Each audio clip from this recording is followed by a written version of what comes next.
And we are live. Okay.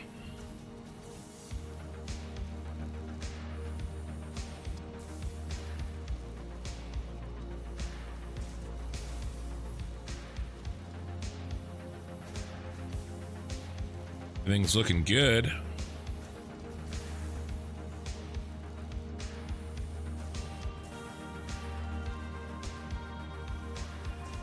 All right, so I have been streaming a lot lately. Unfortunately, tomorrow morning, I'm gonna be on a plane. Well, early afternoon, but I have to leave in the morning. So I won't be able to stream super long tonight, but we'll put the time in and we'll push the ball down the field and we'll hang out and we'll have a good time. And then I won't be seeing any of you again until Thursday evening. I've got a big old work conference thing, and it's like my yearly thing. And then I have a another thing on Wednesday, so it's a busy time.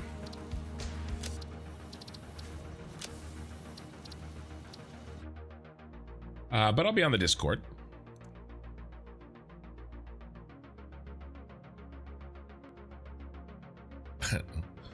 Every day's live stream day. Korthal, Relic, Okie Sooner, and Ray. Welcome, guys.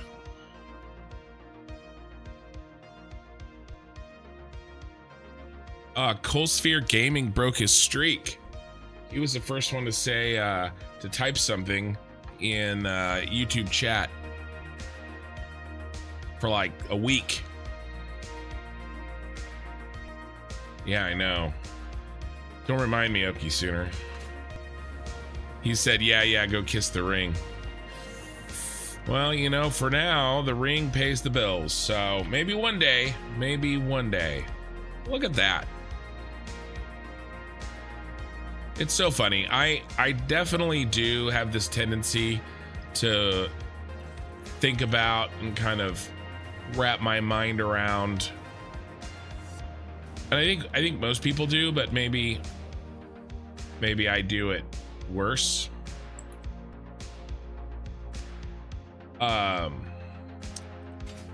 Just kind of thinking about the last thing that I was working on and sort of forgetting about other stuff.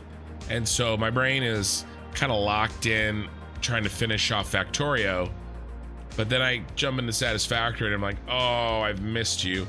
Oh, speaking of which, right now, before I forget, because I keep forgetting, I'm gonna go delete this random wall.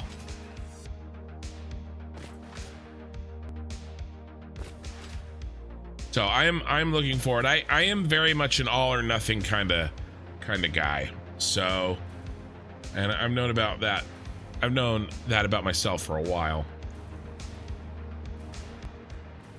And I'm kind of playing into that, honestly. It makes me more efficient, and I enjoy it more. And so, you know, kind of why not?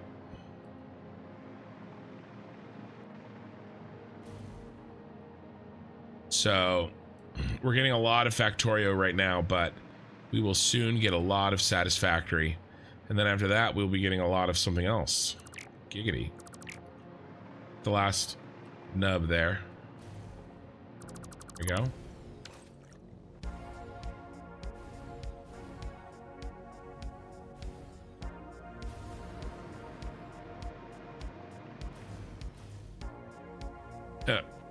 Korthal helps to click the play button. Well, at least you weren't like, Ken, something's wrong with your stream. And it was just you the whole time. All right. Let's think a little bit about what the plans are for today. Now, we really got to get going on this. I think the hard stuff is done. It should be free and clear sailing. We do have a couple of little nitpicky things to do here and there, but I want to focus on we got to get the ceiling in today. And then I also want to do like some of the routing, figure out, you know, where the items are going to come down and up. And I want to kind of like show it off. Maybe like, do you guys remember? Oh, let me see if I can find, I bet you I did I bet you I took a screenshot of it. Way back in the day here. This was like first couple of streams that I ever did on this channel. I did something in my first playthrough that I wish that I at the time I wished was a little bit more grand, and now I think we have the opportunity to do so. Where are we? Live streams, Satisfactory live streams right here. Not episode 2. And look at my thumbnails. Look at this. This is my first thumbnail. It's the first thumbnail that I ever did. All right, this is a pretty good thumbnail, I think. And I've kind of stayed with the same you know, theme. I don't know, maybe it's not a good thumbnail.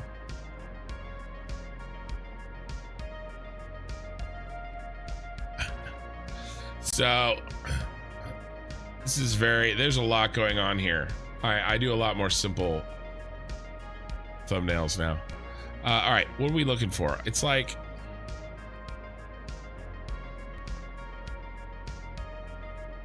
oh no, that's the wrong thing. Wait, what are you doing? What are you doing? I just wanted to open the picture. Not now. No, not now. Okay. Sorry, those noises were me, not your computer. So actually a little bit like this. That's not the one I was thinking of.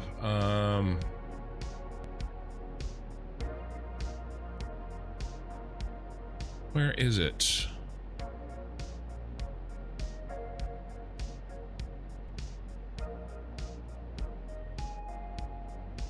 I may not be able to find it. Buried in here somewhere.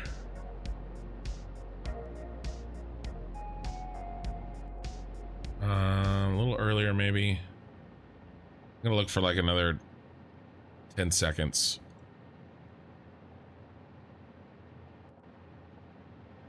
I swear I did a thumbnail of it. All right. Well, it's in one of my videos, but basically it's a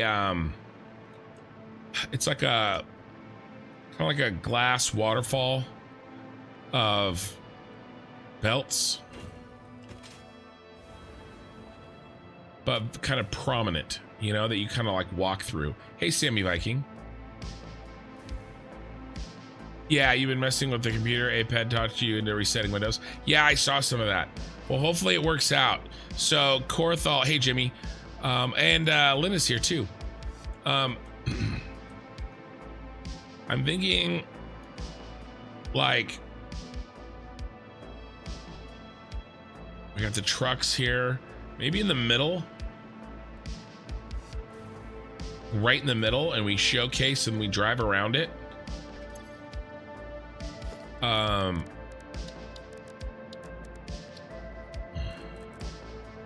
So let's see, you come in here, you guys go this way and pull in, and then pull out there, and then you guys come in and you go that way. So we have this space in the middle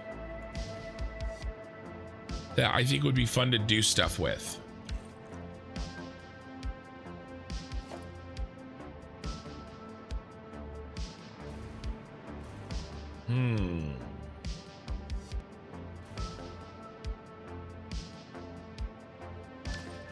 Let me pull out all of the, I think we also pull out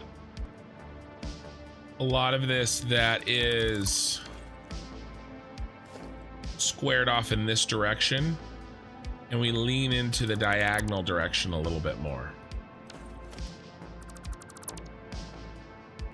Anyway, Korthal has been playing Ashes of Creation, and actually Korthal is holding the keys to the guild right now, actually, and the channel guild, in fact.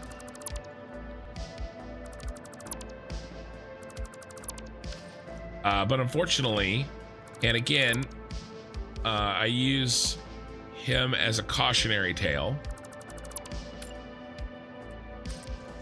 The game, you know, it's in an actual alpha, like a real alpha, and he's having crashing problems. It's definitely not 100% the game's fault, right? But like, also, obviously he's crashing in that game and not every other game.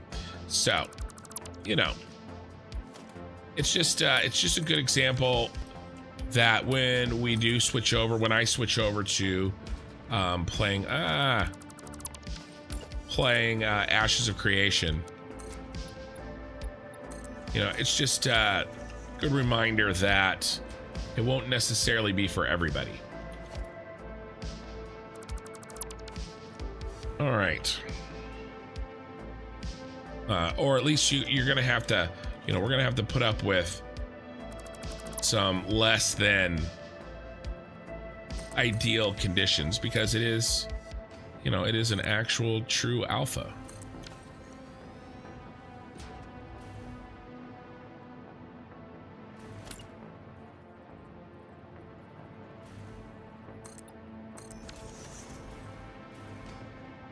But so you were working on the computer, right? Doing like a full new install. Yeah, I hope that works. I think it's probably a low probability, but hopefully it works for you. All right, so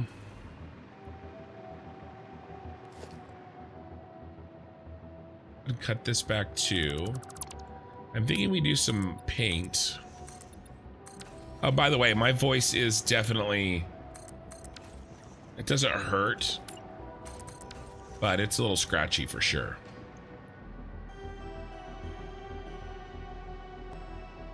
Corsair seems to have canceled your computer orders. Oh, the new computer that you're waiting on? That sucks. No Red Bull tonight, by the way. I can't. Oh my gosh, I swear, every time my live stream computer is wanting me to do a Windows update and it sends me a notification about, you know, 30 minutes after my stream starts, it scares the crap out of me every night. I think that I've like disconnected or something. So no Red Bull tonight. Again, like I said, I have to be up and on the way to on an airplane when I would normally be sleeping on a beautiful Sunday morning. Let's get you out of here.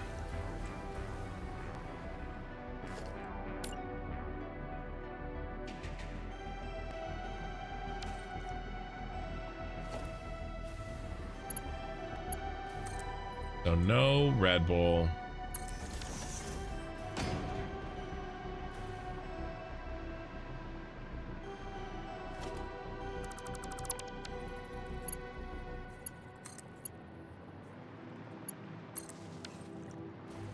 There we go. I got a little cough, but I do the best I can to not cough in the mic. So, you know, I'm trying. Sleep on the plane? Yeah, maybe, but I still gotta, you know, drive. It's like a 45-minute drive to the airport from where I live.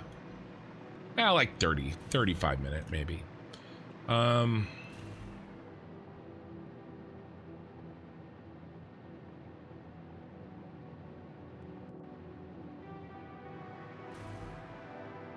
Let's see, how many belts are we talking about here?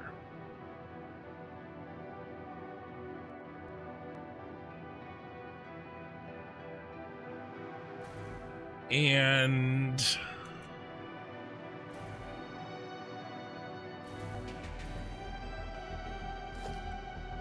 what can we do? Yeah. If you hear a thud and then nothing.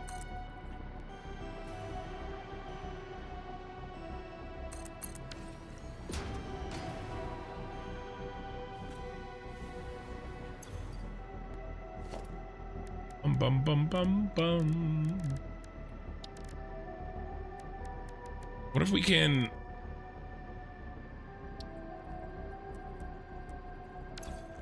really lean into the glass kind of architecture that we have going here?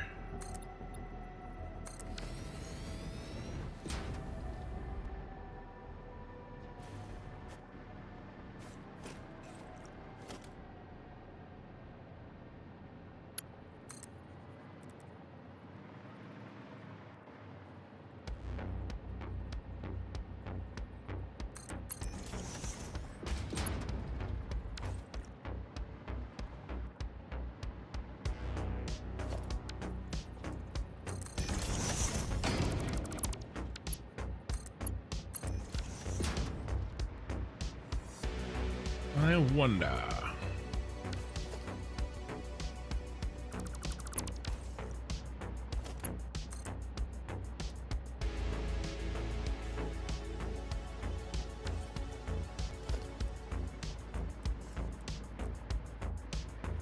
Let's see, right in the middle.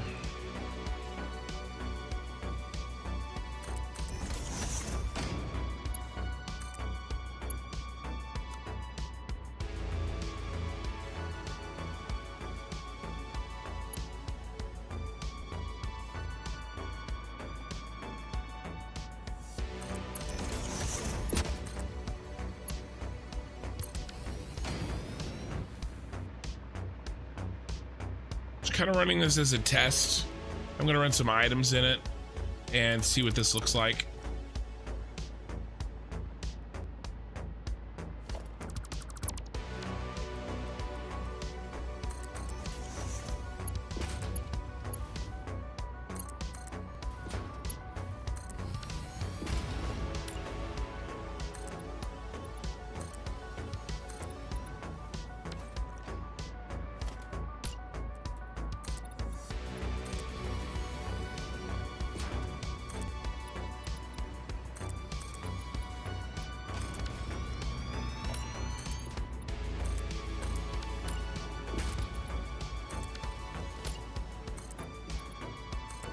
Because I'm thinking we could put lighting down there,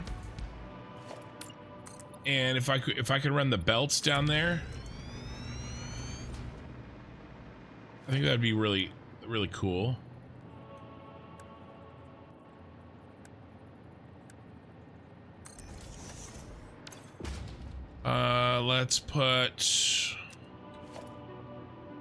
Let's see. I'm thinking.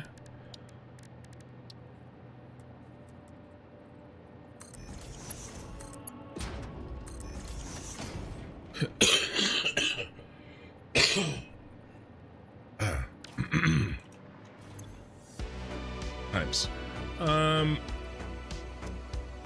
What would be coming in and out of here?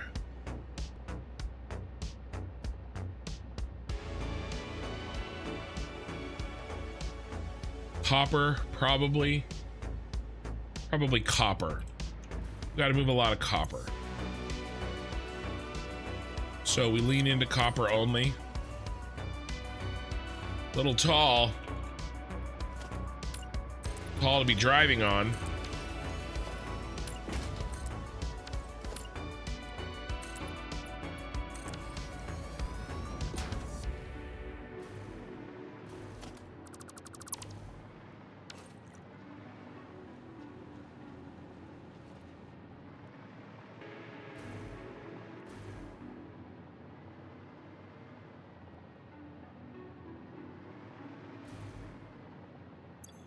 What options do we have here? It's probably should be copper, but let's double check.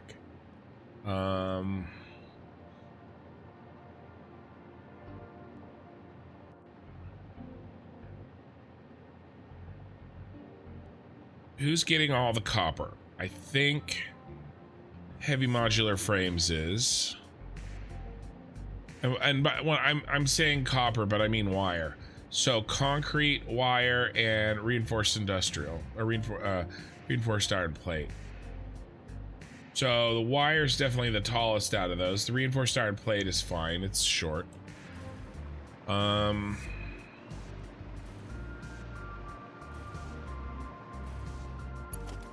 have 2 inputs.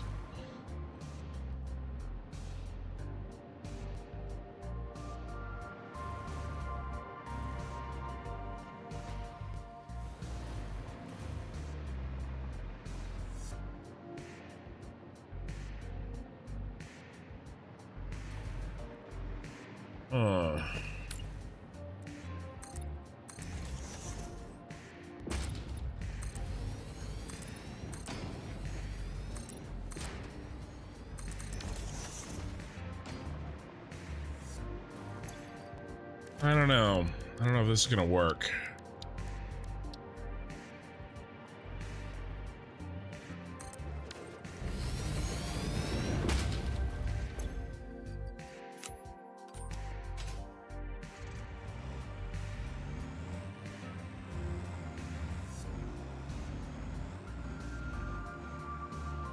I mean, it's gonna work.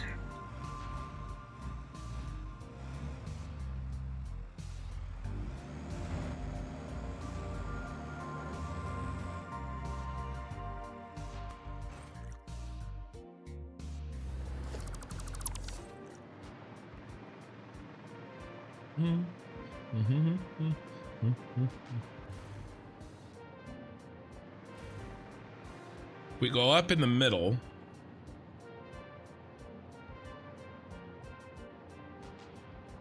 I'm just thinking I don't want to hide it. All right, what if we go down further? What can we do?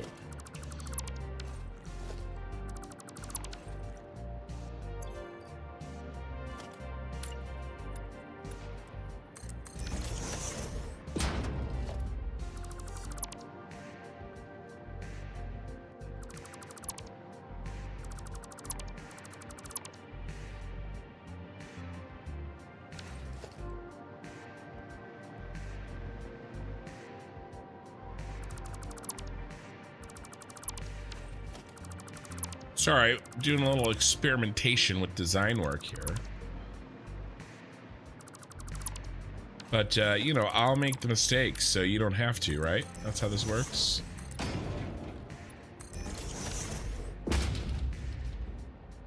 By the way, I did buy Factorio finally. If Ashes won't cooperate, I'll give that a try. Yeah, well,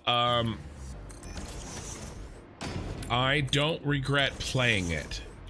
I sort of regret playing it when I did and not waiting for Satisfactory to be over, because it is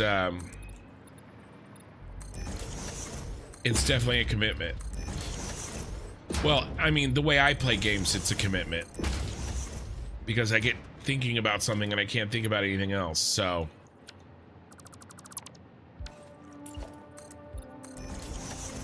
floor design has me expecting Michael Jackson to come out singing Billie Jean. Yeah, well, you know.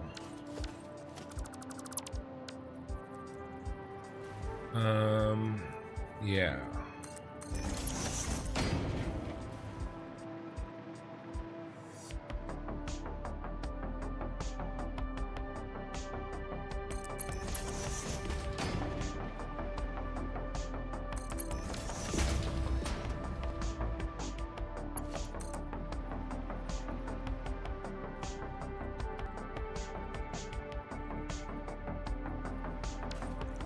Bear belt is too steep. I just want to do a test, fellas.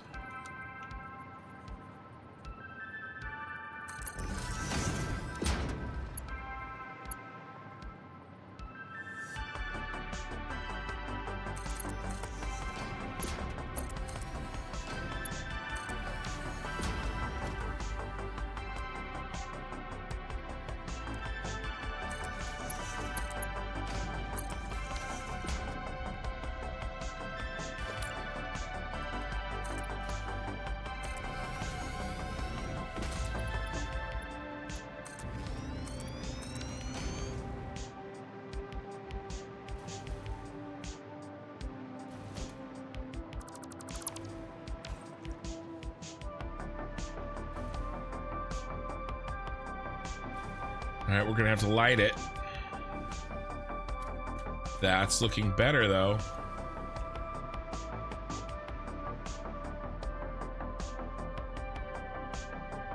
Oh, Ash has just crashed, same problem. Oh well, man, that really sucks. Sorry to hear that.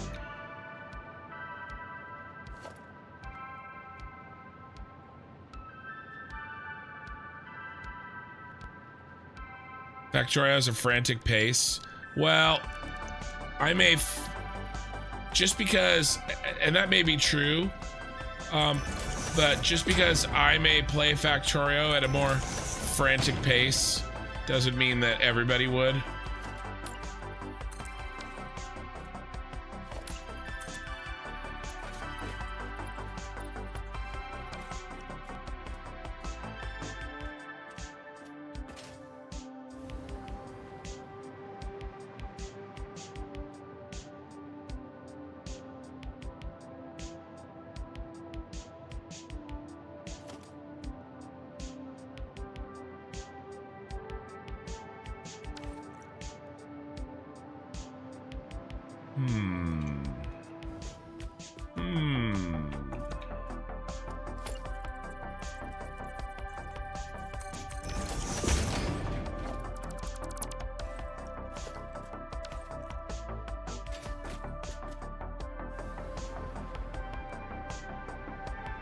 Very visible.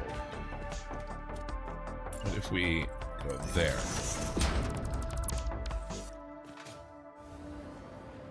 Still pretty visible. And let's go with our tried and true purple.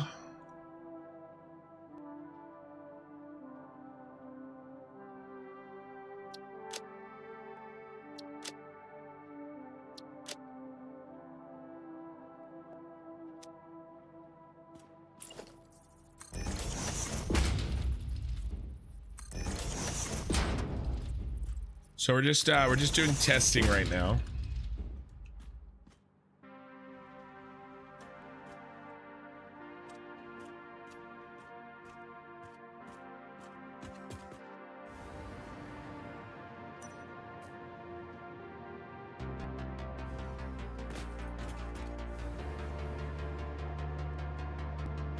Well, that looks sick.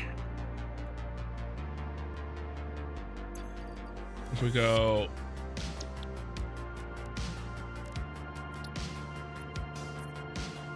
white, pure white belt, that looks even better.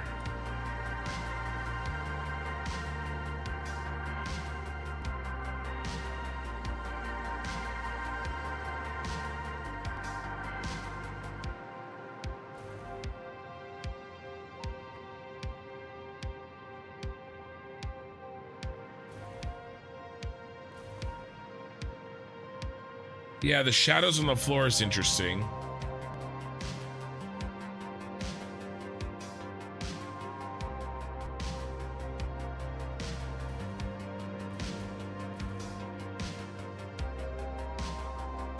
And we will have some kind of lights in here. I don't think we can design the flooring until I know what the lights look like. So, trying to figure out the order of operations, which is really, honestly, one of the most difficult parts of stuff like this. You know, like what thing depends on what other thing.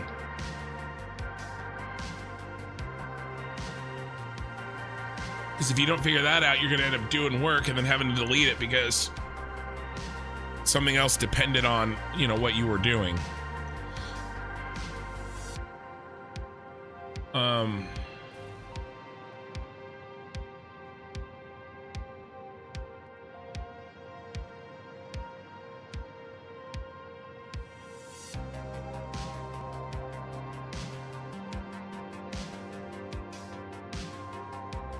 Yeah, we need 2 belts. So I'm thinking that because this location is going to get the most traffic and have the most trucks working in order to get that wire moved, it needs to be the one with the easiest what is it? Ingress? What is that term?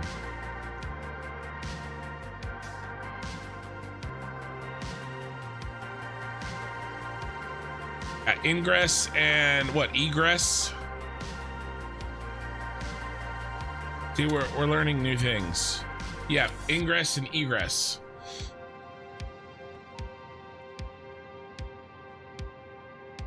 Right? So it's gonna have the easiest way of entering and leaving, right? These guys are gonna be a little slower. They may run into each other, but they're moving a lot less material. Yeah, you like the shadows?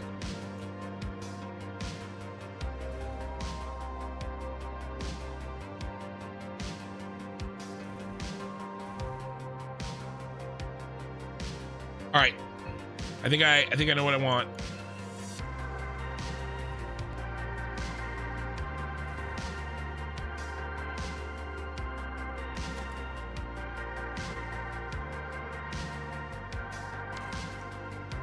Now for the ceiling.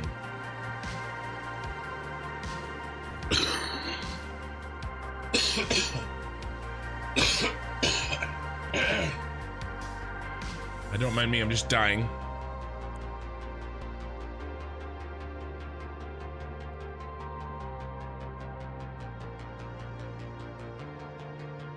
Oh man, my glass of iced tea is just covered in condensation. All right. Streamer problems.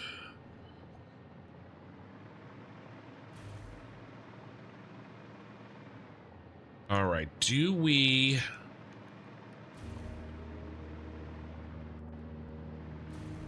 do a multi-floor?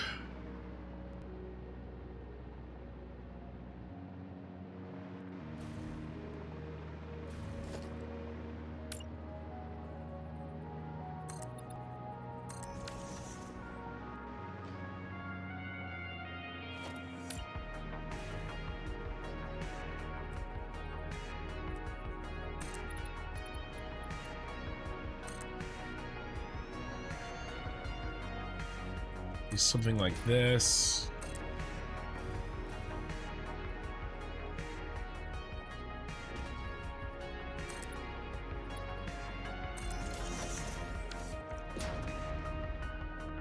Not quite high enough.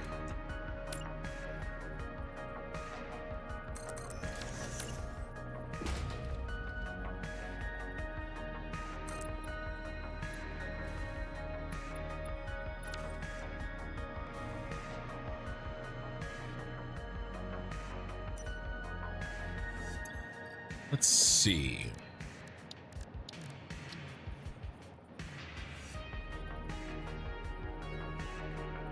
You went completely dead about an hour and a half ago, and you still have an hour and 20 minutes left. Lame.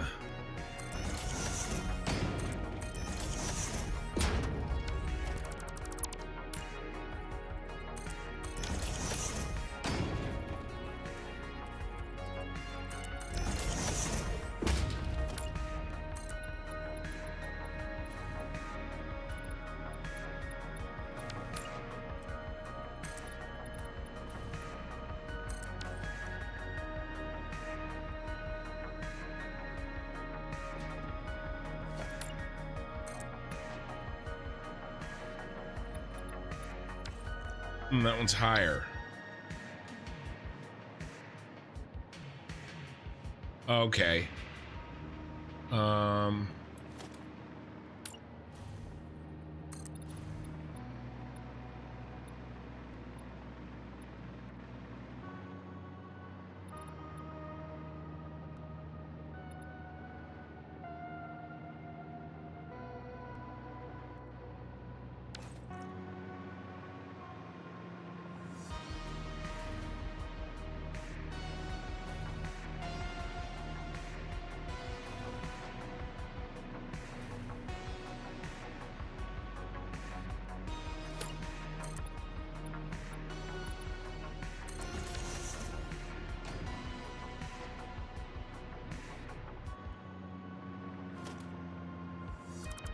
We leave this open.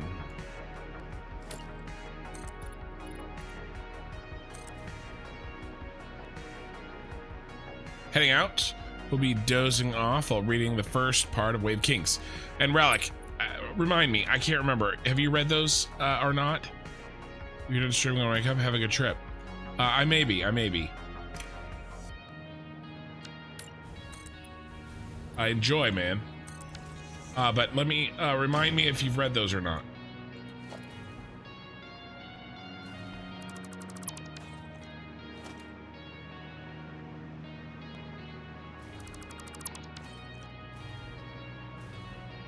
Oh, thanks for sharing, Okie Sooner.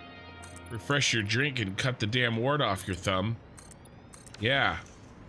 Get to it.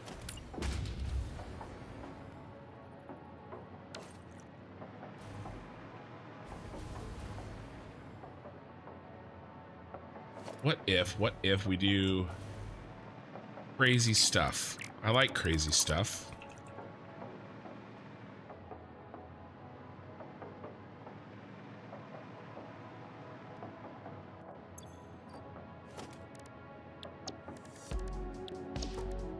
You know, we're very this building is so asymmetrical.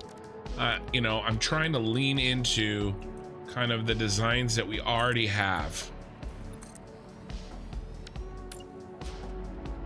You read the first 3 Ditch Dancer. Okay, good. Yeah, I'm also doing my reread of Way of Kings, and I'm very much enjoying it, of course.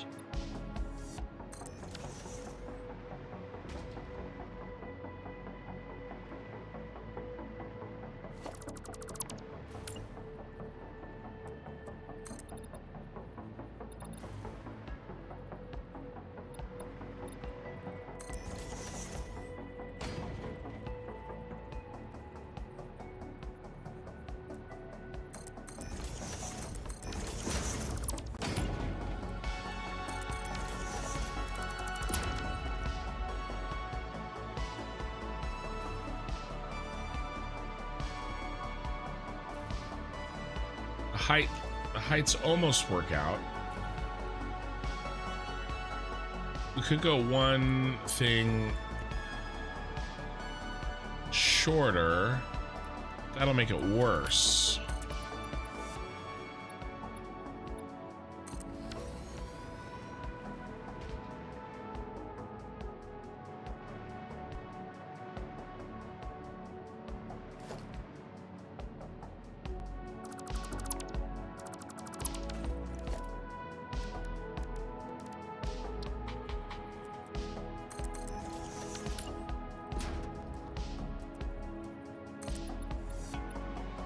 That works.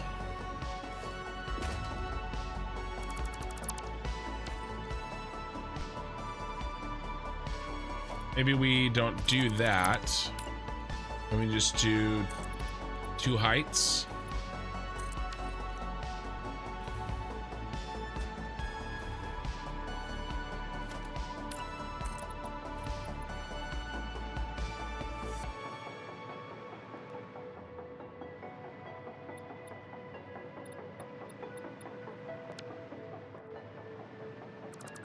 If we're not going to do that, let's go back to this height.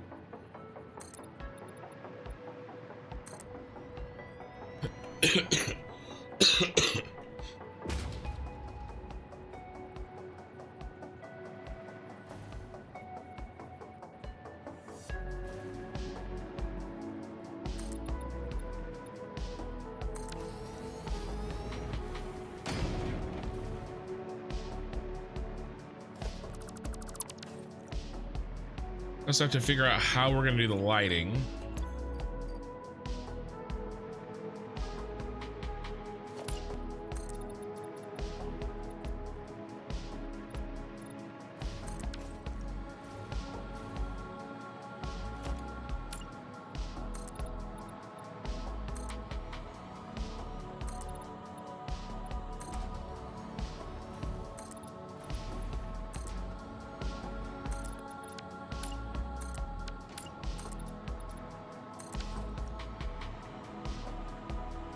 Hey, Edge Dweller, unleash the moles.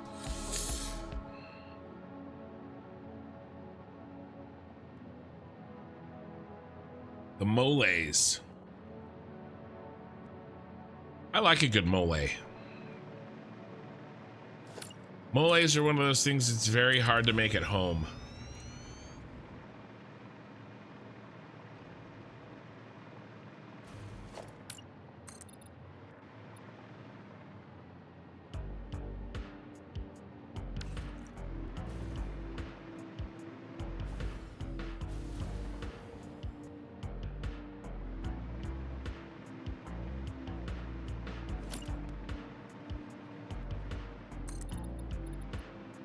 Thinking something like this.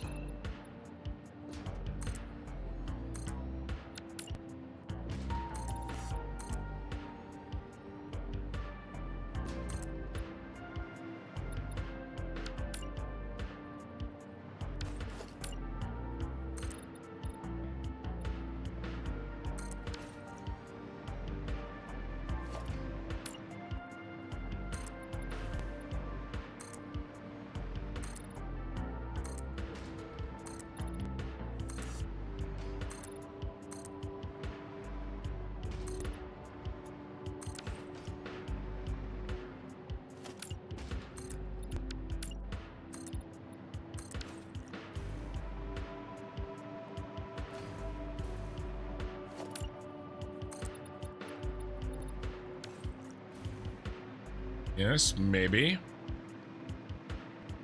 You are a Buddha. Glad to see you're still at it, construction. Yeah, I try. Perhaps use the floating lights that you put on the roads as inside to outside. Maybe, maybe.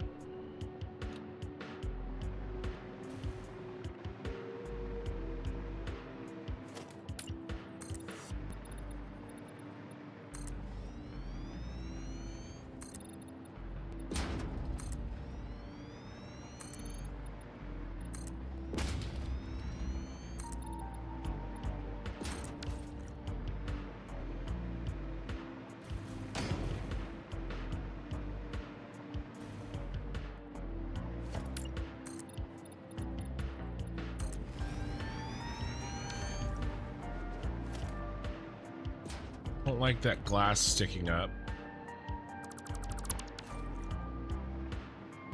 But we actually could, well...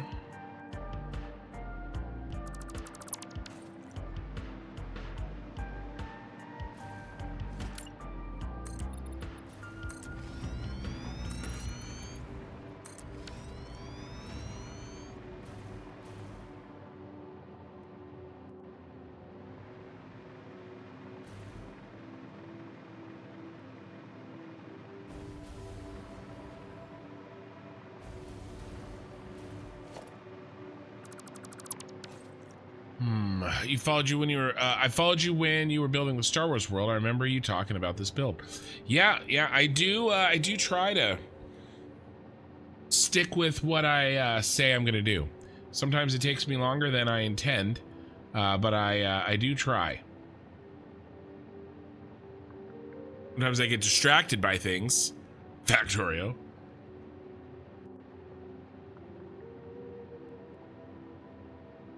But yeah, I try to get there in the end.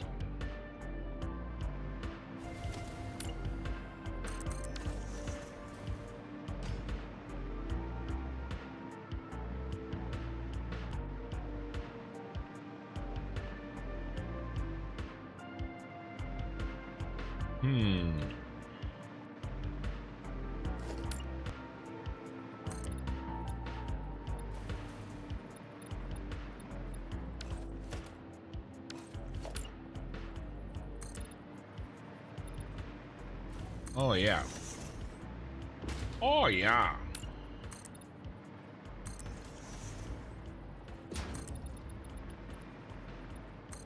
Then I'm just using these clear glass frames for now, but I'll experiment with maybe changing these up and using something else soon. But yeah, it's good to see you again, man. Glad you found me again.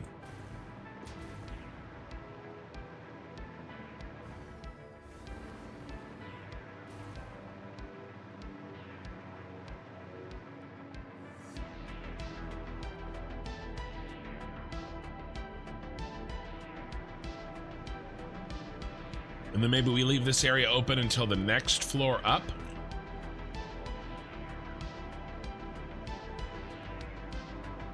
Very tri-level.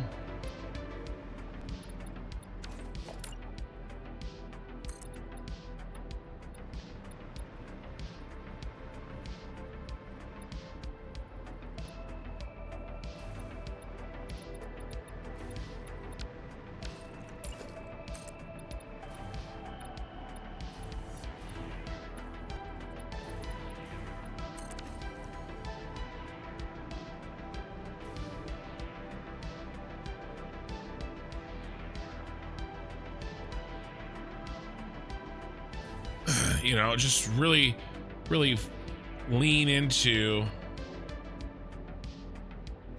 glass reflections. You know, I mean, to me, that's what I really see with the shard.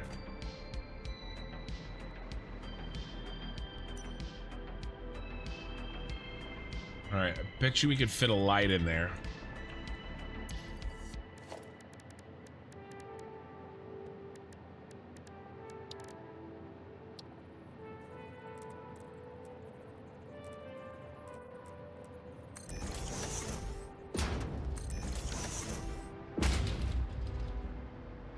That's pretty seamless.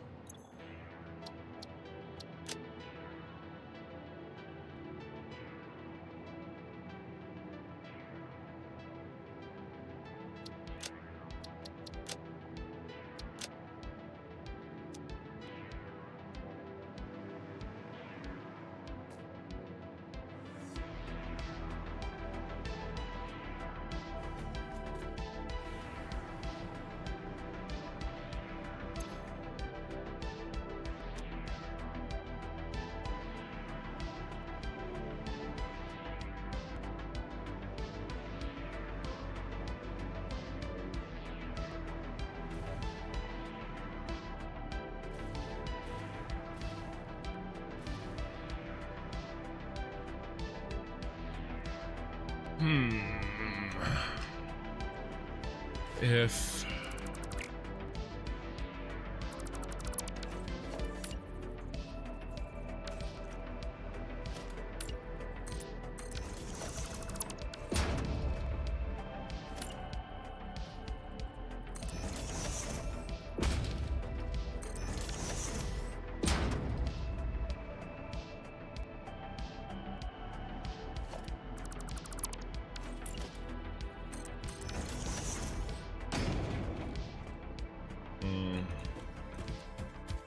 walking on it.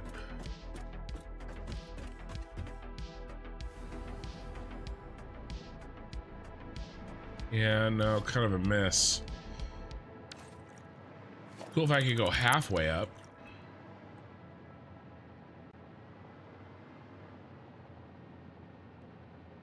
You got a pastrami and Swiss with spicy mustard on rye with red beans and rice. Jeez. Making me hungry. Makes me want to rebuild my rye, you know, make my pastrami sandwich again.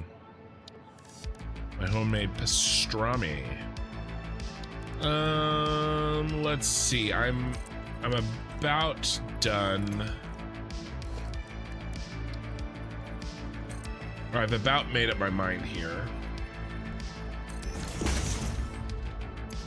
but not quite.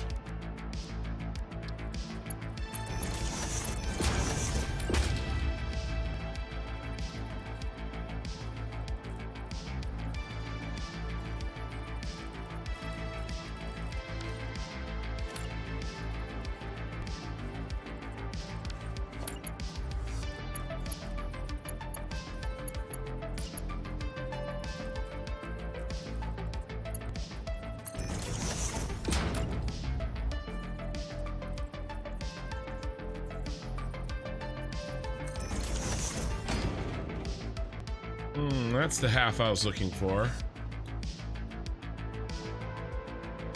Do we have option 1?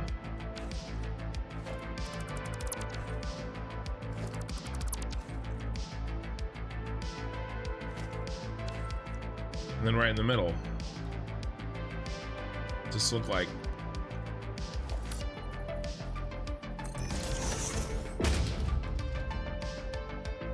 No, we're not going to do this. Let's get rid of that. Fortunately. Oh, it's still kind of...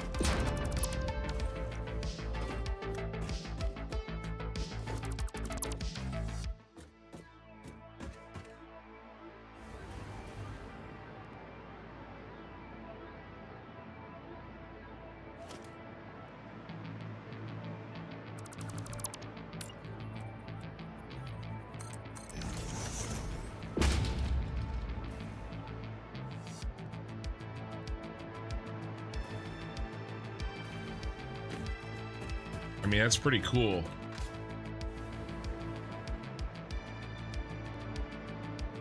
So we got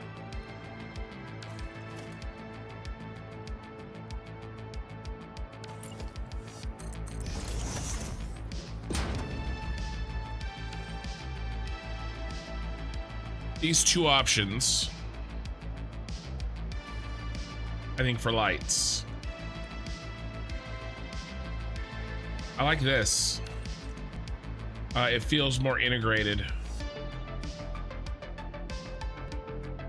But a couple of neat shots of Redbreast 18-year-old Scotch whiskey helps soothe your cold. I don't think it could make it any worse.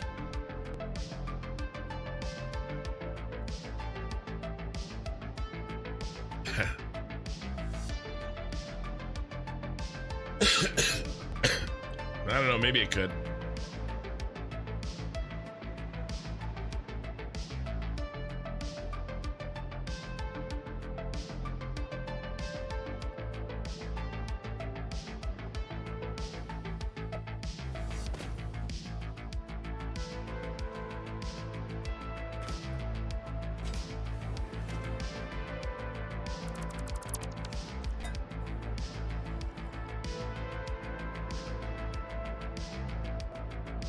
All right, blueprint.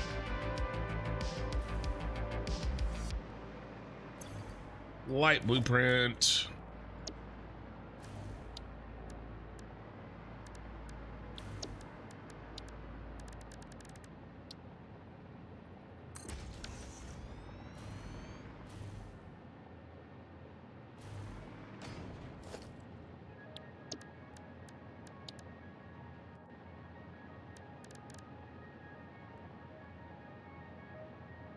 You know, we should probably make a new section here for the shard.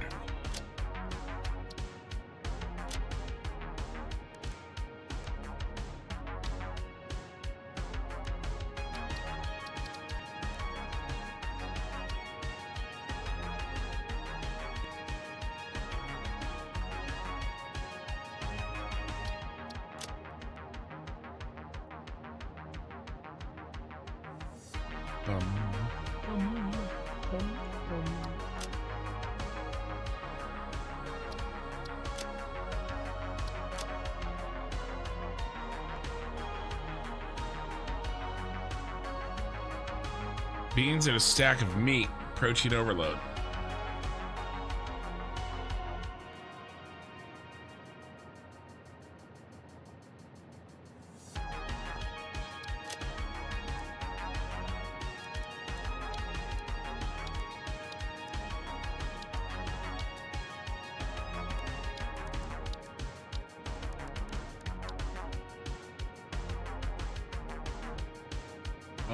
Let's see, what are we gonna do? Maybe we'll do the teal color.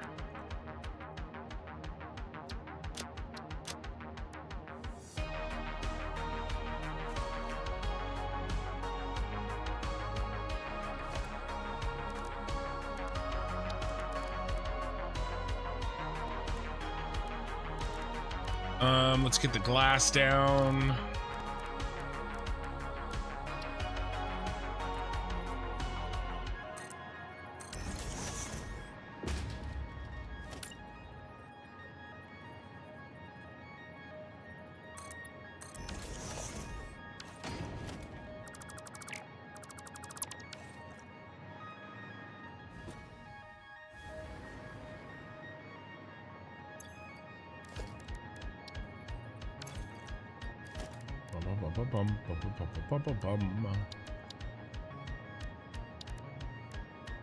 Like to build it right against the floor. I don't know if that's going to be possible, but it'll make placing it easier if I can pull it off.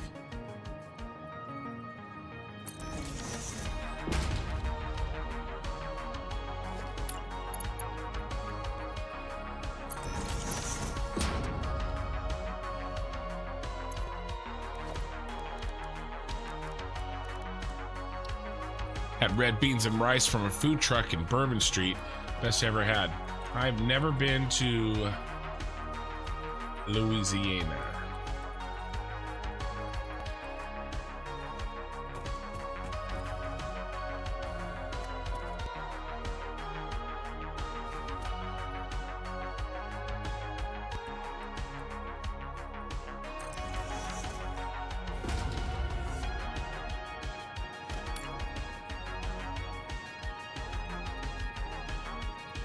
That was fun.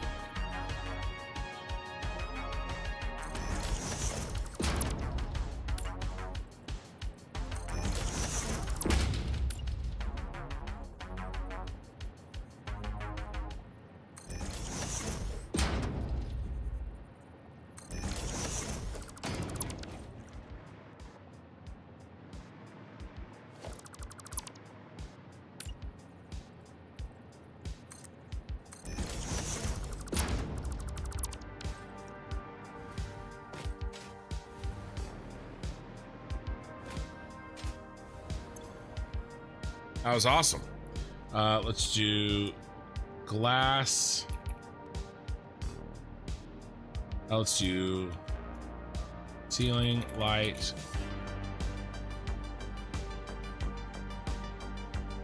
glass, foundation.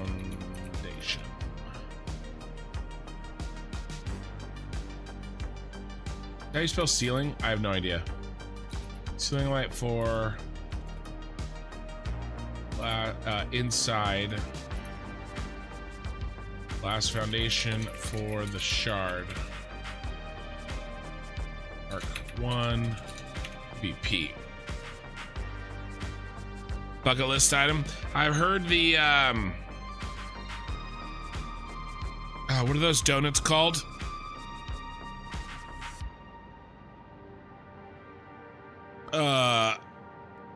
They were featured in that Jon Favreau chef movie that I actually really like that.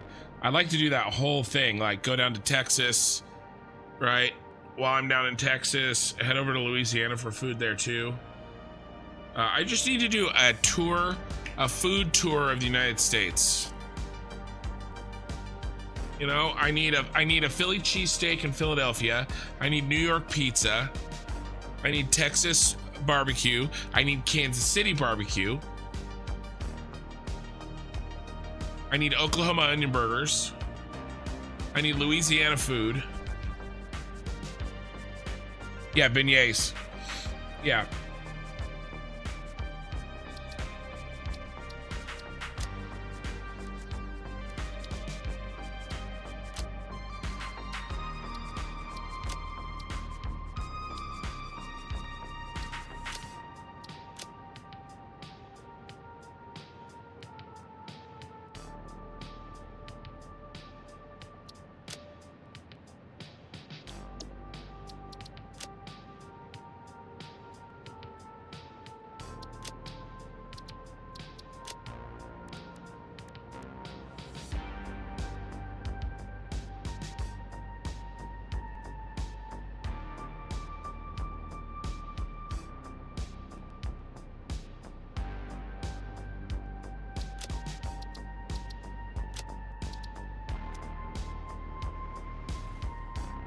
Cafe Du Monde. I bet you that's the one featured in the movie. And then I've done really good like tacos and stuff in LA and San Diego. I've done that. Cafe Du Monde, the chef movie. Cafe Du Monde was featured in the 2014 movie Chef, directed by and starring Jon Favreau in the movie. Favreau and his co-stars try the famous beignets at the New Orleans coffee stand. Yep, I thought that was the one in the movie. That movie's great. If you haven't seen that movie, Oki Sooner, you should watch it. It's really good.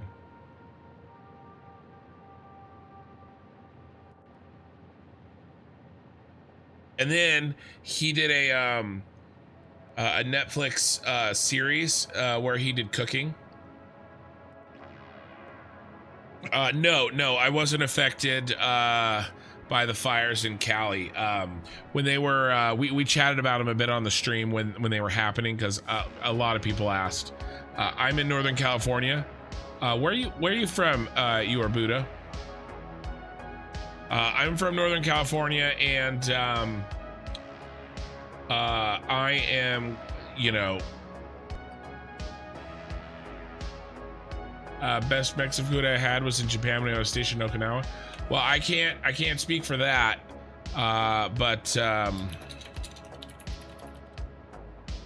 San Diego is insane.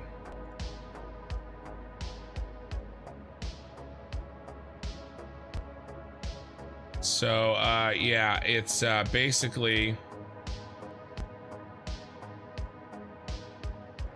and then Tex-Mex is its own thing, which I'm not even sure if I've had really good Tex-Mex. But basically, the fires were,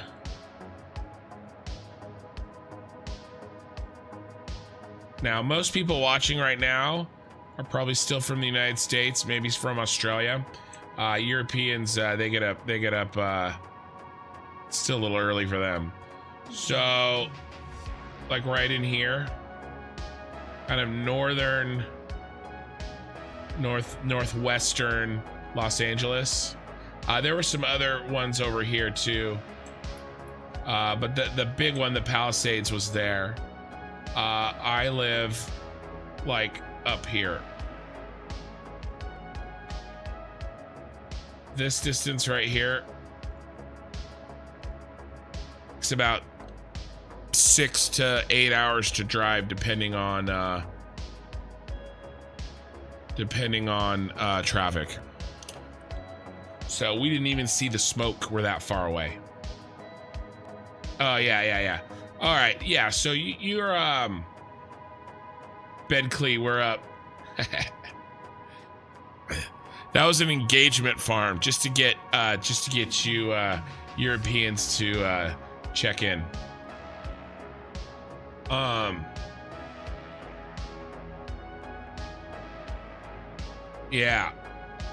Yeah, family Arcadia, they were okay. Yeah. So I'm up here. We didn't even get any smoke, anything. When I went on that trip last week, that business trip, I had to drive down into this area. And then tomorrow I'm flying down to Palm Springs, which I'm not 100% sure exactly where that is, but we're gonna call it in this area down here somewhere. Here, let's look. We're doing geography lessons today. There, see, I was right. I did draw a very large circle.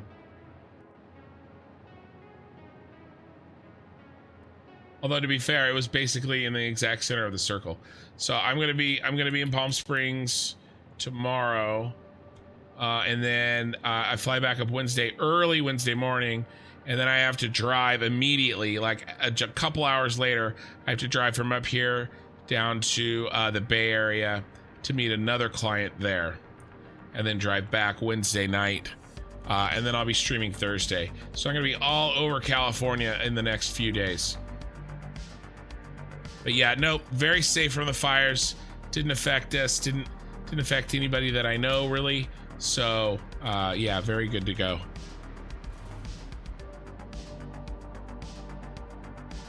And it was bad. It still is bad.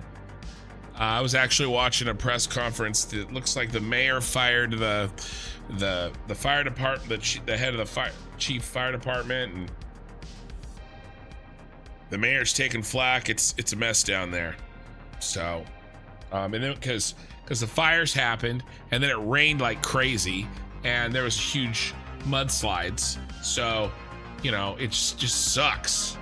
It sucks for everybody all around.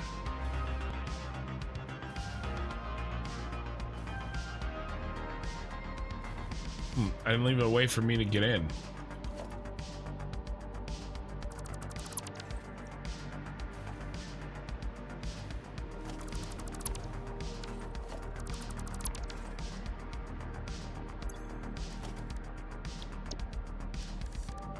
Where are you, sucker?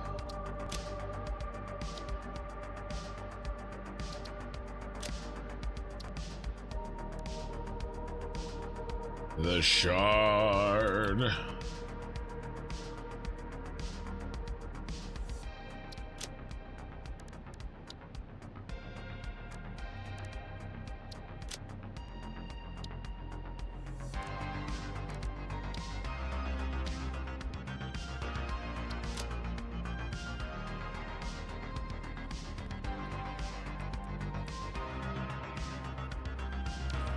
All right, where are we going to place this?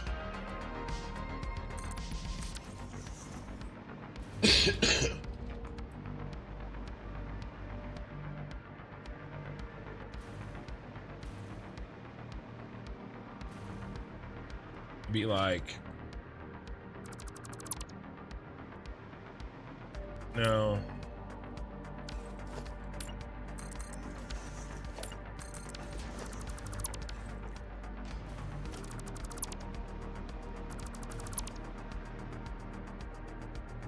Doesn't quite work.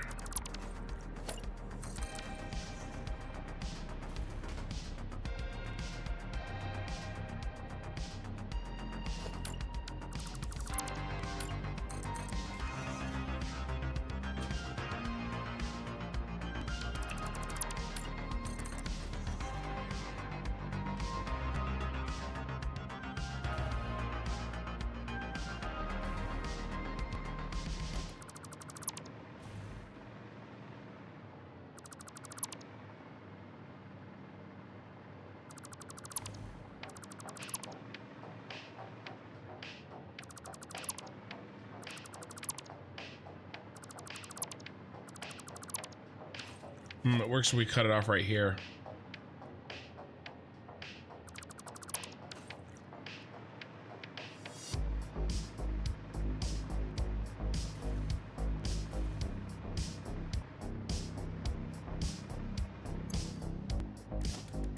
Nice thing is, with the blueprint, if we don't like it, we can change it very quickly.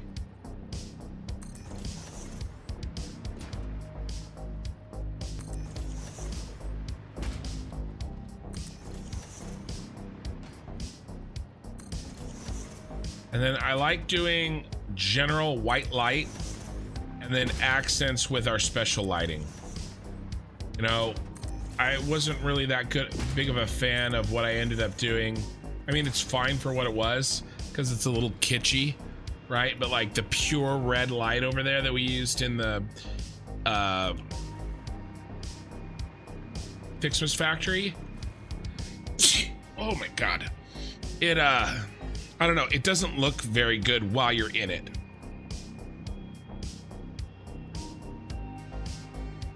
Yeah, you are Buddha. I agree with you there. It's amazing the difference that policy differences can make. You know?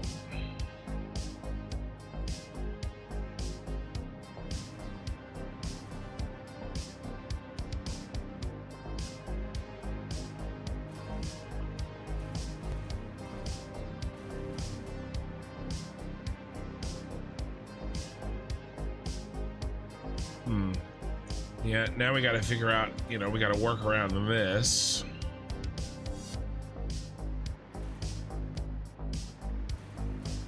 But it's definitely brighter in here.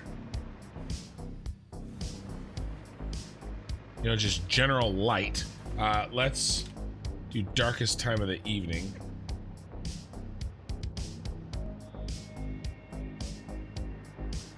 Oh yeah. Good. Like, it could be moody and we can have this purple lighting, but we're gonna need some sort of general light as well. And we'll put some up there too. Let's now see if we can figure out what we're gonna do with this.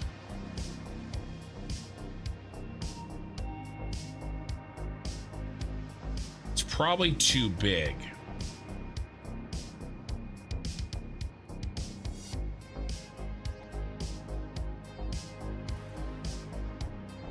No, not necessarily.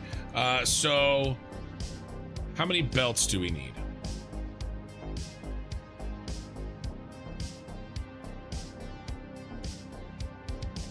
Do we need 2 for each one of these? No, only 1 for that one. The rubber coming in.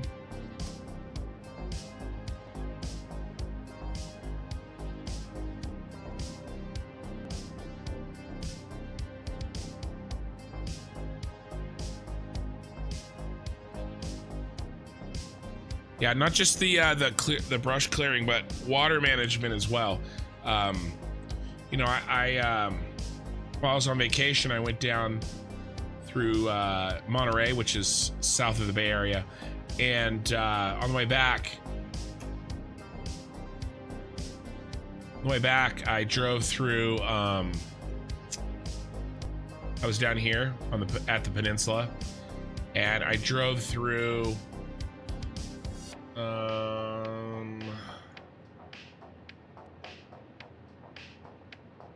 Let's see, went through here, Castroville. Went through Hollister, and yep, and Dunnyville. By the way, right here in Dunnyville, oh, steak sandwich place, so good. And then went through this road right here, this bad boy right here, San Luis Reservoir. So freaking full of water, like ridiculous. I remember driving through there a couple years ago when it was at an actual drought and it was like empty. We have water. And I mean, California, look at that. Like, how many dams does California have? I searched the wrong place.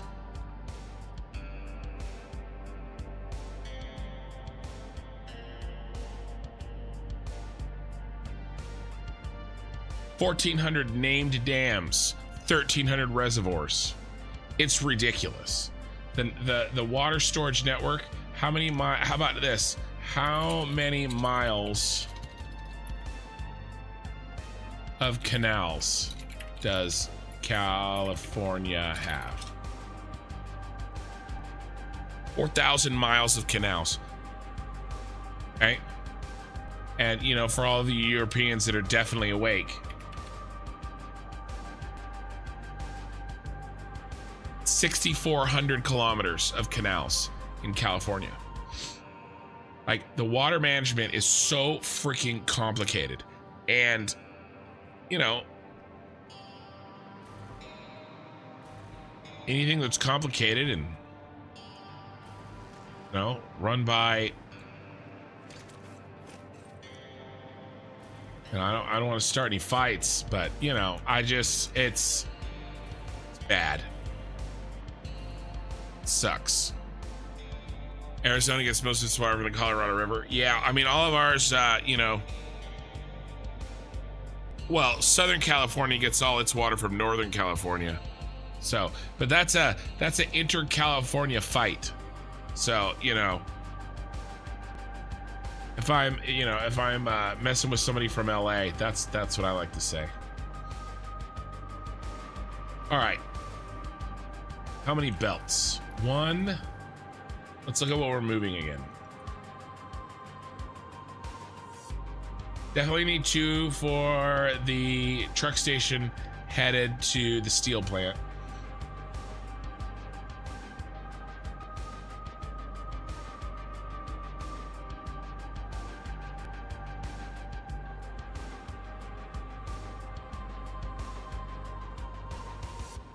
And then the aluminum factory gets some too, right? Yeah.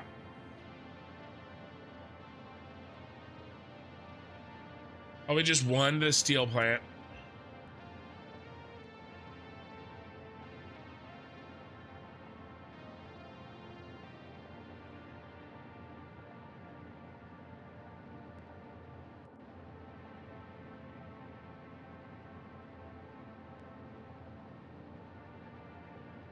We're in trouble. I don't know what I'm thinking. Moving 3,500 wire per minute with one belt. That's not going to work. 4,700 miles of canals in the UK. Yeah. So that makes sense. California's a little bigger than the UK. It makes sense we have a little bit more.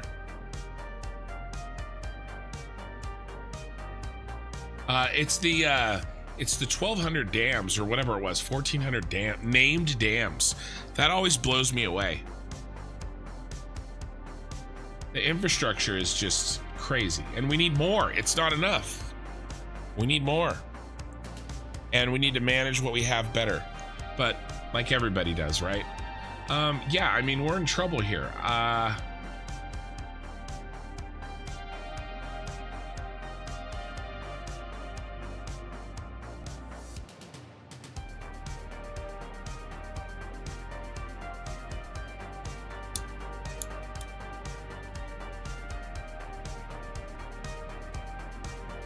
Mistakes were made. This is not going to work. A truck can only move out 2 times, you know, a belt times 2. We have to move. I mean, eventually we'll get Mark III belts.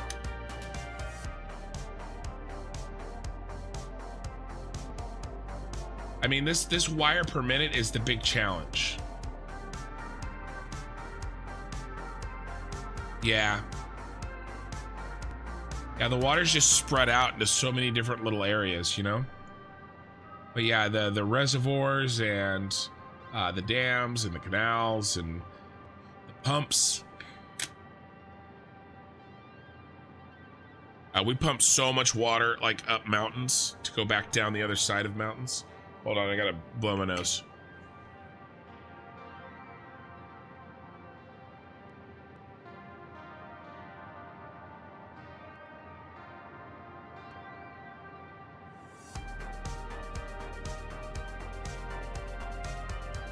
The giant water pipes run like right next to the freeway when you're going down into LA.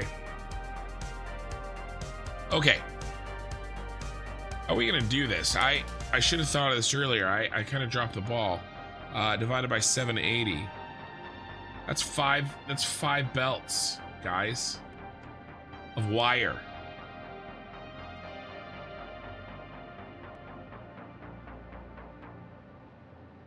That's three trucks.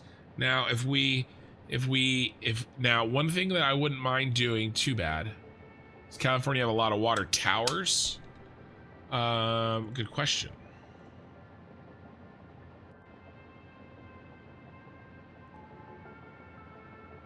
Well, isn't water towers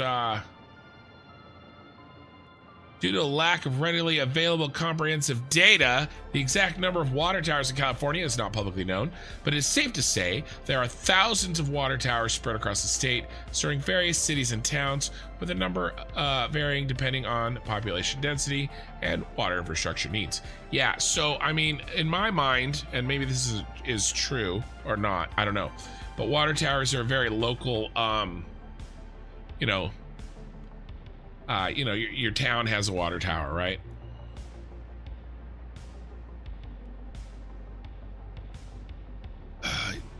Yeah, no, but I want to do it with trucks. The problem is that what I forgot is how many stations that I would need.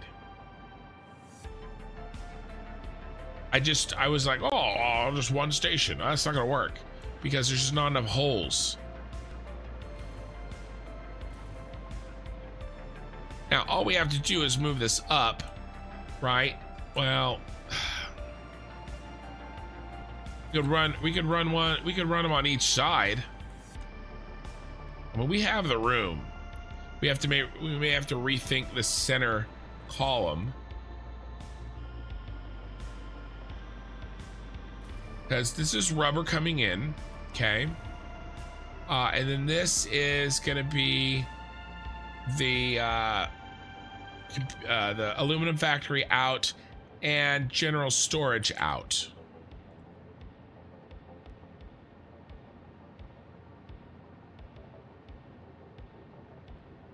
Right, and that's not too bad because we need, let's see, 605, so 200 concrete per minute. Like, it's not that bad. Most of the wire, most of the copper sheets, and most of the concrete are going other places.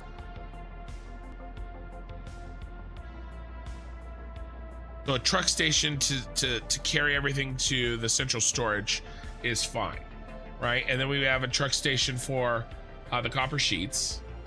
And then we have a truck station for the input of the rubber.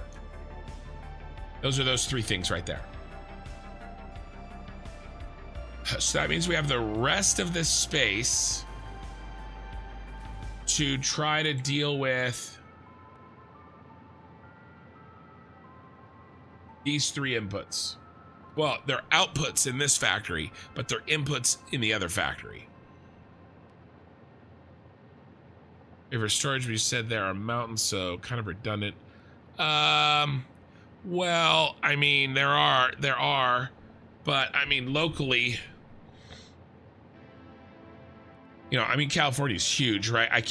We can't use the height of, you know, a mountain, you know, for a small town when the mountain is, you know, relatively far away. So, you know, you need the tower for the local water pressure.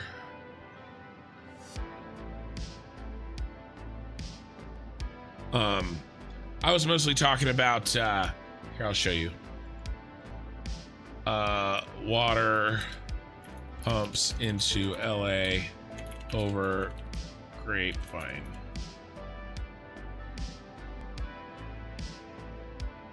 Water is pumped into Los Angeles over the Grapevine through the California aqueduct, specifically at the Edmonston pumping plant, which uses powerful pumps to lift the water over the Tehachapi Mountains, allowing it to flow into Southern California from the Central Valley. This is part of the state water project. This is what I was talking about. These right here.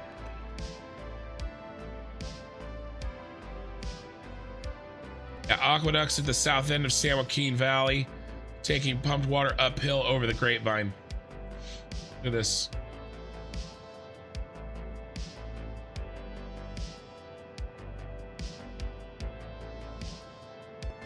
I mean, LA is literally a desert. A lot of people live in a desert that doesn't really have a lot of its own water. I remember I was watching a TV show, The Rookie, with the guy from Firefly in it. I only watched the first season, but yeah, this is like, you can see this as you drive down the freeway. It's funny, I was watching that show, and I swear, like every other episode, it was raining, and I was like, it doesn't rain this much in LA. What are you talking about?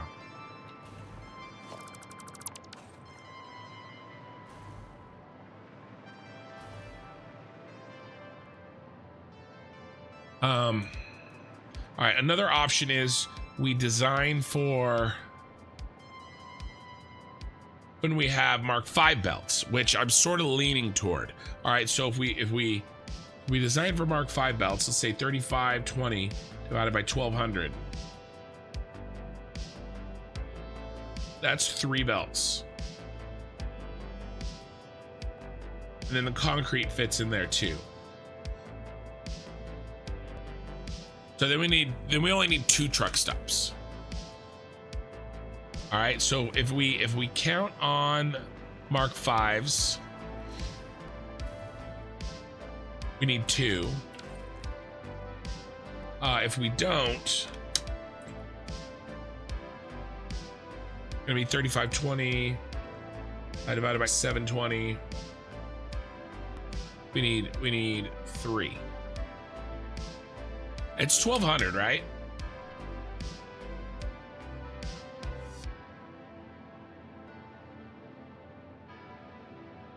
I meant Mark 6. Said Mark 5, but I meant Mark 6. Yeah, 1200.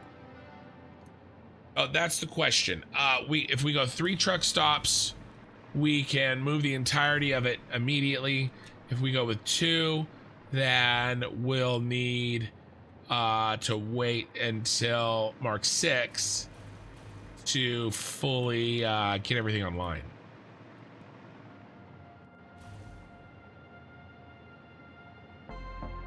Yeah, and I agree, Mark 6 will be a while. Yeah, The Rookie. Yeah, I watched The Rookie. I've never watched Castle. I've heard it's really good, though.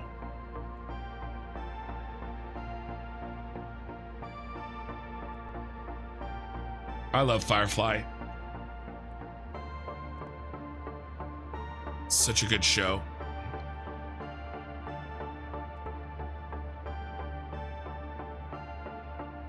Like, I would play an MMO based on Firefly.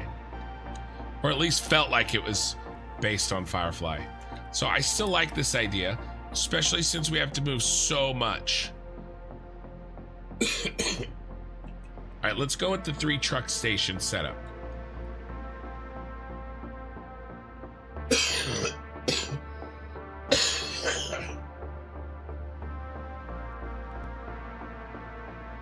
Let's get rid of these walls. Let's do some redesign.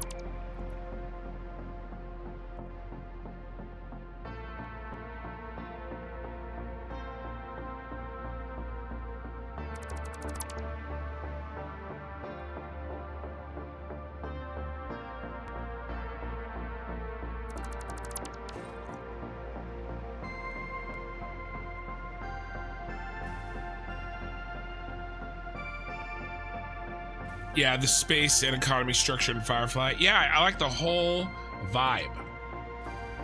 You know, it's basically cowboys and Indians in space.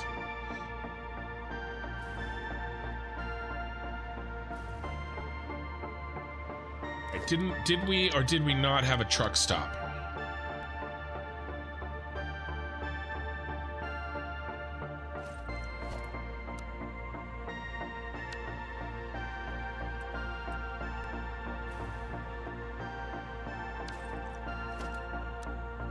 Gonna have to, fortunately, do some of this.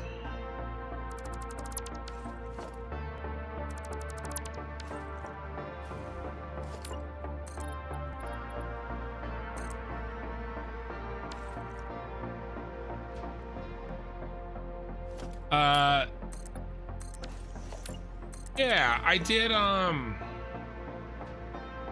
here, let's, I need to think about this for a second. Let's do a little mini tour. We're not gonna do a full thing, but,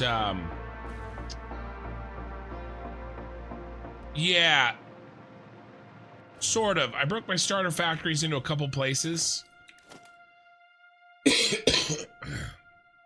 I got to think about what I want to do anyway, so,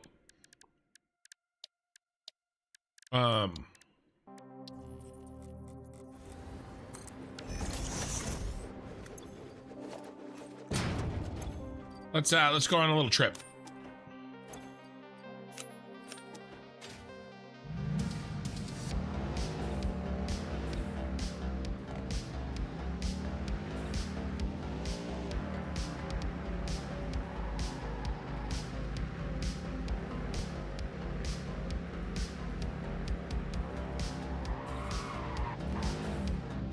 So I used some of the vertical bus features, but not exactly in the same way that I did like what you're talking about, you know?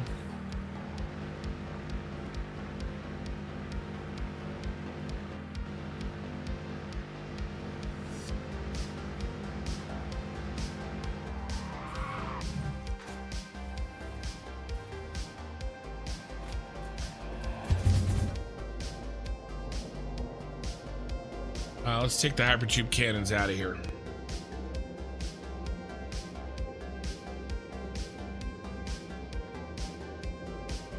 I'm doing more like what I did at in the Super Star Destroyer, right? Which is a version of the vertical bus, but not in the same application that I did in my starter factory when I first started.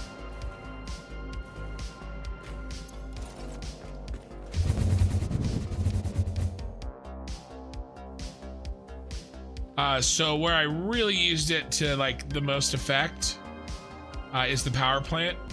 This power plant is providing all of the power that we're currently using.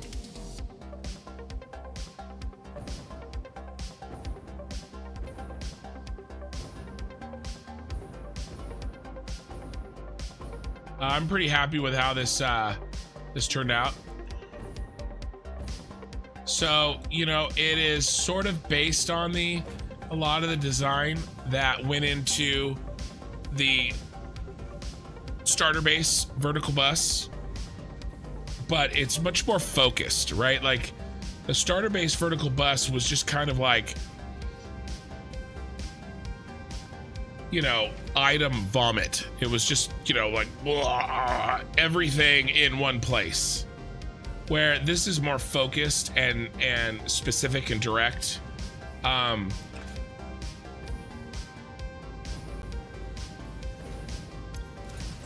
Yeah, the save is starting to lag a little, for sure. Right, so this is still a vertical bus, right? But it isn't the application like what I had used before, where you're just like, oh, add on another thing. Oh, add on some more shit. Oh, add on to the end, right? This is like calculated, directed. You know, these things, the inputs go this way, the outputs come back, you know, and it's all blueprinted so that, you know, it can be expanded quickly, or it can be built the first time quickly, not really expanded. That's not probably the best word for this. You know, and then each blueprint here connects into the vertical bus.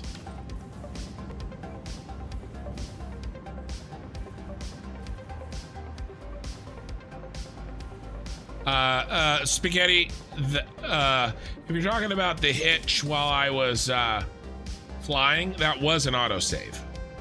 But it is true that the autosaves are lasting longer than they used to. So, like I said, I think this turned out really well. You know, we have the 2 turbo fuel lines. And then this empty space in here I ended up using for a lot of temporary construction to, you know, load up the dimensional depots. And then this is the bus for the regular fuel.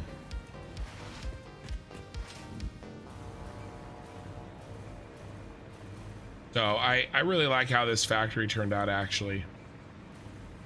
You know, it doesn't have a lot of design features in the sense, like, you know, it's not like, you know, what we're doing over there or anything, but it, you know, it's got its own, you know, it's got its own charm.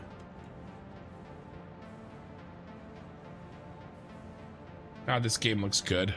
I have a vertical bus in my starter, but separated by floors to help consolidate because, yeah, it gets overwhelming fast. Yeah, exactly. Yeah. I mean, you have to remember, too, that when I started that vertical bus in Satisfactory in my first playthrough, I had 300 hours in the game total. You know, I mean, that's as many hours, about as many hours as I have in Factorio right now. And I feel like an absolute blithering idiot in Factorio.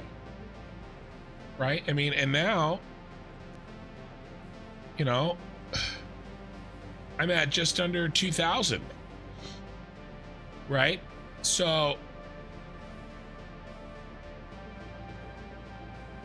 you know, and even that's not very high compared to a lot of like hardcore Satisfactory players. So that was a very early, you know, design.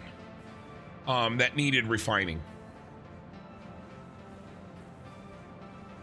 You know, and even at the time, I knew that. Like, I knew, I was like, all right, I want to test this. I want to see how viable it is. And, you know, this is the kind of work that came out of it. You know, this is a vertical bus too. It's just that there are fewer items and more volume for each item. And so it's vertical in the sense that there's 3 different layers. But because there's so much volume, it is a very short and wide vertical bus. I learned a lot about building that bus because of you. Yeah, probably all mistakes. Like, don't do this. Those are the best kind.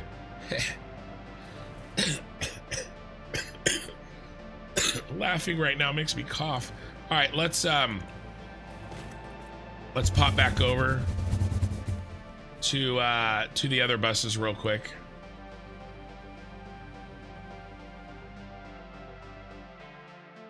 So this is the Caterium, but you know, these are, uh-oh.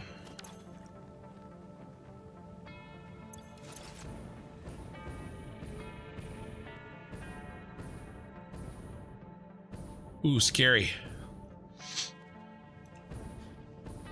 Well, I guess we're here. So this is the I had the wrong jetpack on. This is the motor factory, I think. Or is this the steel factory?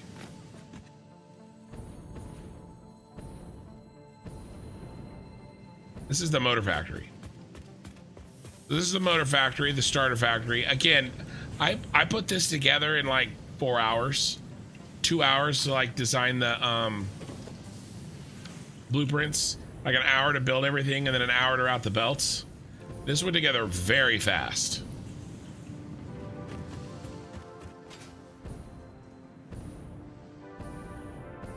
And then I actually don't like what I did with the steel factory.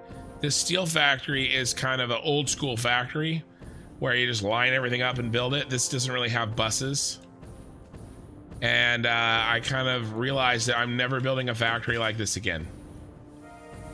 Right? This is kind of like what a lot of us do when we first start out. Like, oh, I need 18 constructors, you know, making cable. So you just line them all up. You know, manifold it all out. And then once you have the line, you move it over to where the next thing needs. I just don't like it. You know, and then a lot of the routing happened here in the subfloor, which by the way, I made way too small because I'm an idiot. So I just like the ability of pre-planning with the blueprint and the bus setup a lot better. Yeah, I did hex code that concrete floor. Yeah, I use that trick a lot now. And then this is the Caterium. Caterium wire, AI limiters.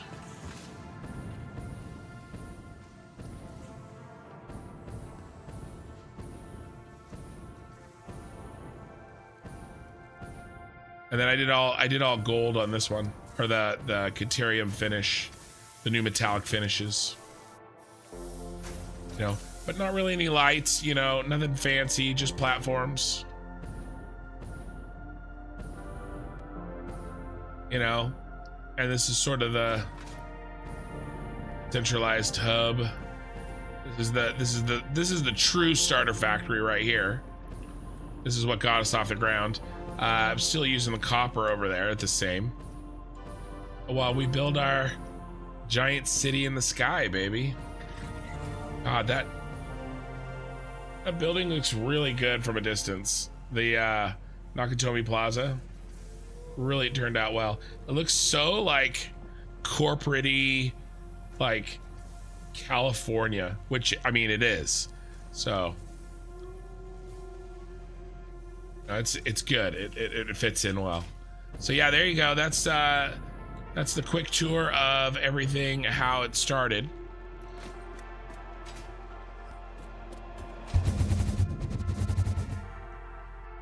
And we've been working up here for weeks. We got the central storage building. We have the Fixmas factory. I did take eighth out of, I don't know how many submissions, but a lot. So pretty happy with how that turned out. And then we've been working on the shard, trying to get this off the ground.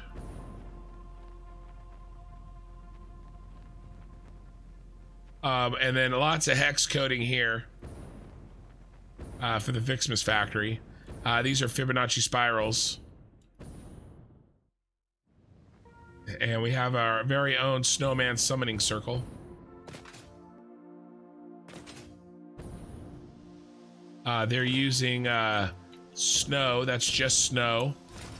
It's nothing else to summon something. We think Krampus or Jack Frost. One of the two.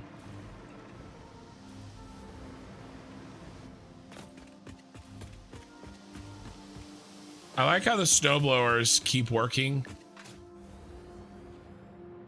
even though, and the snow machines, even though Fixmas is over.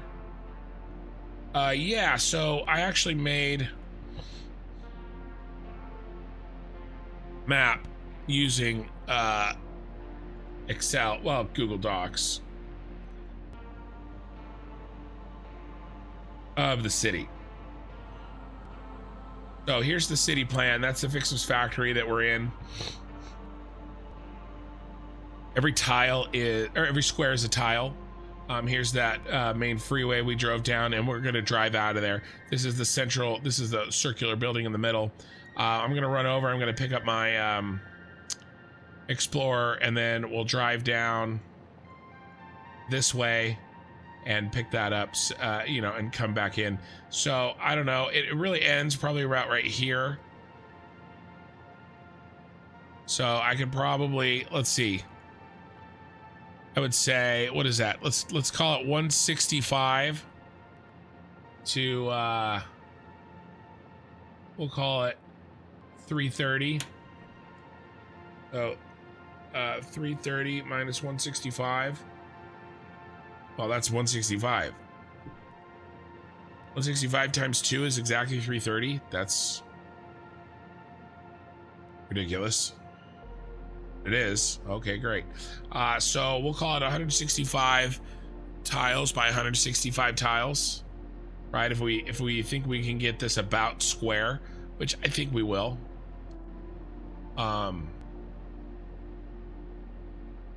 Well, or we'd say 165 times 8. 1,300 in-game meters per side. Or 165 times 165. 27,000 square foundations. 27,000 square foundations.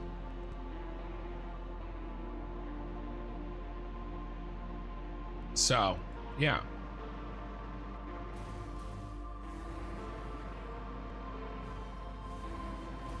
That's the general plan. You know, obviously we'll make adjustments if needed. But I like these roads. I really am trying to get you know, a feel, you know, establish a feel for the in the city.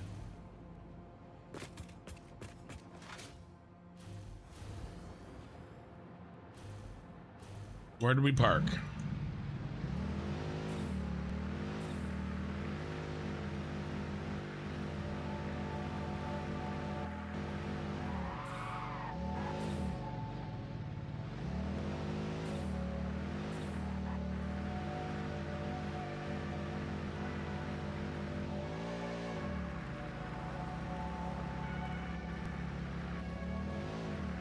I'm probably gonna get some overpasses for some of this.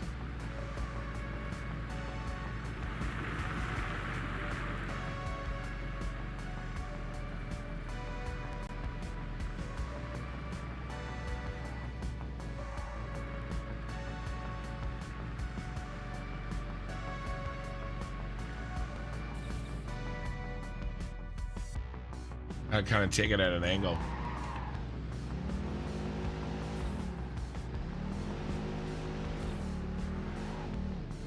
There we go.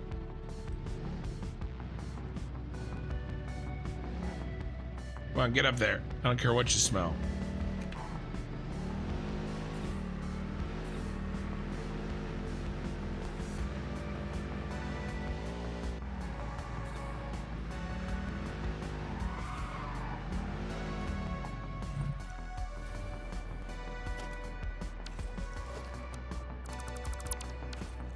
All right.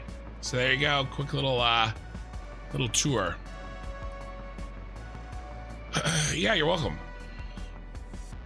I'm sure there was usually when somebody I found in life, when one person asks or complains or says thank you or something, right? There's a lot of other people that feel the same way that just have chosen not to express themselves. So, you know, I when one person asks for a tour, I try to do that, because it means that there's probably at least, you know, there's other people that want it too.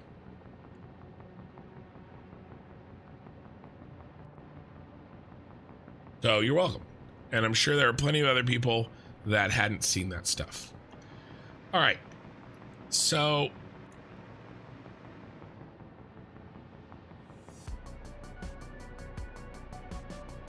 make sure that it's only 3. Okay. So we need 1 belt. So if we think of it like this, they should have traffic lights. Exactly. Hey, Al Smokin'. Haven't seen you in a while. Welcome. So if we set aside 1 belt for concrete, how many 780 belts are we gonna need? And if we think that each truck stop can handle an input of 2 belts.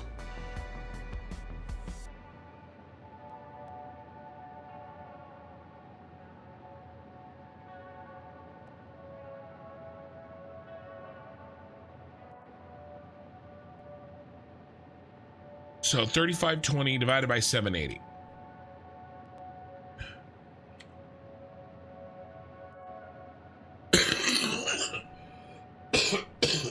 Sorry. This is why I have to not stream so late tonight. I need to get some sleep. So 5 plus the 1 from the concrete is 6. If each truck can handle 2 belts,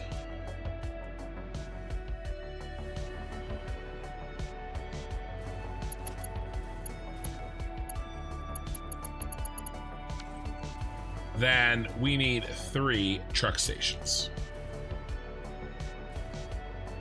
You have to consider truck speed distance. I don't think so, Killer Rain. I don't think so. I just have to add more trucks. I think the only thing I have to worry about is the input and the output capabilities of each truck station. All right, so storage here is this, right?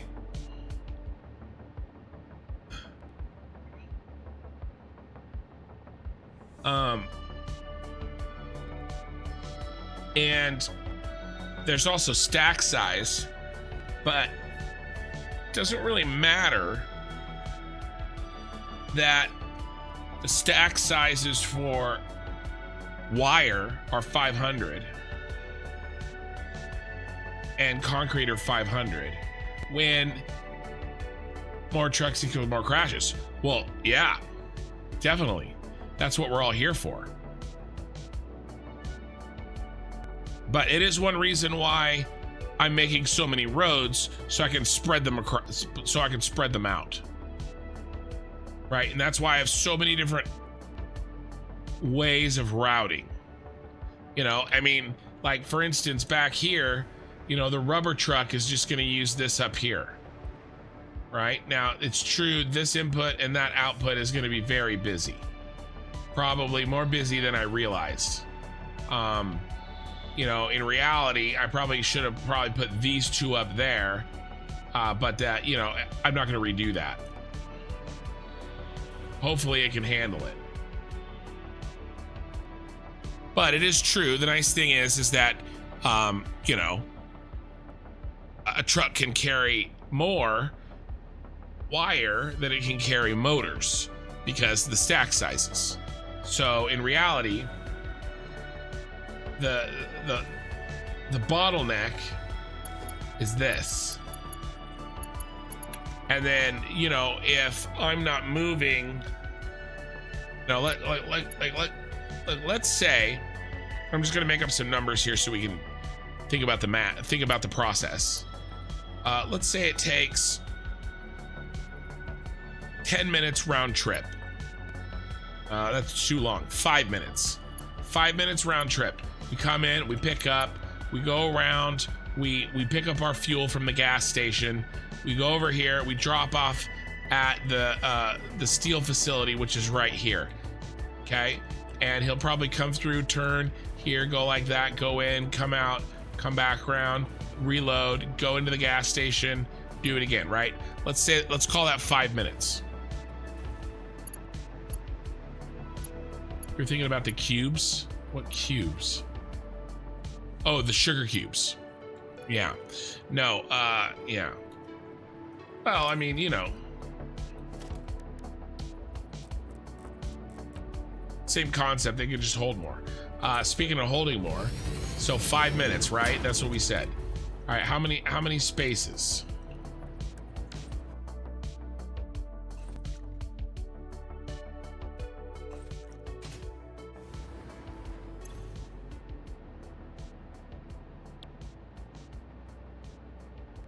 Let's look. I don't want to count. I don't want to count. Truck. 48 slots. All right. So we got 48 slots. And we can hold 500 each, right? So of concrete and wire. So 24,000.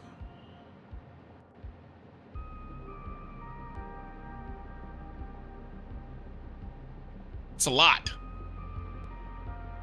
Okay, well, we can only put in 780 times 2. So if we divide by 780 times 2, okay, it's gonna take 15 minutes. Fill up a truck stop full enough to fill up a truck.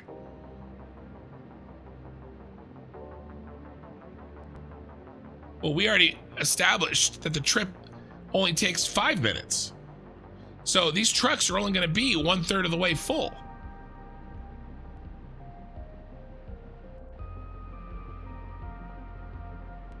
Right? Yeah, no, Killer Rain, and I appreciate it. I'm just using your question as an excuse to walk through this. All right, Corthal, have a good night, man. And let me know if you start Factorio. I wanna, you know, keep tracking the Factorio channel on the Discord. I'm interested. I want to see what you, I want to see what you do. And let me know about your computer thing too. And guys, if anybody plays MMOs, and if anybody is looking for Ashes of Creation, at Ashes of Creation, let me know. We've got an in-game guild, but you know, we don't have a lot of people until I get there to really, you know, play it live. So if you want to kind of be early, we have a Discord group, and you have to opt in on the Discord to see it. So we could definitely use some more bodies going in and playing. So if you want to play it, and if you're okay with playing an alpha. Okay, so yeah, so these are only going to be about 1/3 of the way through full, and so we won't need more than one truck per station, which is good because you know, and as long as we spread them out, it should be great. 3 stations, 3 trucks, and spread out across those 5 minutes. I think this is good. We just have to, you know, think about the space concerns.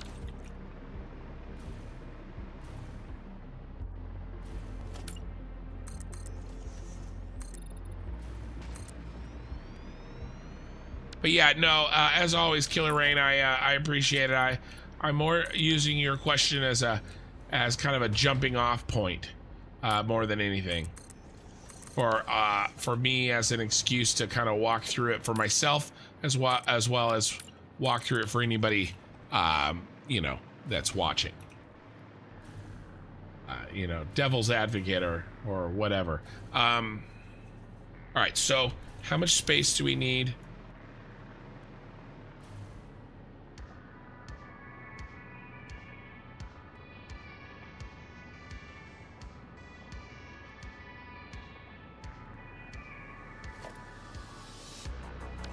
Okay, this has been tested, and I'm gonna do something like this, running it underneath and lighting it because I think it looks badass. Let's get rid of it for now.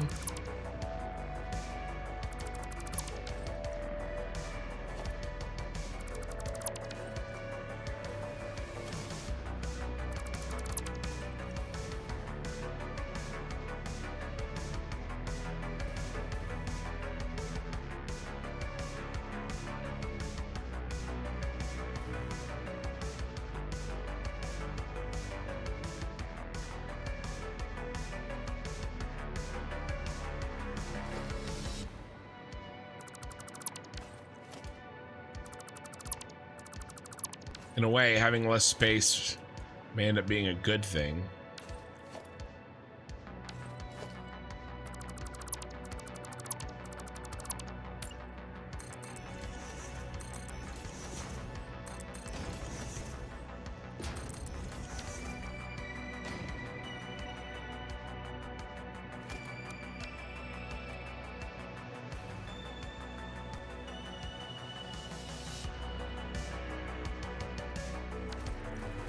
We have to place it correctly.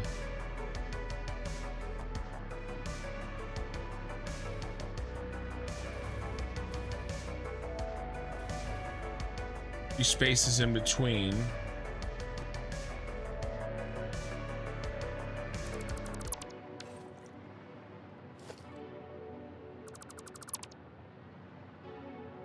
Here, let's put everything back.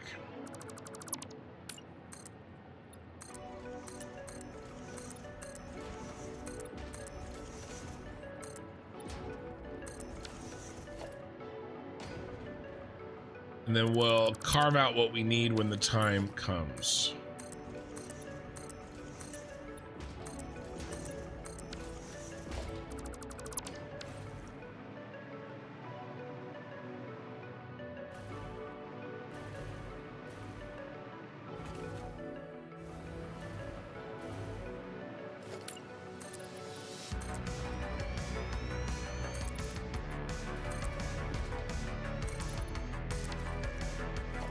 I think we put the paint down first, and then, oh, what the hell happened here?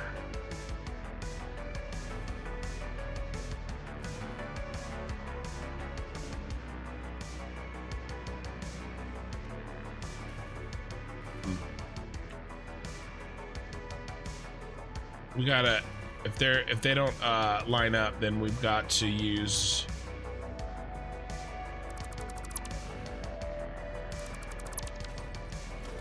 the sides line.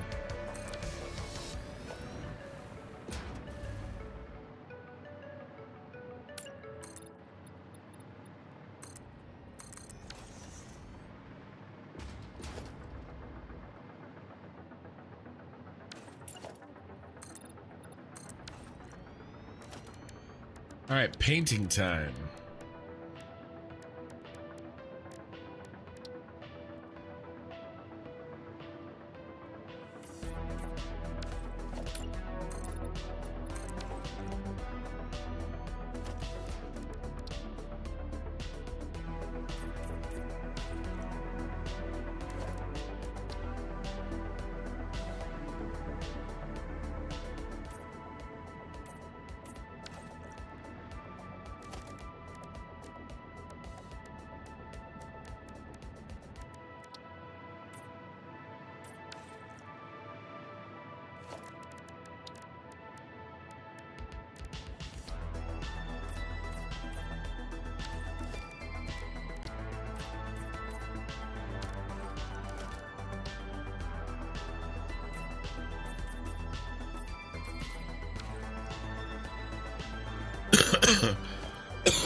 Sorry.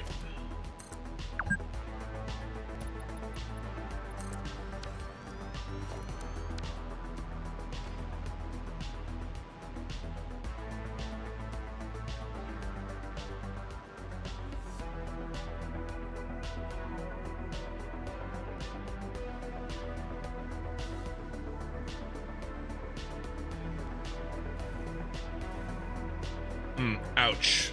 We have to do 2. I'm stupid.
All right, I think I got a plan here.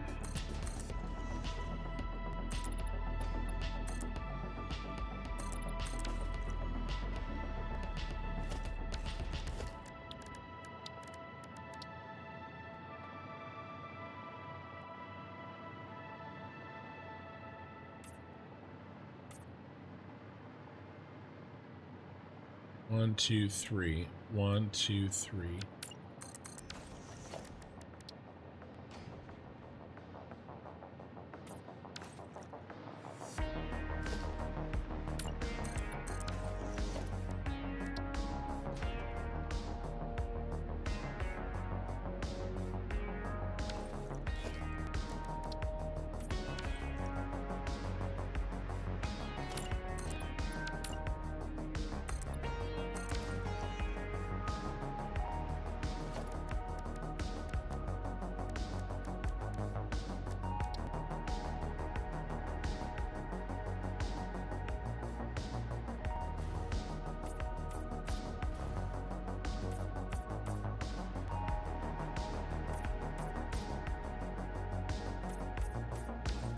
All right, there we go.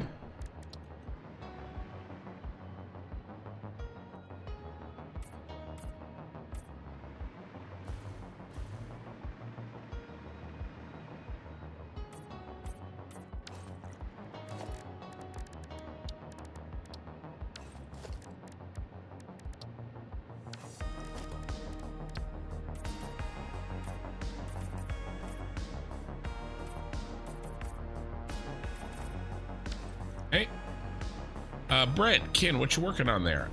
So we're trying to set up the drop off and pick up locations for our basics factory, which is in the Shard.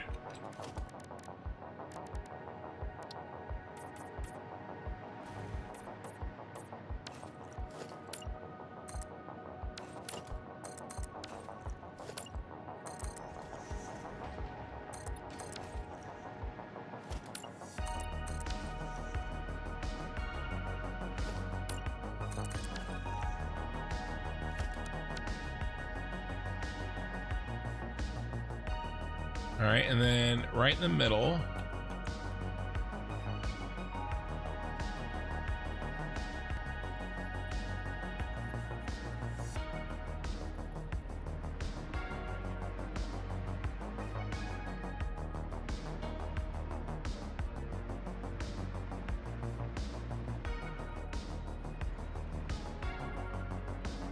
I think that's right.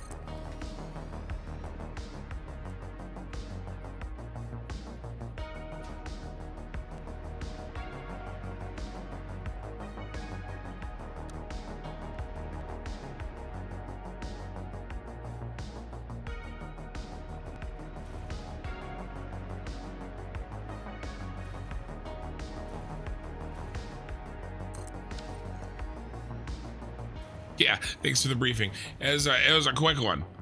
Sorry, I'm in the middle of racking my brain trying to figure this out. What if we change these arrows here?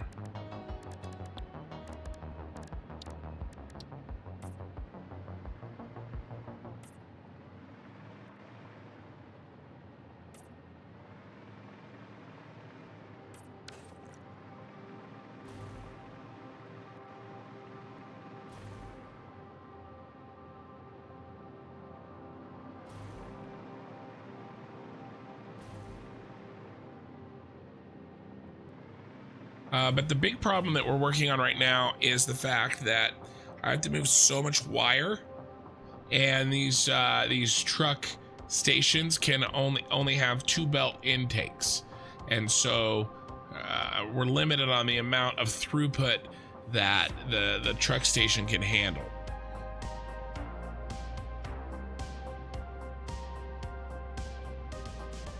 Yeah, no worries, no worries. Yeah, just working through this. I've only been streaming for 2 hours, but I'm already tired.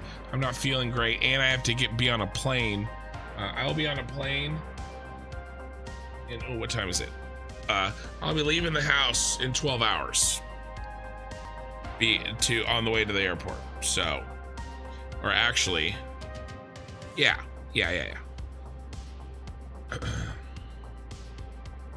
And I do need some sleep, but we've got some time left still. I'm not getting off yet. But this isn't going to be a 12-hour stream, unfortunately.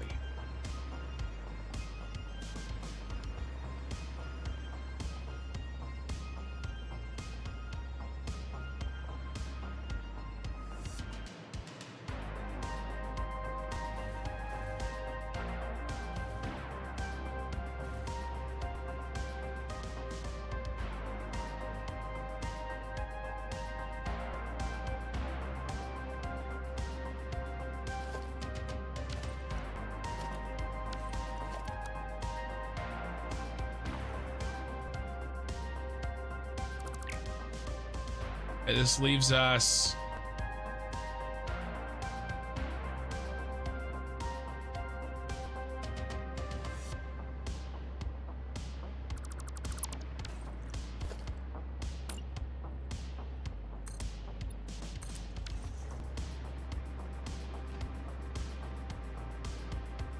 this open space to feed the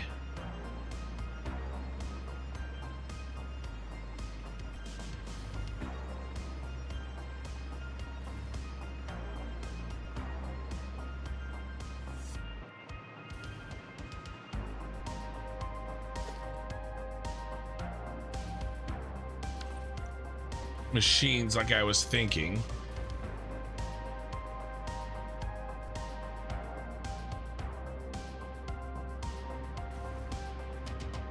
And then we do our wall back here.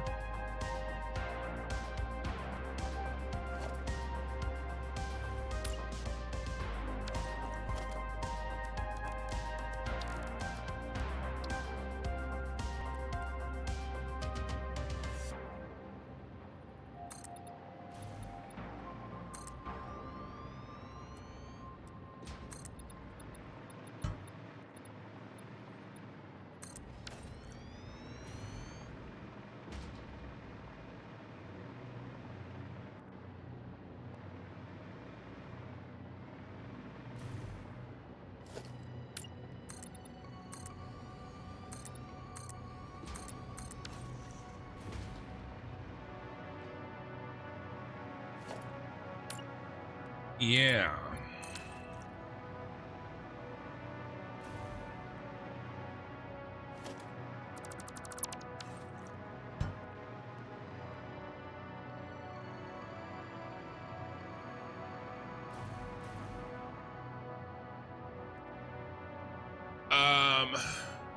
Never tried it, but if you have depots facing each other but have a truck stop right between the boundary, do they both offload load, or does it take one or the other? I think it takes one over the other. I parked some, well, and we did some testing when we built the truck stops at the bottom of that factory, making sure that they weren't too close.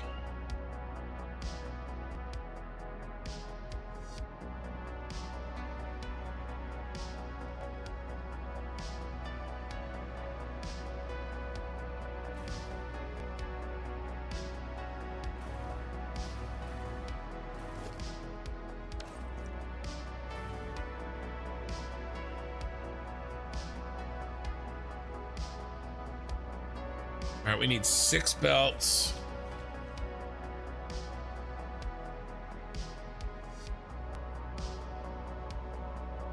I spent several hours sort of paving cliff face and prepping for big fully enclosed no window type bunker factory. That sounds cool, where internal lighting is the main thing, but I'm not sure it's working.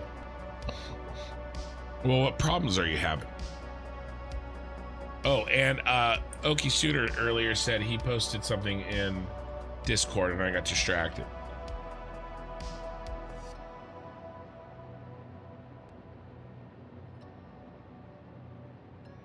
Oh, that was Corthal. Can you set up a delivery system like this?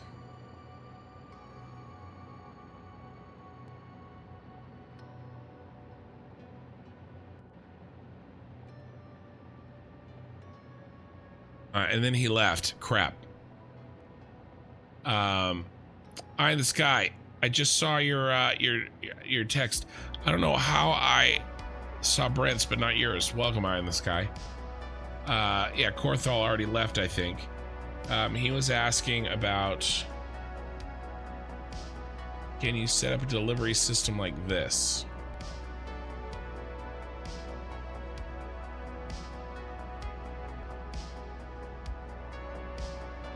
I'm not sure what he's trying to communicate.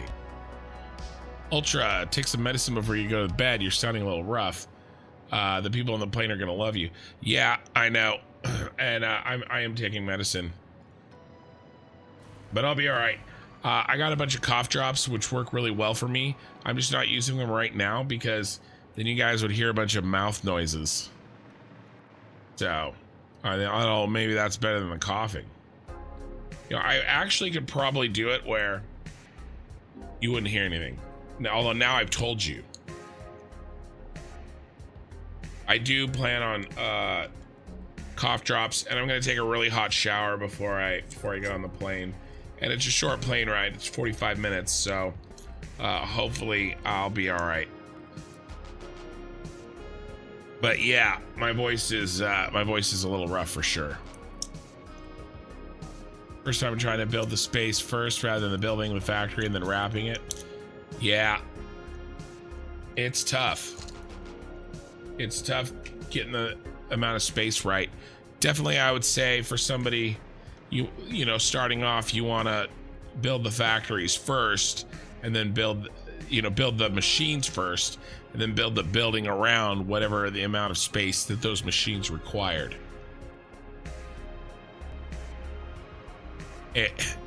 ASMR cough drop sounds. Yeah, I'll try not to.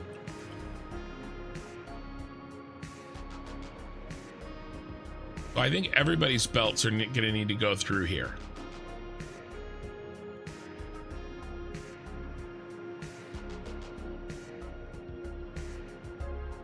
All right, there's 6, 7.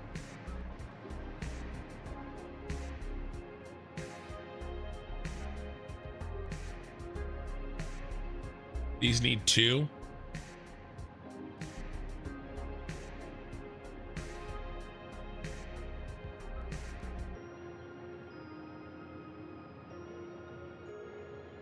Rubber needs 1. The leftover here.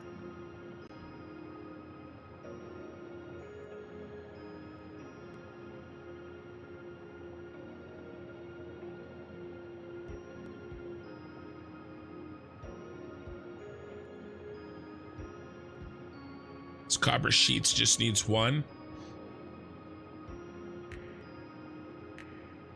Are you gonna have storage containers hidden or shown? The storage containers won't be downstairs. Their buffer will be upstairs.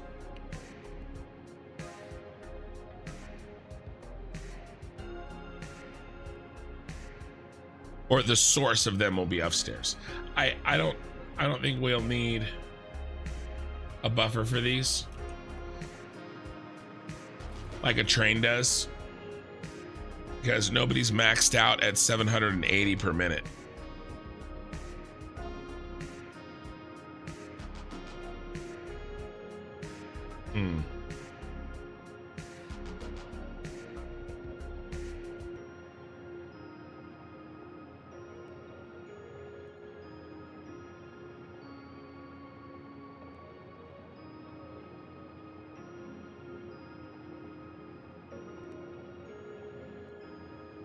Well, we're already using 2 belts for the ones that have the most throughput.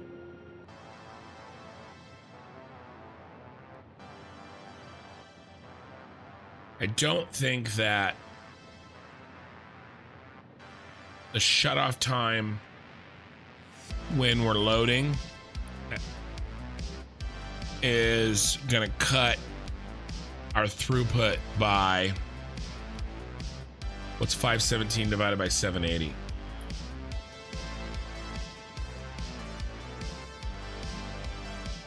No.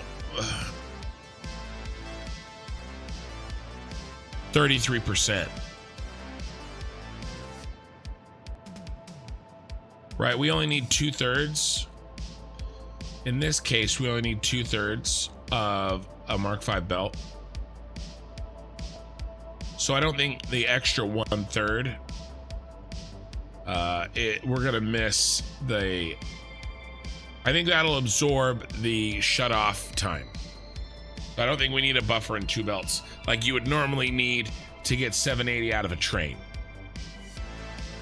Because we're not trying to get 780, we're just trying to get 517. Now,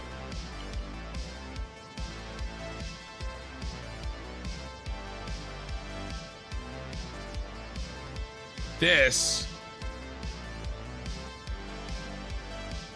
it's actually a good point. All right, same thing here, 605.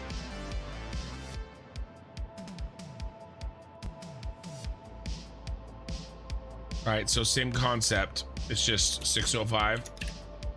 This is, you know, 77% of a full belt. I think the real issue is going to be this 3520 divided by 780. Although, you remember, yeah, it's 4.5. So that's a half a belt spread across all 3. Well, spread across actually all 5. So that's not very much, right? That's 1/10 of a belt. So I wonder how long it takes to load. 15 seconds. We continue with our 5 minutes to do a full round trip. 15 divided by 5 times 60.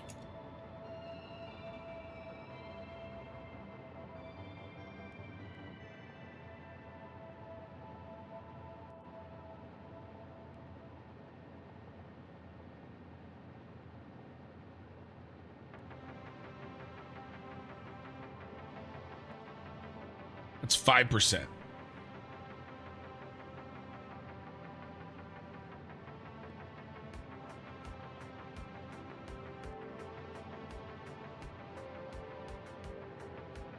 I just said it was 10%. So as long as the round trip takes at least 2.5 minutes,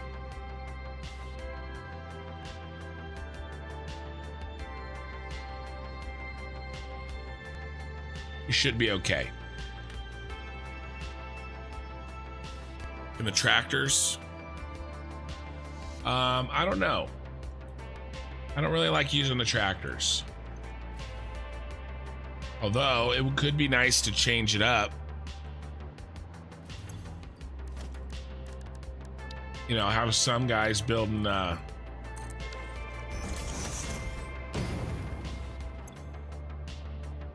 1, 2, 3, 4, 5 times 1, 2, 3, 4, 5, 25 slots.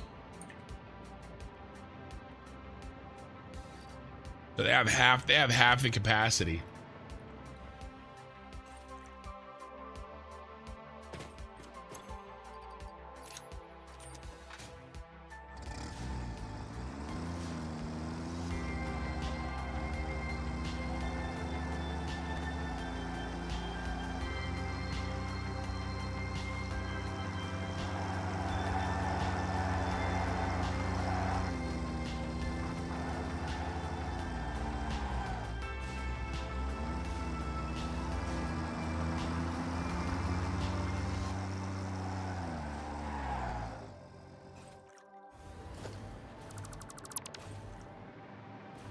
Sorry, sometimes I just like to play.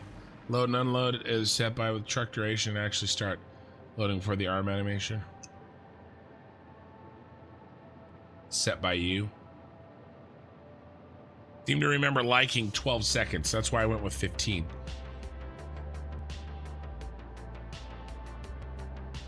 Still, as long as 15 seconds to 2.5 minutes, we should be okay. Of course, more is better. But you're right. Worst case scenario, we drop it down. I think we're going to be pretty close. Yeah, those that need the small throughput. Plus, worst case, you just get more tractors.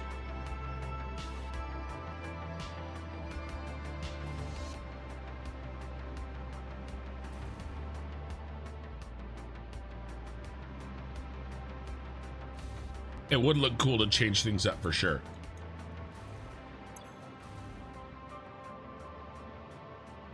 All right, I think this is working. What are we gonna do?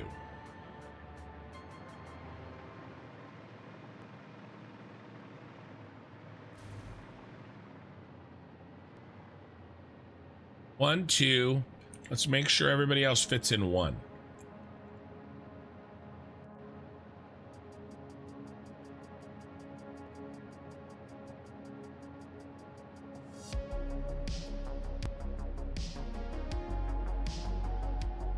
All right, let's do this. I'm gonna add up everything and then I'll subtract out the guys going other places. I'm just gonna use my calculator because it's faster. 79 plus 50 plus 34 plus 120 plus 550 plus 3720 plus 810. 5,463 minus, let's head over here, 3520 minus 48 minus 65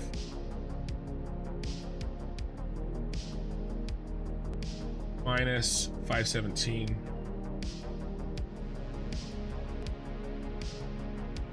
773.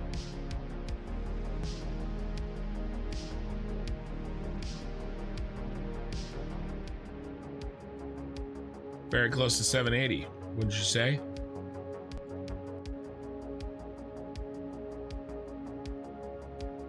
Well, now I'm nervous. Let me do it again. This is important now. Shit just got real. All right, let's do it item by item. The concrete is 810 minus 605. That's 205 right there.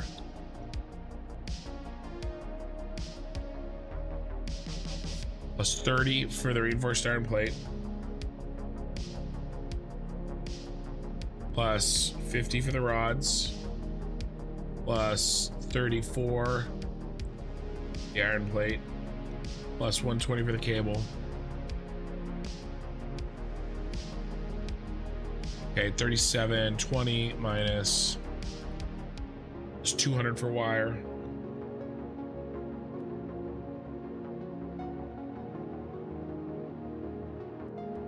Uh, 517 minus 550. It's 30. All right, I got 670 this time, that time.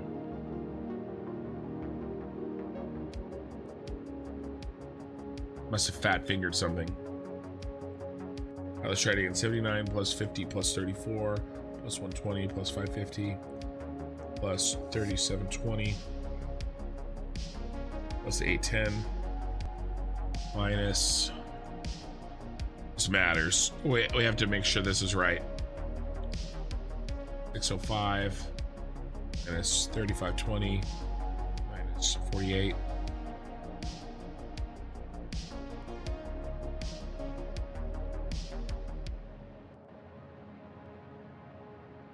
Damn it.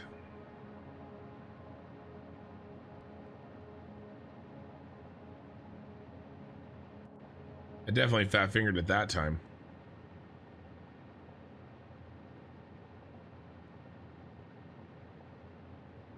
Okay, 5363. It's a total amount we're creating. But we're sending off 48 minus 3520 minus 605. Okay, 1190. Then minus an additional 517. All right, 673. I was 100 off. Right, 673 isn't bad. 773 would be. 673 divided by 780. We have 15% overhead and a nice full belt. That's very sushi. I think we're doing it. I think we're doing it. Achievement mathing the hard way. It's not the hard way. I mean, if you're talking about using my fat fingers to type it in on a tiny calculator, is that the hard way? Yeah, that could be the hard way. Just going in at your baby Excel. Yeah. It worked out okay though.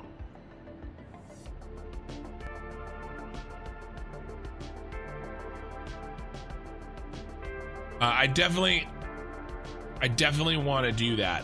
A lot of factory carts. And Okie Sooner, thank you for the $2.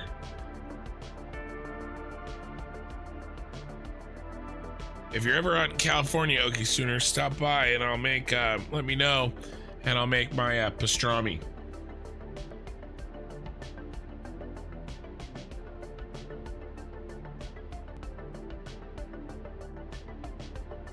Maybe I'll have a YouTube members only barbecue. All right. We've decided 1, 2, 3, 6. We have 9 belts.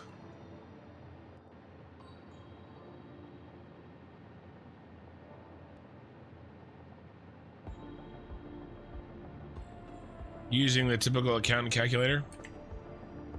No, I'm using this one. I love this one. I got this one like 20 years ago. It's a FX 300 MS.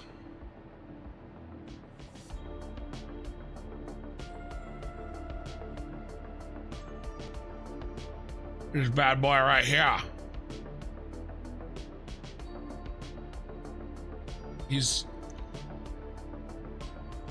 She's the only calculator for me.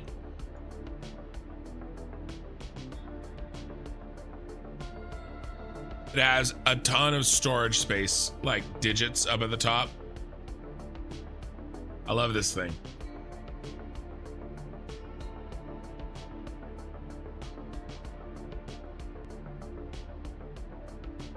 They're actually bigger than they look.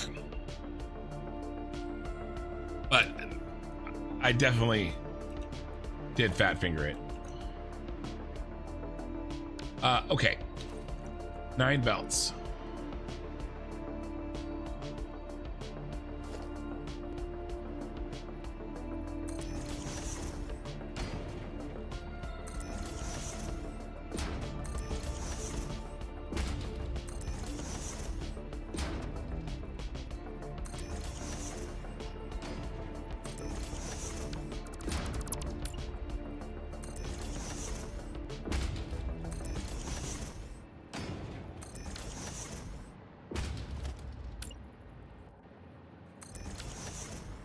No battlers. I don't know what that means. 1, 2, 3, 4, 5, 6, 7, 8, 9.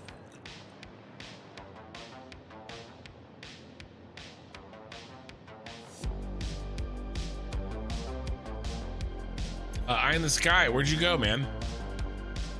One message and that's it?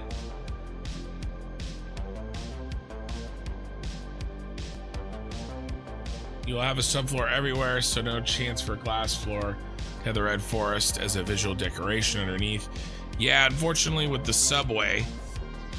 Now, I could have maybe a glass floor in the subway, but I don't know. I don't know. Maybe some areas, maybe. Maybe around the spiral.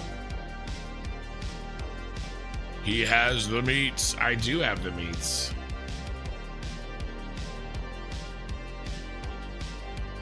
We had exactly that one in school. Dude, I love this calculator. Like, work was like, hey, person. They don't call me kin at work. You know, we want to replace your calculator. I'm like, well, all right, you got to buy this one. They're like, really? I'm like, yes. It's $15 on Amazon.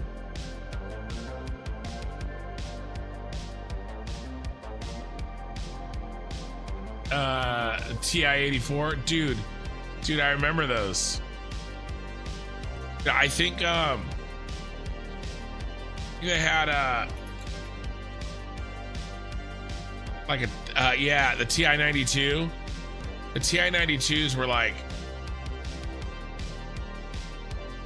oh yeah, it's this guy.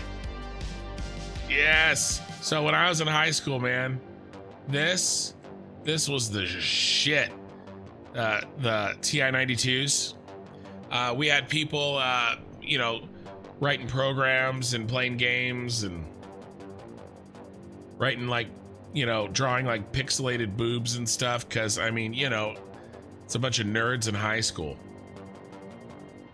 This is what we did it on right there. TI-92. What was the TI-85? Oh, on Etsy. You can get it. You can get it on Etsy.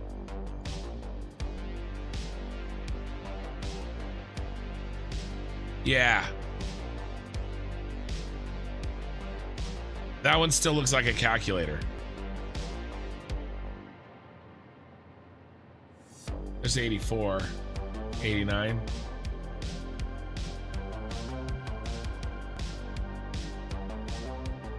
Oh, there it is.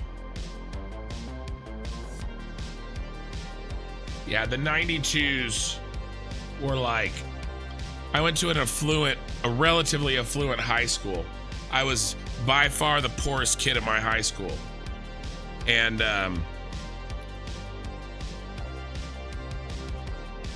they all had those, the smart kids. TI-89. Yeah, Kin has the meats. I know.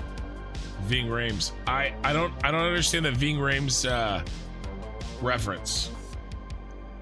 I think Killer Rain says, "I in the sky stopped chatting because he didn't have anything to debate about." It's true. All right, if this is our wall.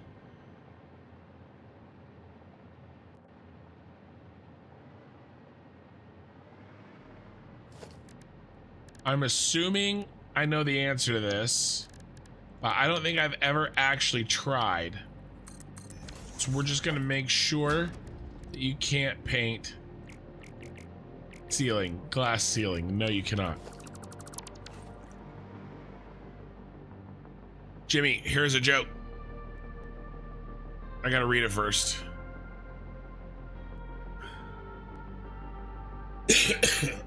I've heard that one. Yeah, Arby's. No, I know Arby's, but the Ving Rhames part. Was he like the spokesman? My cough drop ran out. Guys, okay, so I had a cough drop that whole time. All right. There was no coughing until the cough drop ran out. What do you think? Yes? I think so. I think I was able to talk without making any sucking noises. That's for my other channel. The ones you guys don't know about.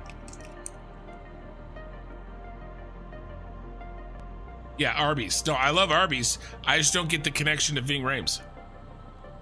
A flight from Oklahoma City round trip to Sacramento is $323 in March. Oh, maybe. I do have the meats. I like Arby's. Hey, Ken, you know all about the meats at Arby's. I do know about the meats at Arby's.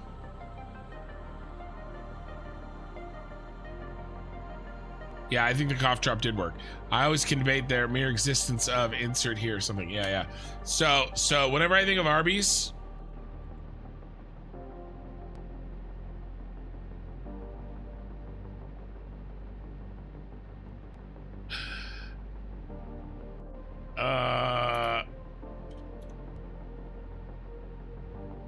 I'm not gonna play this whole thing, but it's hilarious. If you haven't seen this dude,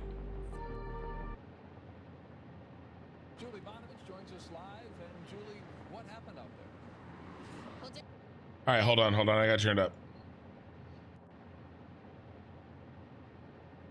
David Glenda, they just finished boarding up the window pane and part of the wall here. This is a very busy Arby's. It sits right here in Woodward in Royal Oak near 13 Mile Road. So as you can imagine, there were quite a few people inside at the time. A big window went pop and there was just glass everywhere. That was the loudest bang I had ever heard. It sounded like an explosion. I thought perhaps the end of days was upon us, but it turned out it was just a disoriented old lady in a champagne-colored Toyota Avalon, crashing into my world like DMB circa 1996. Who's got their claws in you, my friend? Into your heart I'll beat again. Just before 2 p.m. There's like, I can't even talk. There's like 3 or 4 of those. It's so funny. There's a bunch. Oh, wait, too loud. Let me reload my my volume settings real quick.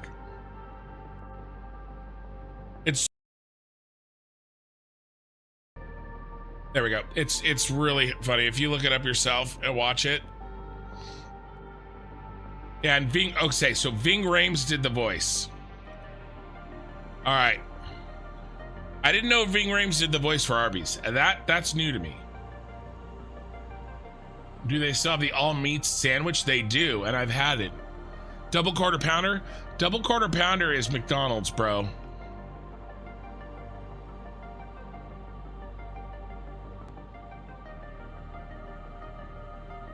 All right. Don't get your meat sandwiches mixed up. We take those very seriously around here.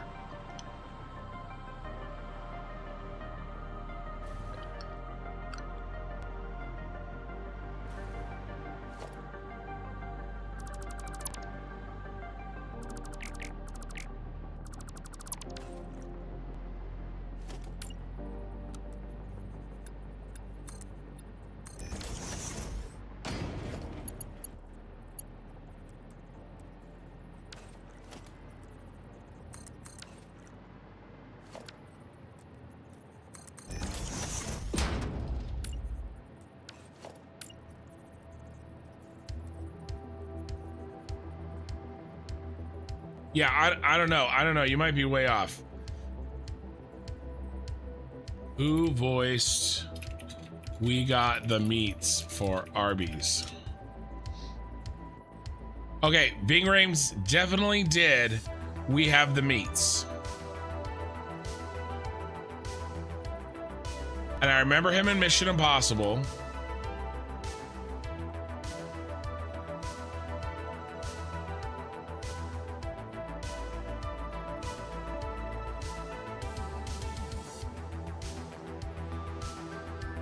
Con Air. I mean, obviously Pulp Fiction, right? I don't think he was in Mars Attacks, though.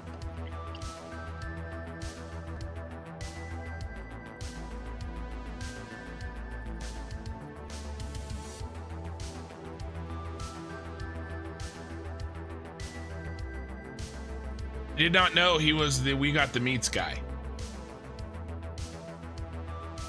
What alien attack movie was he in? All right. We're gonna do it again. He was in Final Fantasy.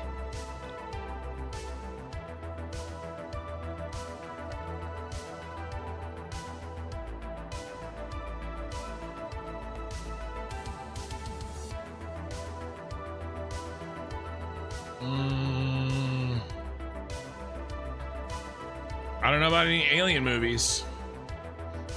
Guardians of the Galaxy? There's aliens in that. And puppets too.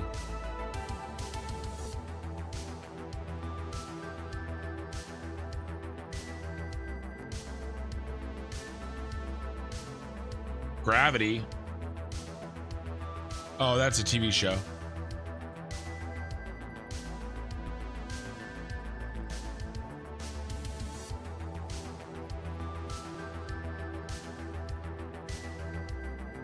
Wasn't he,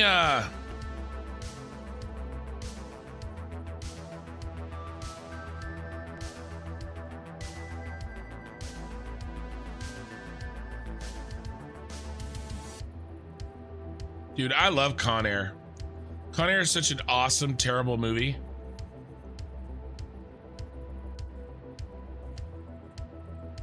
We've talked about Con Air on this on the channel before. I don't know, man. I don't know. I can't do anything for you. He was in Get Shorty, but the only alien in that might be Travolta. It's true. It kind of seems like slumming at work for the actor of his caliber. Must have been short that month. Yeah, I don't know. Did you just bro me? I might have. Yeah. He. I pretty much just know him from the first one.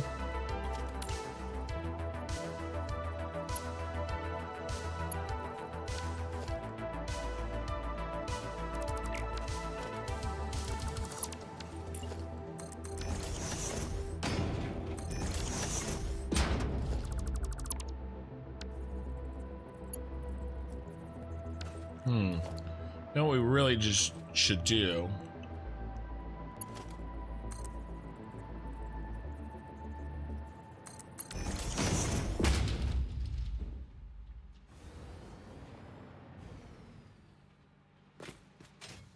We decided that was gonna work, right?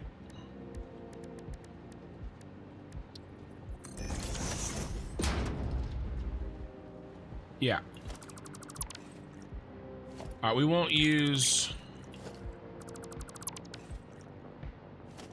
blower holes at all.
It's kind of messing up my shtick up here.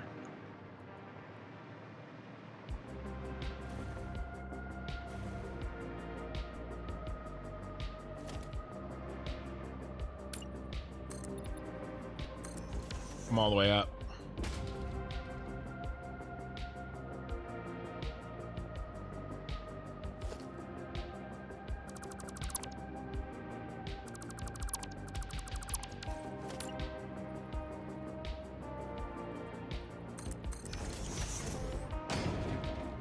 Yeah, awesome and terrible. I love it, Con Air. I do. It's so, dude, the song, they got like super popular because of it. It's so corny. John Malkovich is so bad. Like everything is like Con Air, everything is exactly how you expect it to be. Like, I don't know, there's something comforting in that. You know what I mean? Like, it's like watching The Office. You know, it's like everything is exactly as it should be.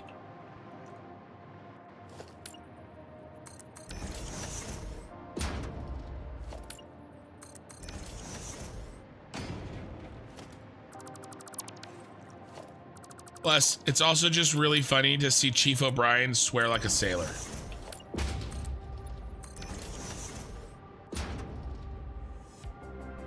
Dare you suggest Arby's for dinner tomorrow? Dude, I love Arby's. No, if I said to the wife, let's go get Arby's, she'd be like, fine, but I'm getting Chick-fil-A or Popeyes. Popeyes is my daughter's favorite. I think Chick-fil-A is my wife's favorite. I will say their chicken sandwiches are good. Ooh, should we jam them together? Yeah, we're gonna jam them together.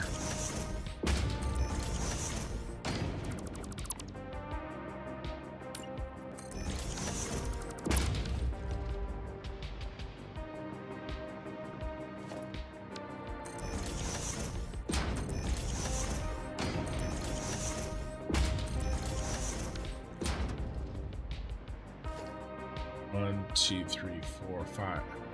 Yeah, okay.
On air was Nicolas Cage 80s nostalgia for 90s era. Dude, I don't know, there's something about it. I love and I like him in I like Nicolas Cage in The Rock too. The Rock and Con Air. Both great movies.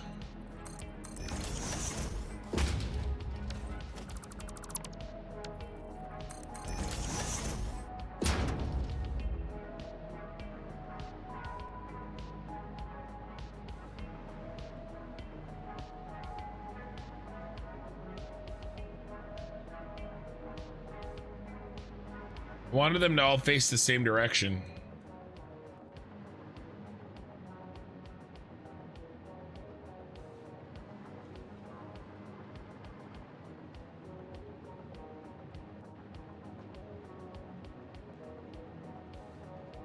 but I can't isolate that unless I use a floor hole.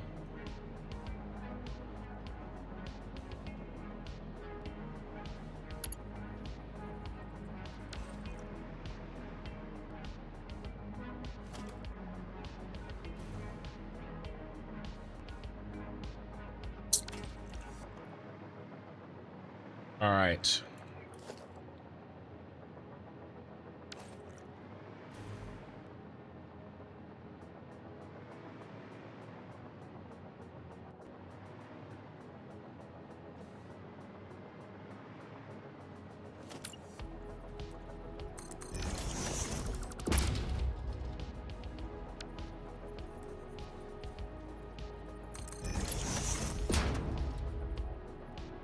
Oh yeah, I can. Awesome. Okay, good. Mission accomplished.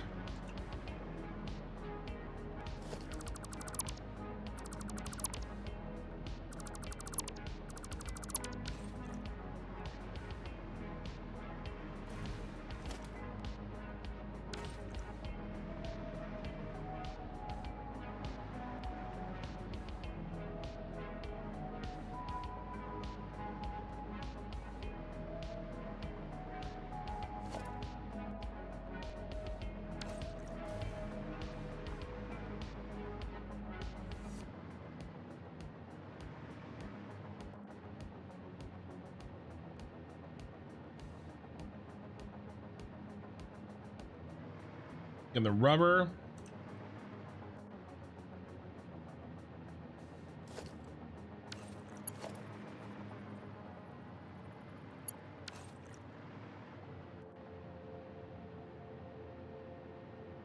Dude, I was thinking about that line.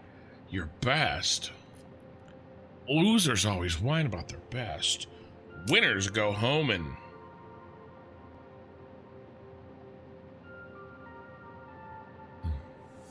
rated R sentence. I love dude. I was thinking about that line. I was gonna quote that line, dude. And then I got distracted thinking about the game. Damn game distracting me.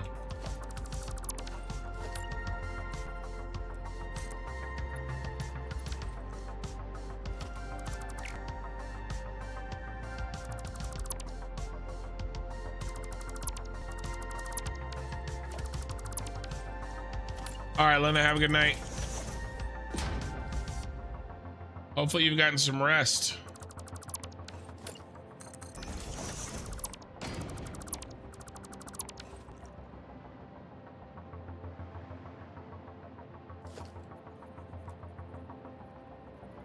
All right, yep, the 3 in the middle.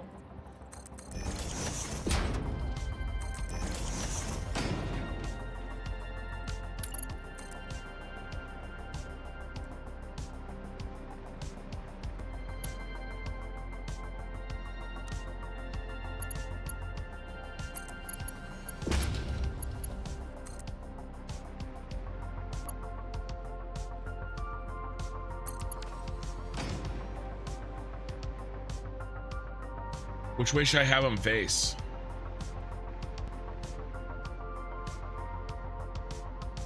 Probably this way.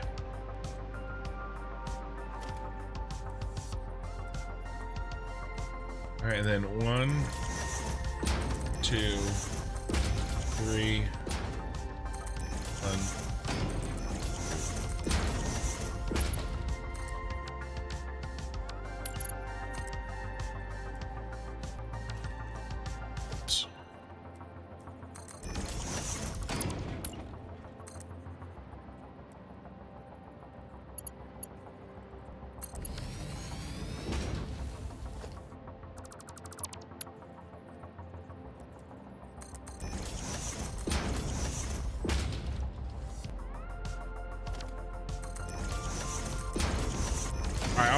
I like that one, but the one I do all the time is from Hunt for Red October.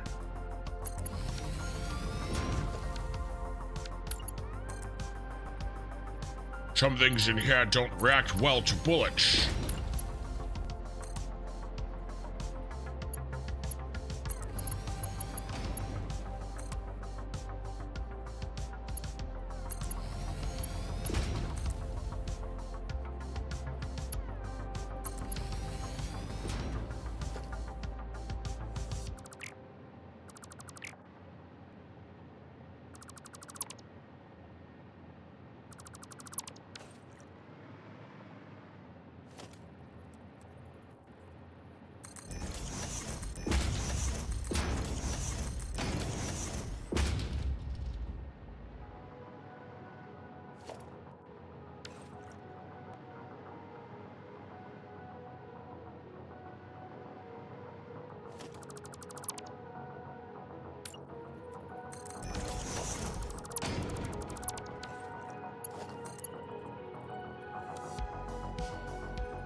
Yeah, this is gonna work.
All right.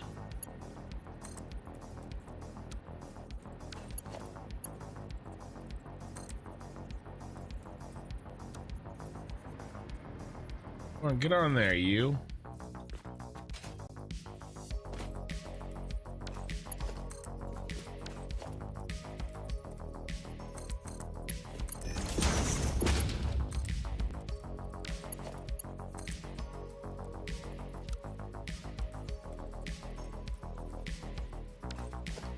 What's the matter? You don't like your home?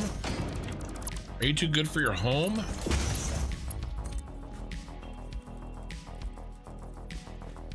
He's too good for his home.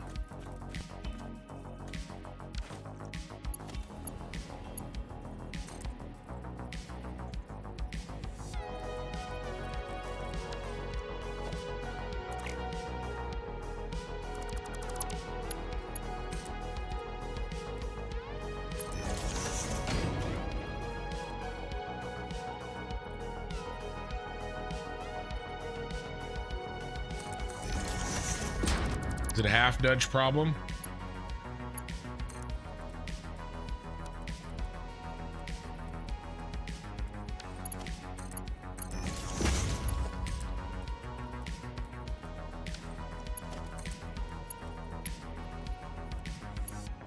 Yeah, it is a half nudge.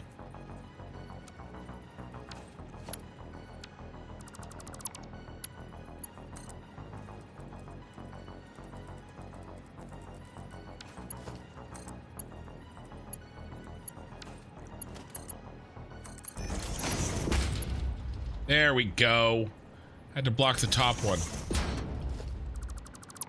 We got it, baby. We got it.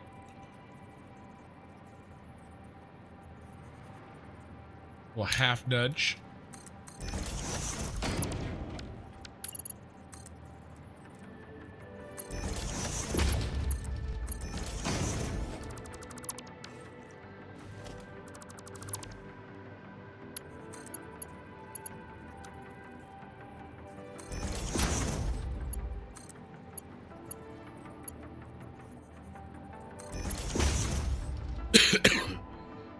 Oh, cough drop right out.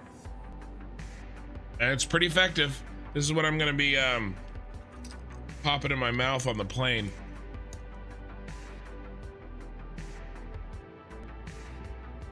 Splitter to make a shorty lift. Yeah, I was definitely trying to make a shorty lift.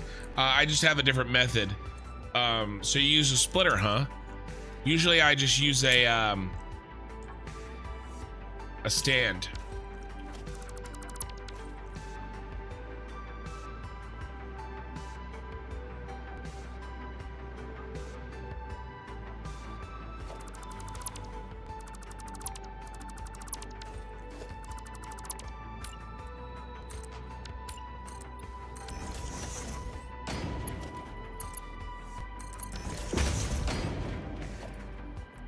But it also took me a minute to remember that I had half nudged these.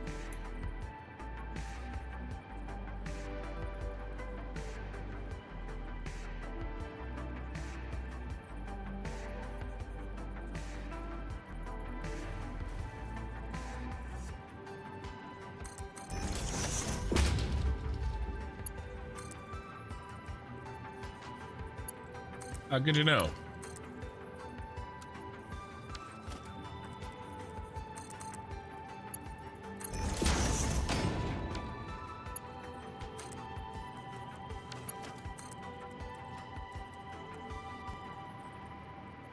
Oh. There.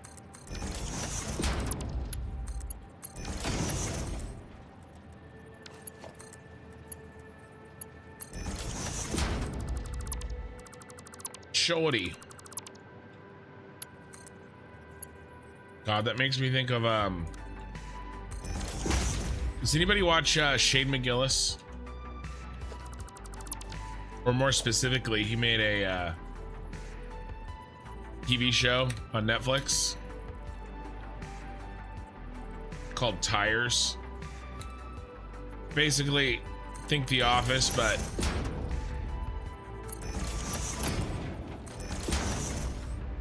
for a mechanic and tire shop.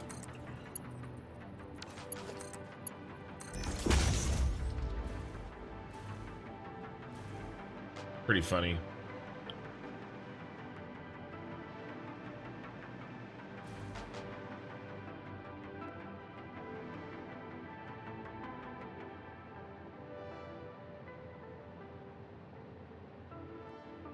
Yeah, Tires. Yeah, it's a Netflix TV show. He's got a bunch of stuff on YouTube. And a stand-up on Netflix as well that was really good. Are you infectious? Maybe, but probably not to you. Eye in the sky.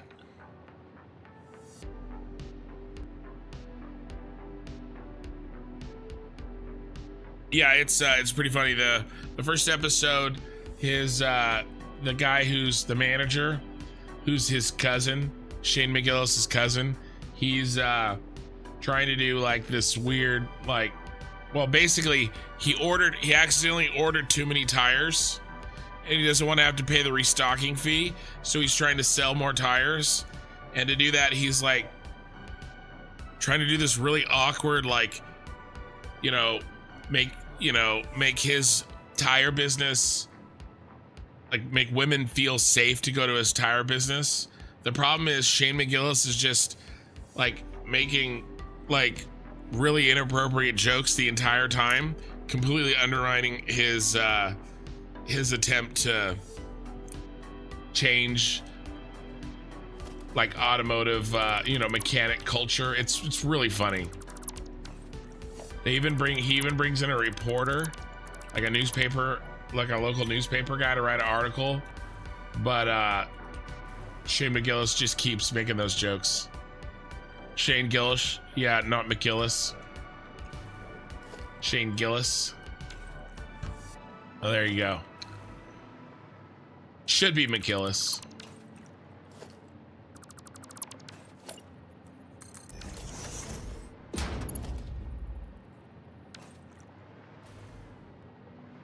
All right. Should we glass this side? I'd like to. Problem is there's some non-symmetricality happening. I assumed his Irish heritage.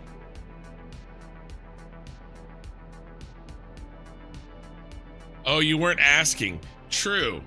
There was no question mark there. You were telling me that I'm infectious.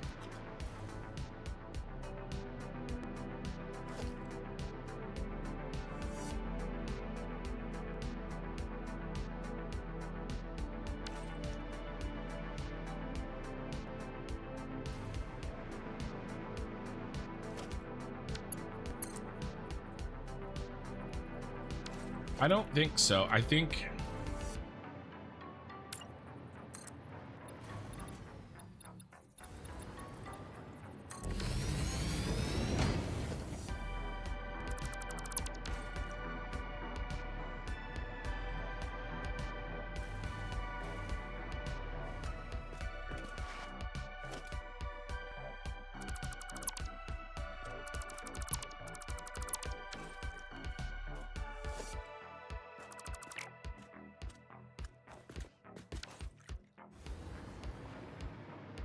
We're just gonna run them.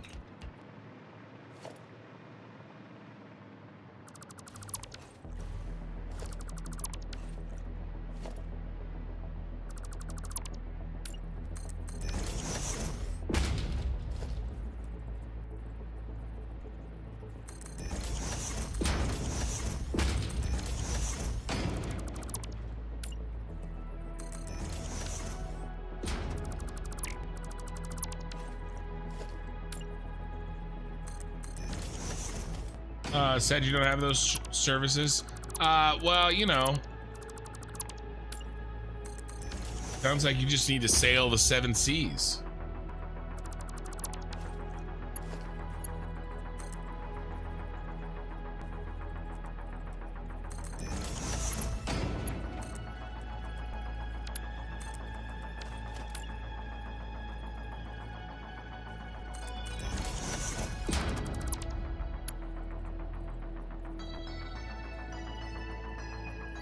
What time are you arriving at the airport tomorrow? My half of the Green Gables twins wants to know.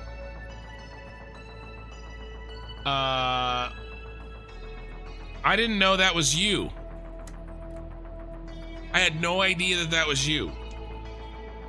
Now I have to go back through everything I said to see if I said anything that I'm gonna regret. I gotta write down your screen name. You change it up on me.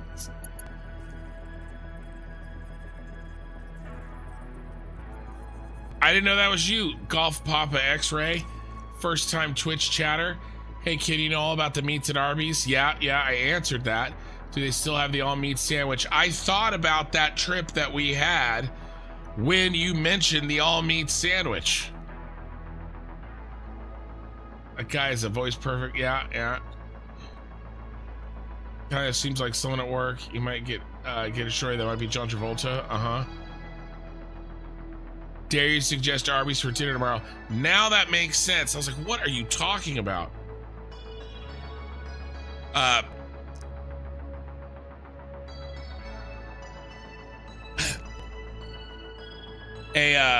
Someone that I know from my personal life is hanging out in Twitch, and I had no idea who they were, but I put it all together. What time am I arriving at the airport tomorrow? I shoot for 2 hours early, even though that's way too early. The wife's dropping me off. She'll probably be back home at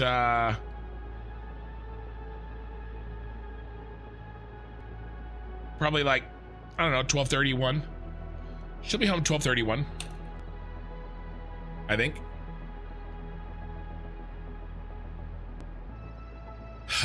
Appreciate your interaction, Ken. Mostly a VOD watcher, so happy to contribute to the derailment occasionally. I know, massive derailments. It's okay though.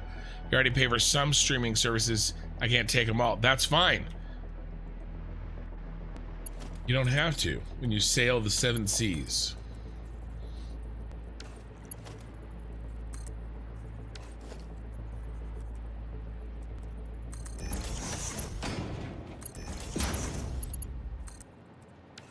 Please click. Is the problemo.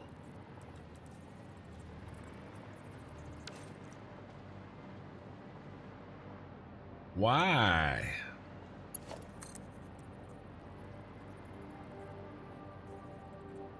That a half a nudge? A nudge too much?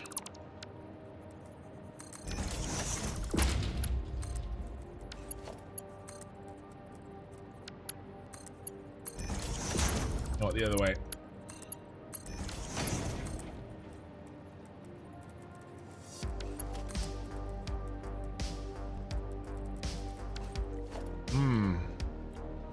That is off in a more fundamental way. Well, crap. I guess we'll have to come in from here. Yeah, there's Definitely a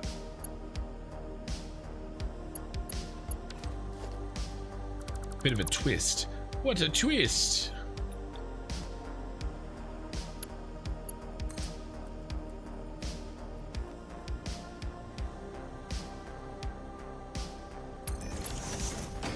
Yeah, I have to go back and try to figure out if I was talking too much shit. Definitely possible. Likely even. Likely.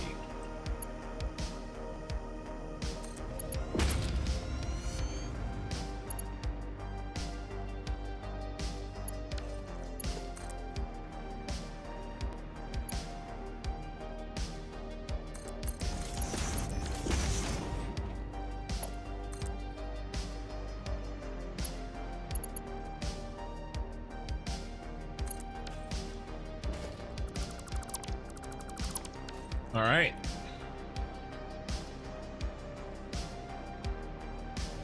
Have we done the floor math of the Shard Factory layout yet? No, but I'm pretty confident. I'm confident we got plenty of space.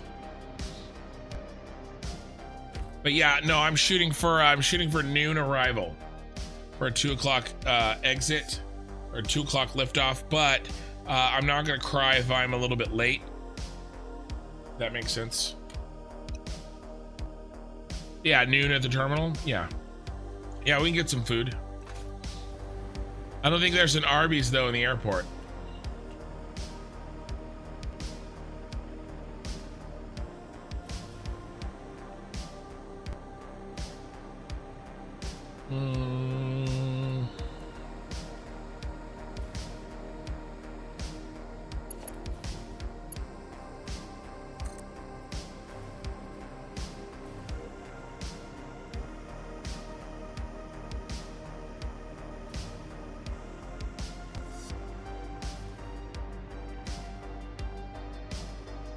That's not low enough, but I'm just placing it here so I can cut out what needs to be cut out.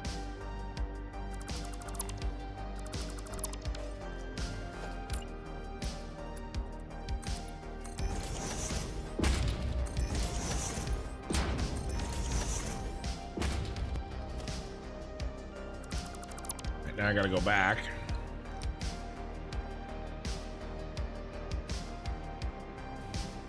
Yeah, they board at 1:15. Yeah, I figured. One of the reasons I can't stream super late. It's one of the reasons why I don't intend to stream super late. What I end up doing and what I intend to do are often very different.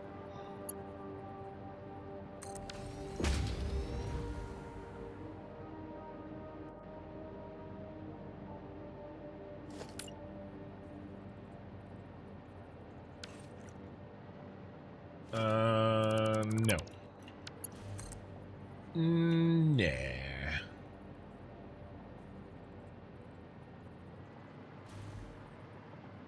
Wiggle, wiggle, wiggle, wiggle, wiggle, yeah.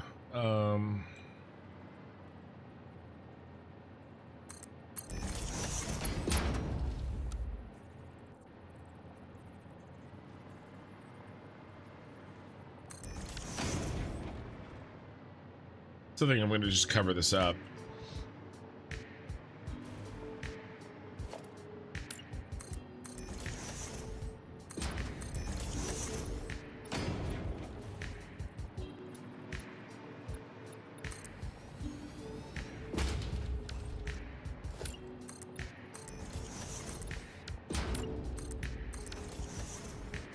Although Satisfactory is not nearly as bad as Factorio in that regard.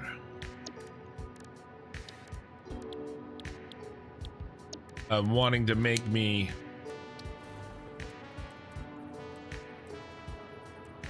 stay online a lot longer than I should. And that is like almost centered. It's really irritating me.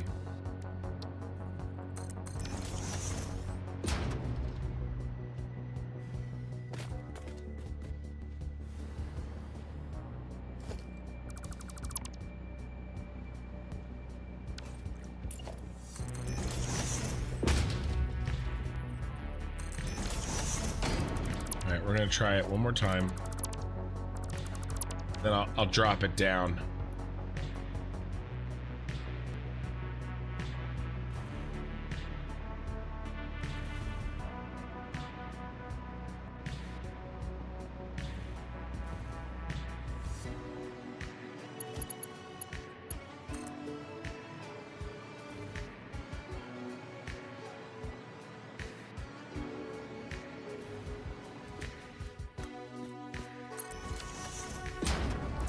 But yeah, no, honestly, regarding the floor math, uh-oh.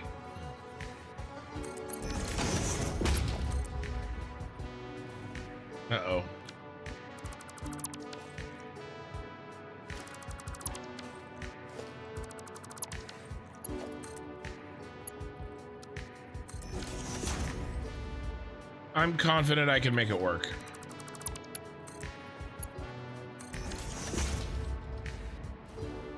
It doesn't matter, we're covering it up.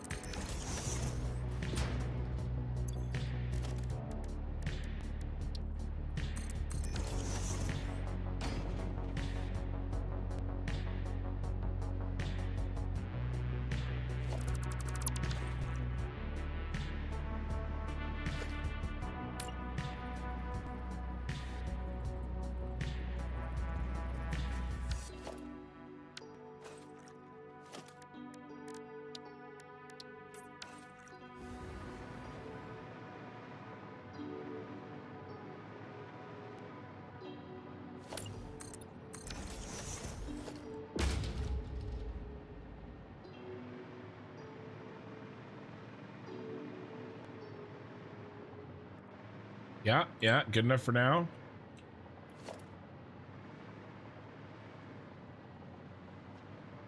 Then I think we cover these up too.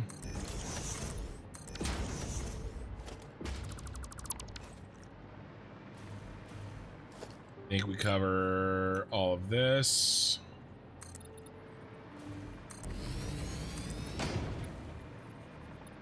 And that. Then we'll do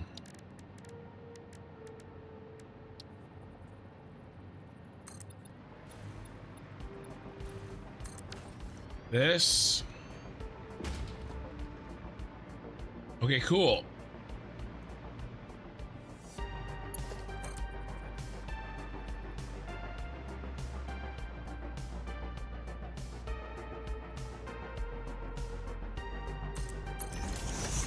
So mostly right here, I'm just looking for center lines.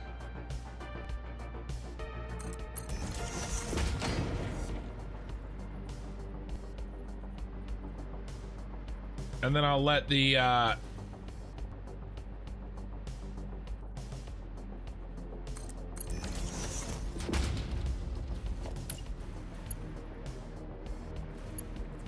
that's wrong. It's all wrong. All wrong.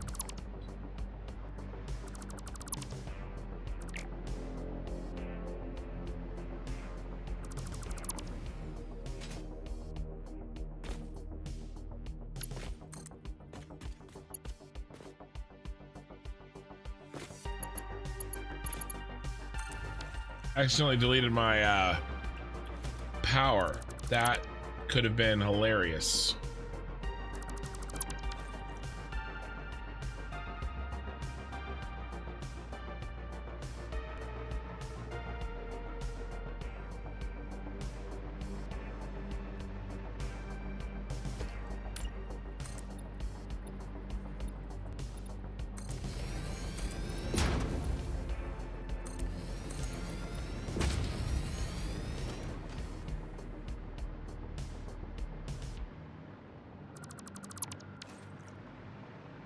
Night, guys. Gonna get some sleep. All right, okay, Cedar. Have a good night.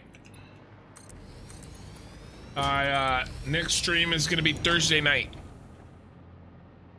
and we'll be back on Factorio. I have really 3 items left to automate legendary, and then I'll be able to make the legendary railguns. And at that point, we are ship designing our endgame ship to get to the outer solar system. So Thursday, Friday for sure. and then maybe a few nights the next week, and then maybe Friday.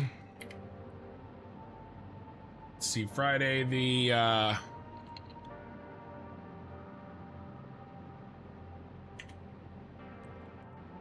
don't know.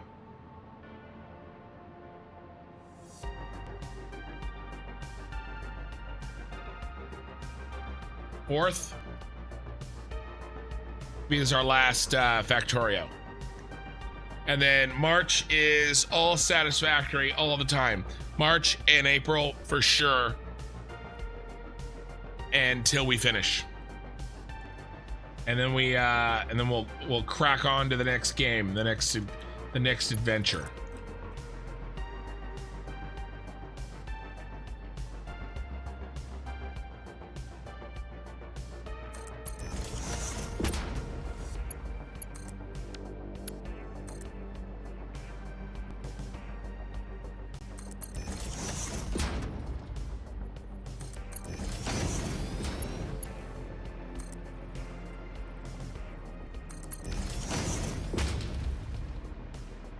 The shard have drones? Probably not.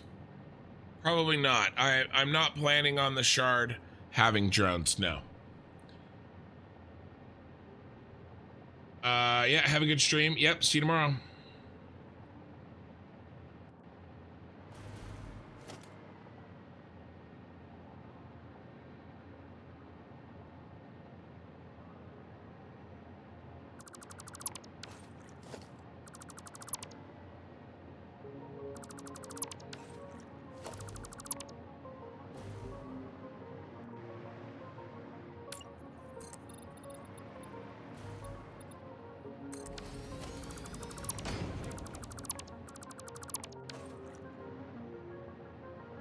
All right, let's one last time. See if we can get this bad boy. It looks like a half nudge.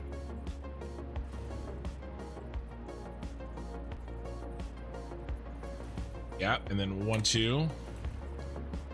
And out here probably.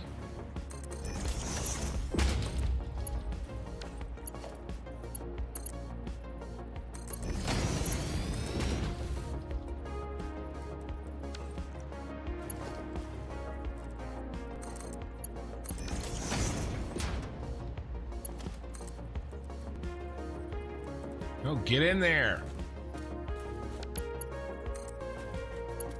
There you go.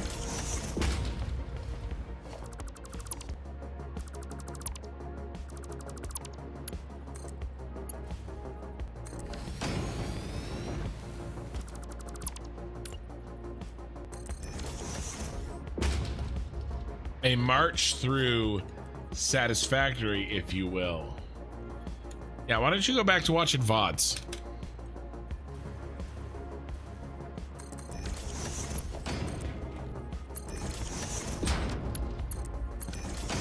Actually, that was pretty funny. And if Mikey was here, he would be laughing his ass off.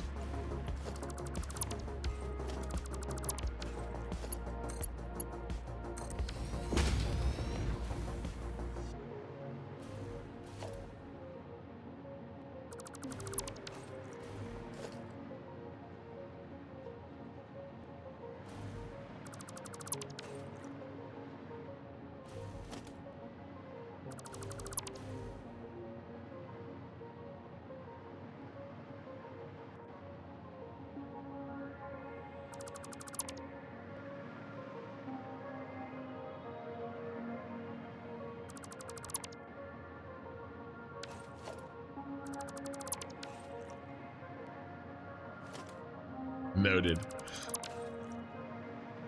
Now we have the deal is puns are allowed.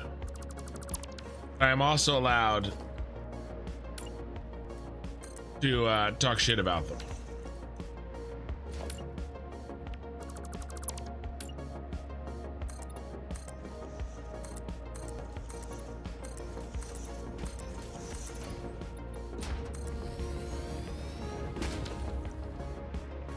Bum, bum, bum, bum, bum. Oh my God. Oh my God.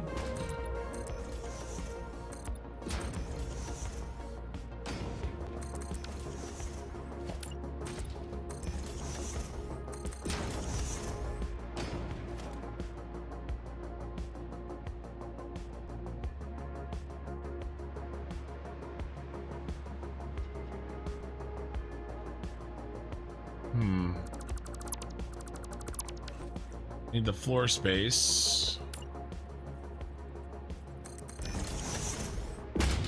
And then we're gonna have to put the lights in.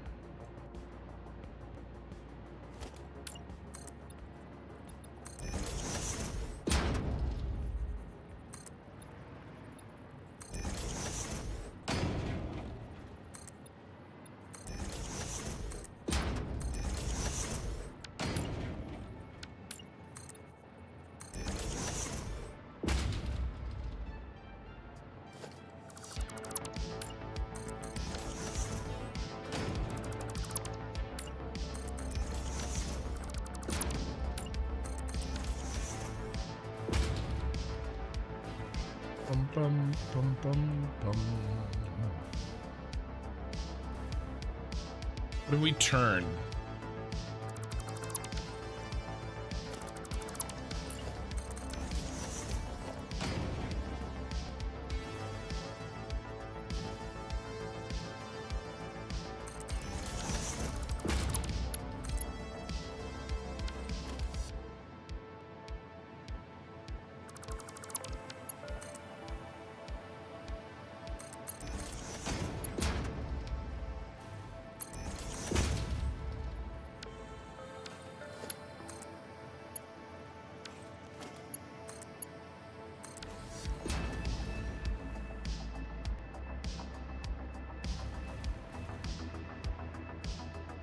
Not quite.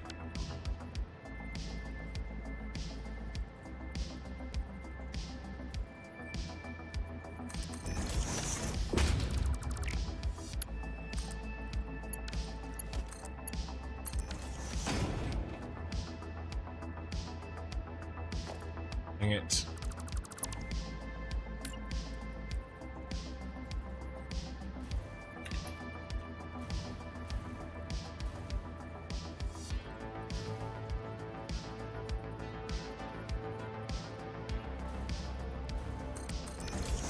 I gotta rebuild that to get the footprint right. Be right there.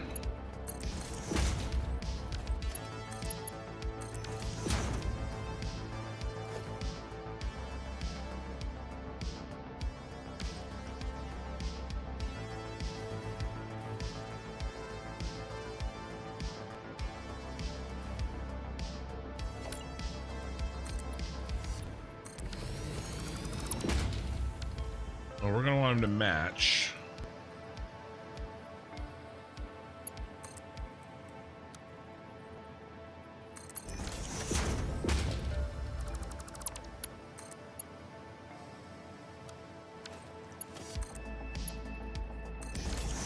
There we go.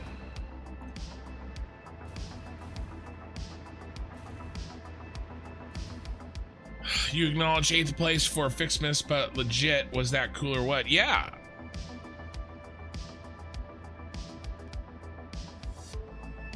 I'll roll what I need to when I bet gut night, guys. I don't know what that was, Spaghetti, not allowed, but I think it was English. But yeah, it was cool. I don't, as far as I'm aware, I haven't been contacted by Coffee Stain about that yet, because I was supposed to get something for 8th place, I think, right?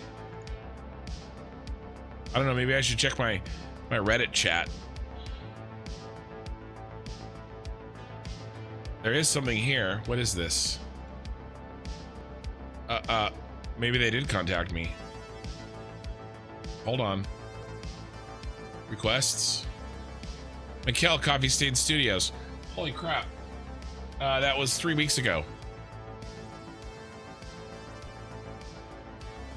I accept. Sorry for the tardiness with getting back to you. Still getting used to solo workload, but congratulations on an awesome Fixmas build. Was a blast.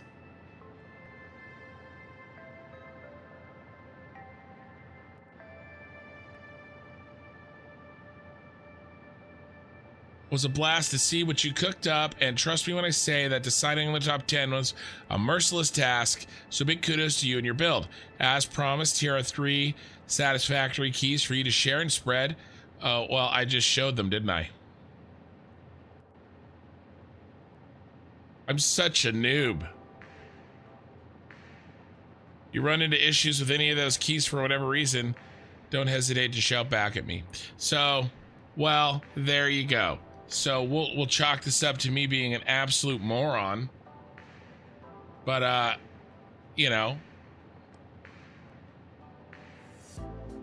we'll chat in Discord about if anybody wants to play Satisfactory but doesn't already have them. So there you go. I'm having a moment. That's the second dumb moment I've had in 2 days. That's because I'm not feeling good. So there you go. Honestly, if anybody's watching, just reach out to me, and you know, who doesn't already have the game, and we'll go from there. All right, and I'll do a big announcement in my Discord as well. Maybe right after I get off the stream.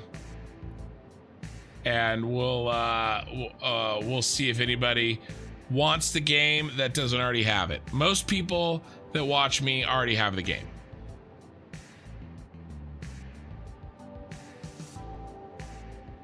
Maybe I'll delete that out of the VOD. Well, for YouTube anyway.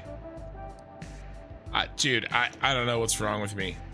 I messed up bigly yesterday too.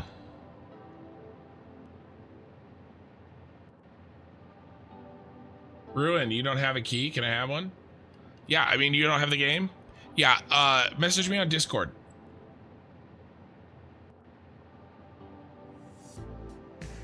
You've been around a lot.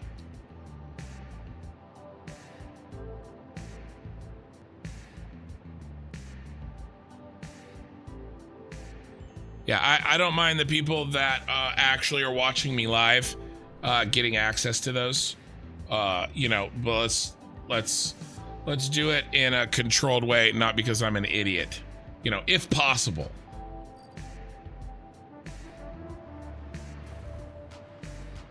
I was watching Reddit for a message, and then I got busy and I forgot to look. I'll have to message him back and thank him.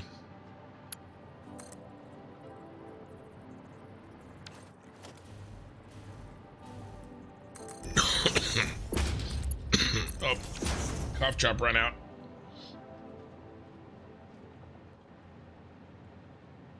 You use ChatGPT to help me build a PC capable of playing, trying to justify the cost.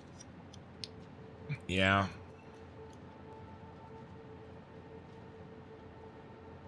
Well, you could, I'm in a pretty good spot. I make a few $100. It's like between right now it's between like $500 and $800 a month. With the streaming and everything. I am trying to grow that. But, you know, I, have the opportunity of, ooh, that's wrong. 1, 2, should be there. You know, upgrading my PC and calling it a business expense, because it is.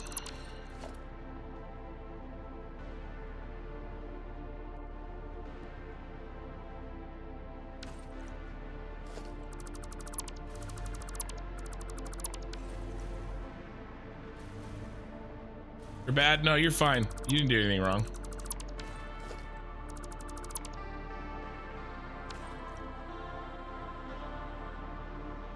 I work so hard to try to think about stuff like that, and then I drop the ball.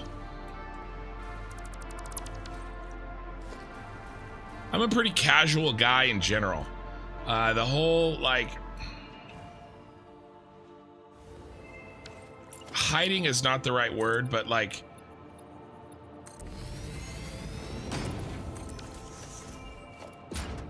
the whole subtlety thing is not my strong suit. You know, my dad used to give me a hard time. I mean, he still does. But you know, how I persuade is basically using, you know, beating people over the head verbally. Subtlety is not my strength.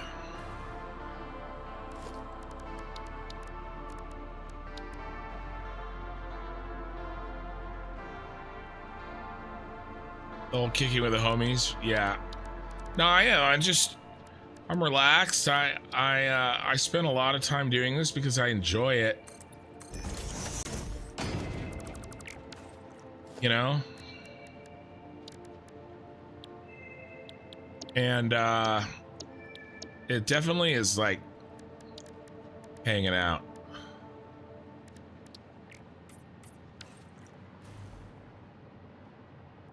What if we were to do something interesting like this?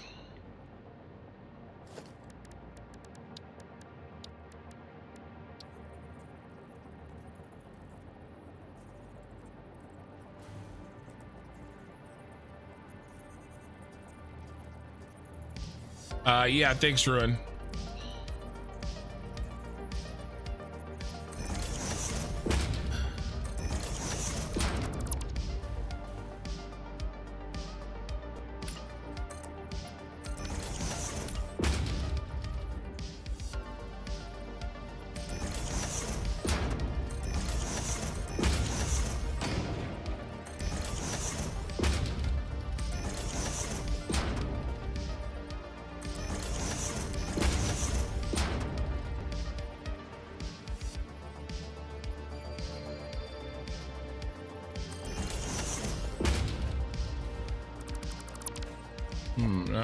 Not quite.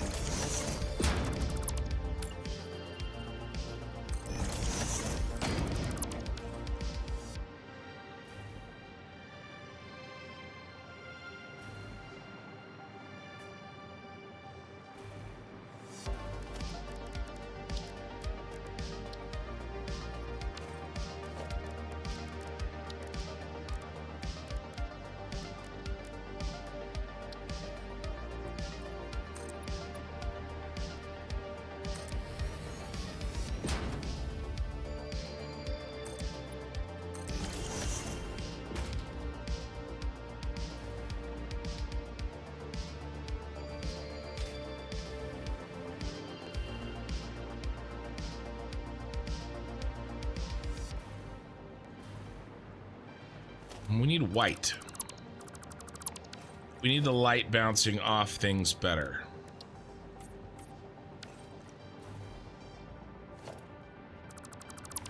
Can you hex code walls? I don't know if we can. I think I've tried it and I don't think it works.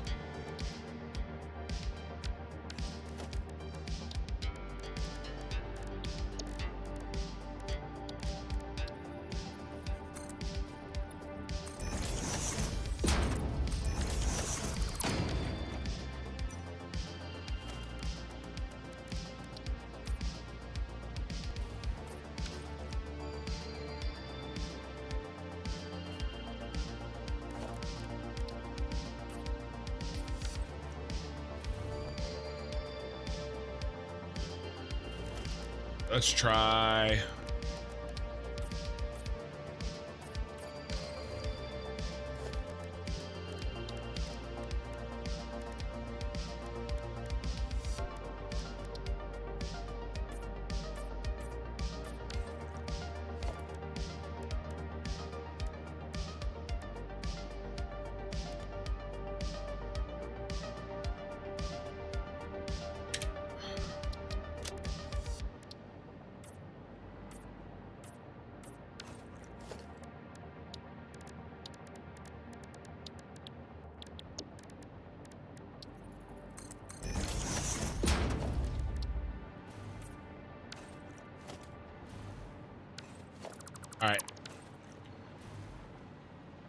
bright as we can make them.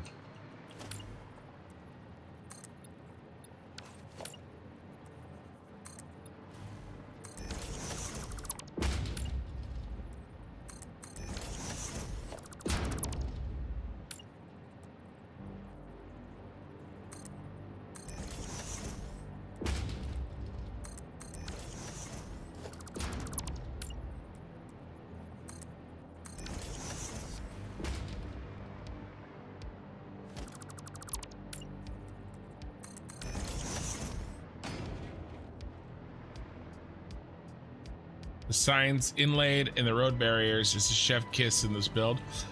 Yeah, I really like how this turned out.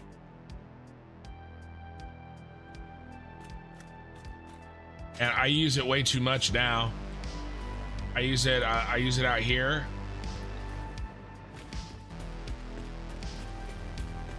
Like, it's amazing.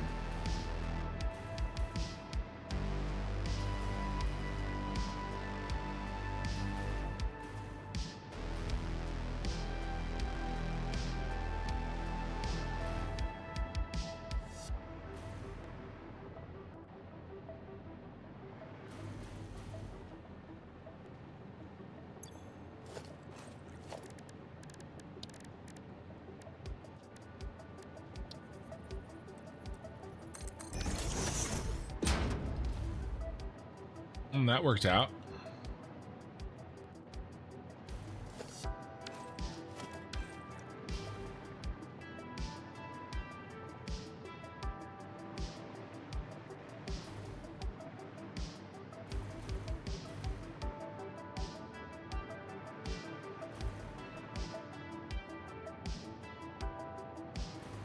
You know, I wonder if we would need those lights. Maybe, but I don't like how they're reflecting off of that. Maybe it'll be too dark in here. Let's maybe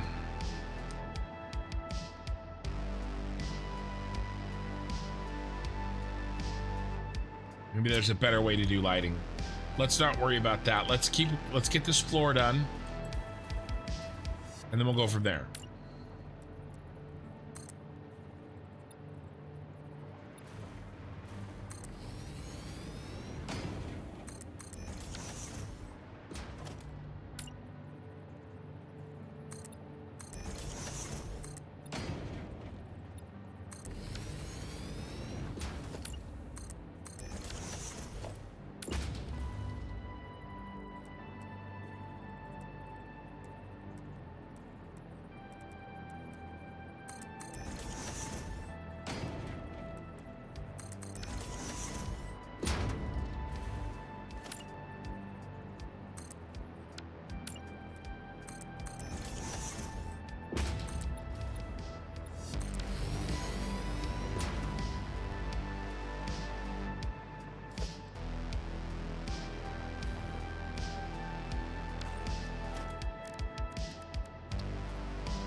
All right.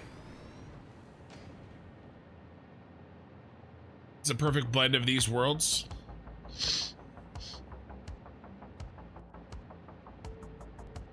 You haven't joined the Discord? Don't mind me. Just slide into your DM. All good, man.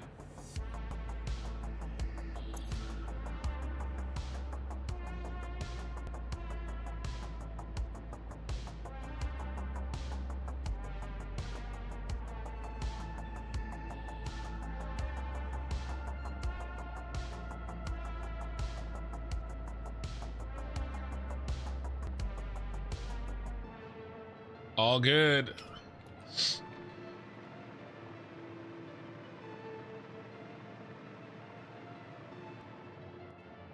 Well, this is gonna look sick.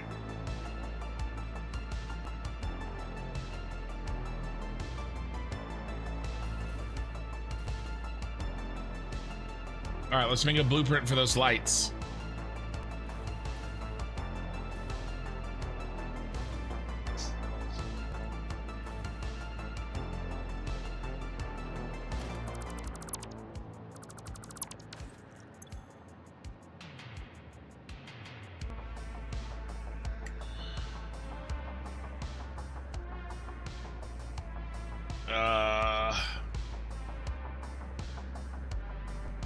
Floor light on wall, purple for the shard.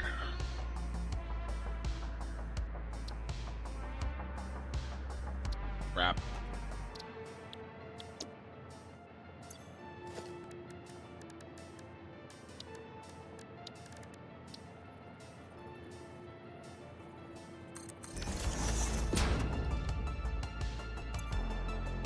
Try it again. Floor light purple.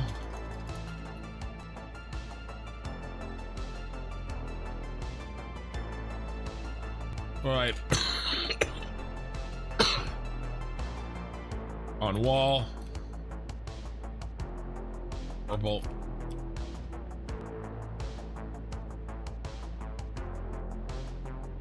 Shard for the shard. Select icon.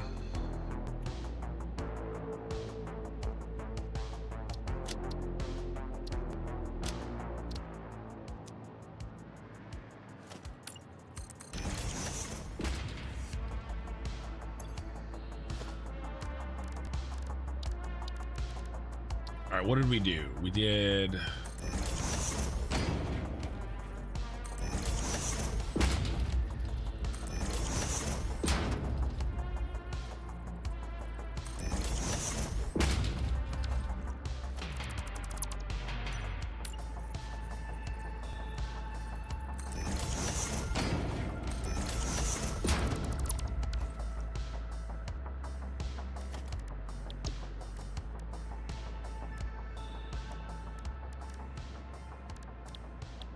then we switched over the wall to wall, and we made sure we were nice and bright.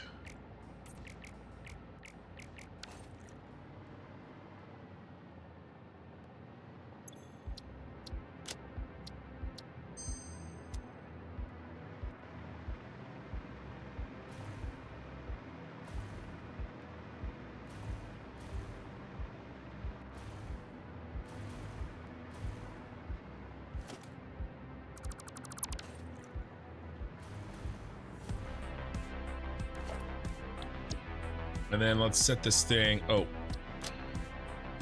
edit.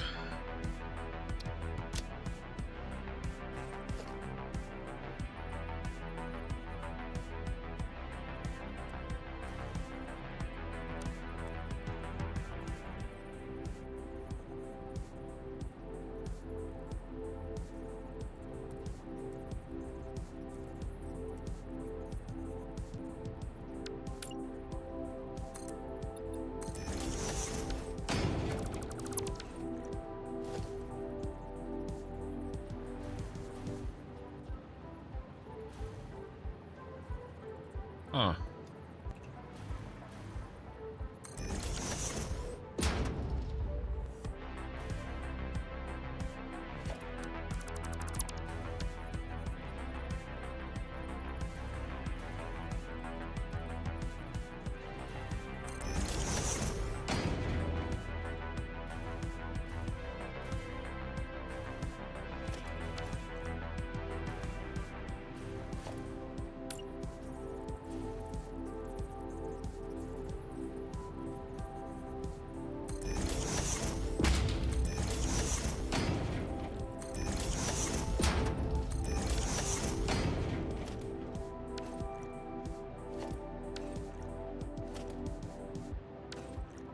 Come on.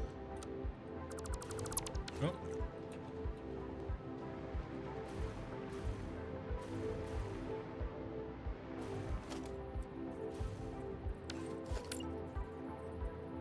It looks like I'm gonna have to put, wherever I want a wall, we're gonna have to put something for me to go against there. Which is fine, honestly.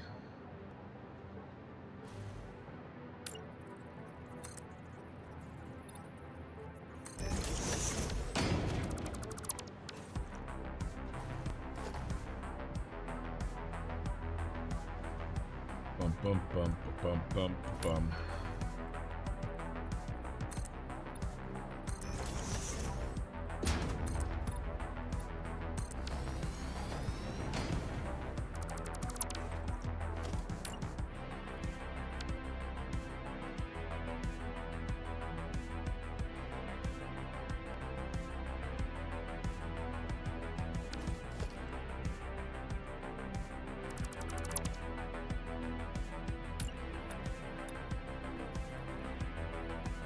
I wanted to redo that with a 1 meter.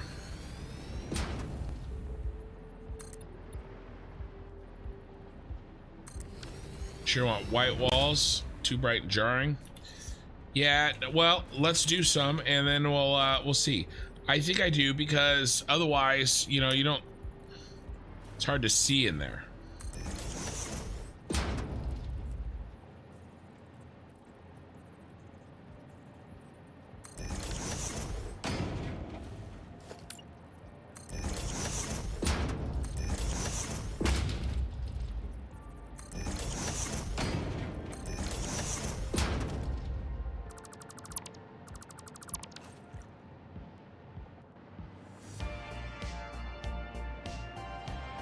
Bum, bum, bum, bum.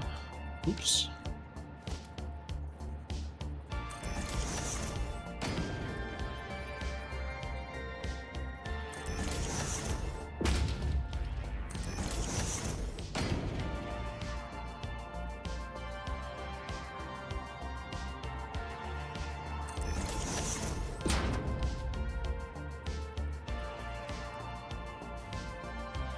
Come on.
All right, let's at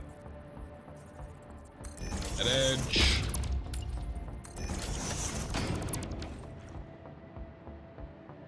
Oh yeah, it was the flashlight. Yeah,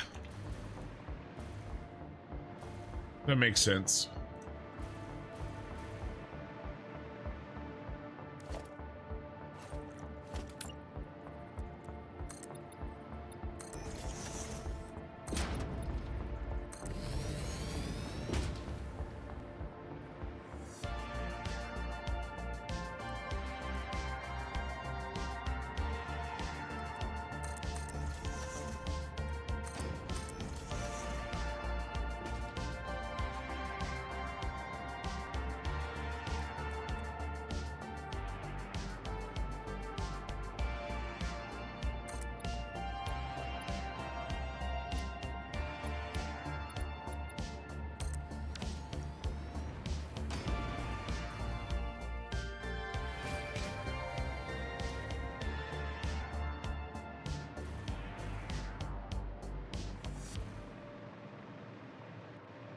All right, which one is that?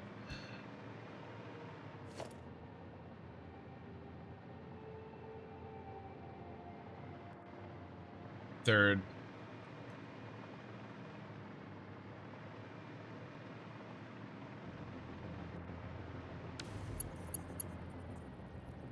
All right, let's see how it looks.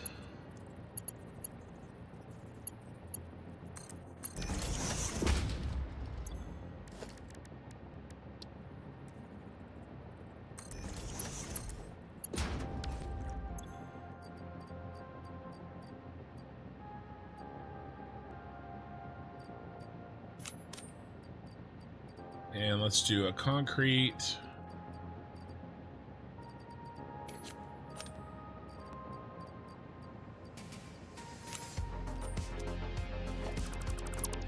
Ah, I'm so dumb. Having a day.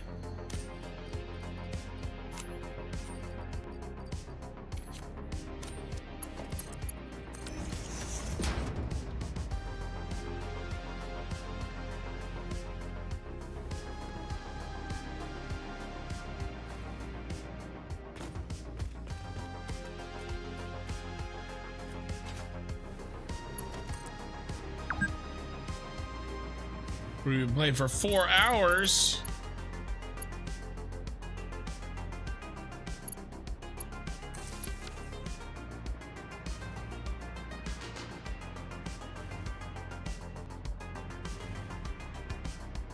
Well, I think that looks really good.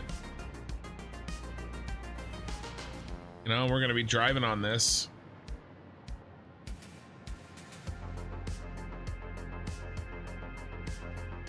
Watching what you're doing is helping play Happy Gilmore quotes in my head.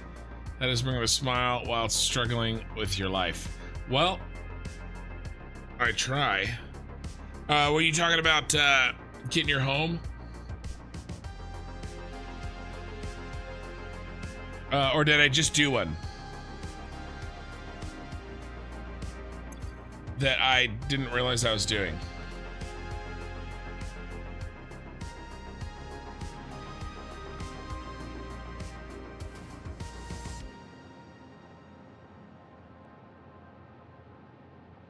Could have been one that I didn't realize I was doing.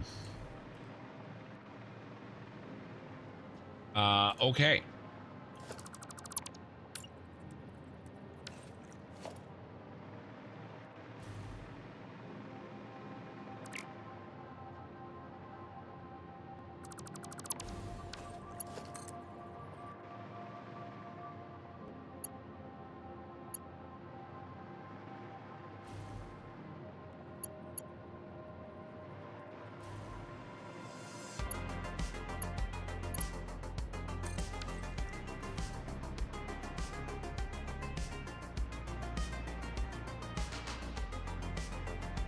All right, let's finish up this floor.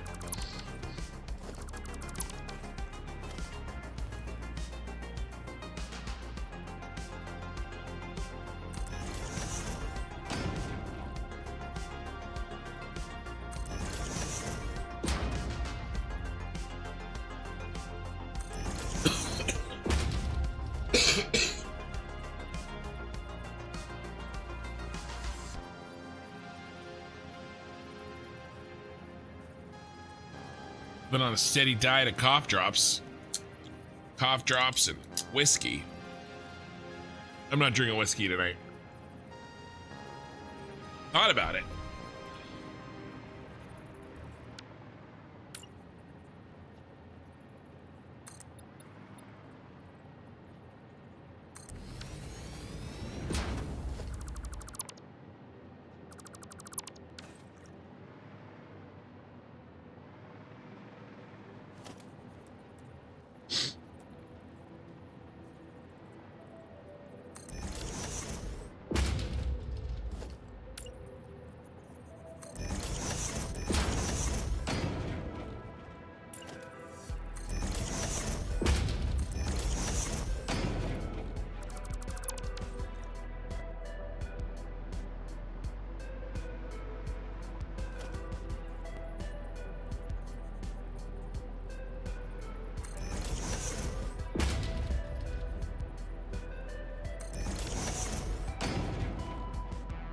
Could help though, maybe. Maybe it could.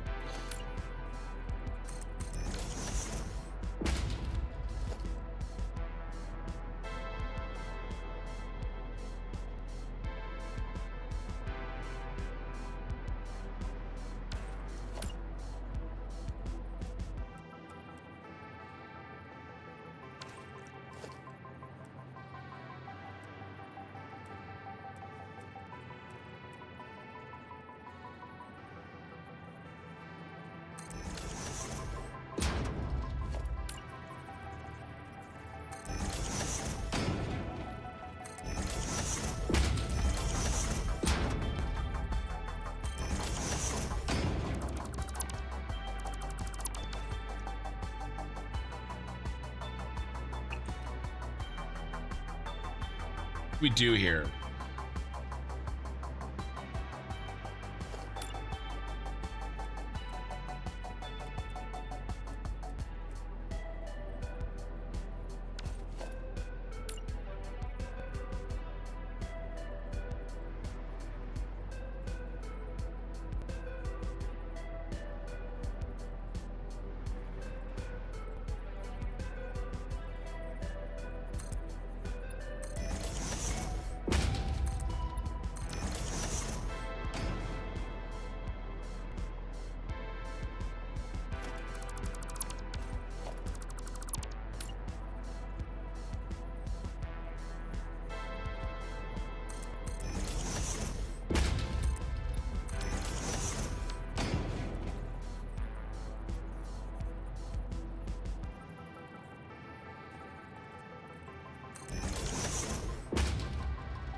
I think that looks probably as good as we're gonna get it.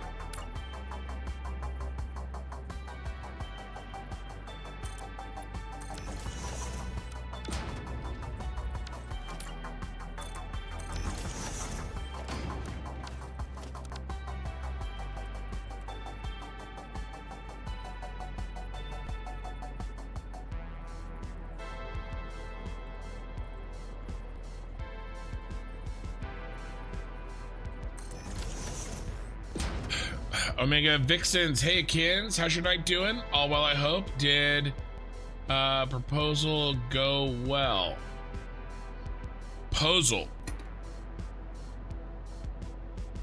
Remind me, what are we talking about? Proposal. Presentation? The trip I did?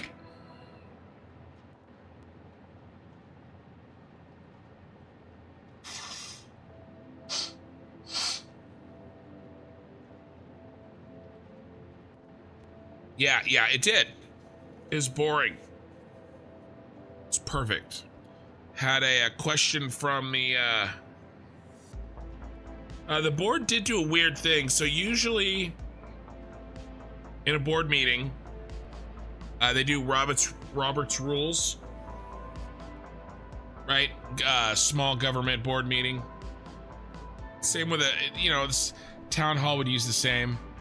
Put some ginger and slices of lemon in, a good chunk of honey in it, or simply cheap generic alcohol for that time would also help, but change in taste. So yeah. So the Robert's rules. If you're familiar, I don't know if they do that in any other country. I'm sure they do. But yeah, it's small. There's a board meeting. You have to typically.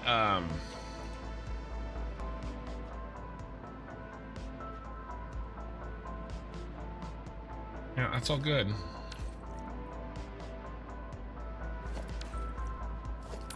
There's public comment, a public comment period at the board meeting, but the public doesn't just get to, say whatever, do whatever, of course. I did my presentation, and then the board member was like, does anybody in the audience have any questions? Because I was like, you know, if you have any questions. And, you know, I meant board member have questions, like not rando person, because I'm not in the business of like, I don't know, but I'm not there to freaking hold a press conference. Like, you know what I mean? Like I'm there to present to the board. But luckily it was fine. I mean, I did get a question from a dude that thought he was doing a gotcha question, but it was like, so small town. Like, I don't know. I not to be a dick, but like, he's got nothing on me. It was silly. I mean, it's fine, but he was like trying to like trip me up or whatever. But it's not anything I haven't heard a million times. Well, not a million times.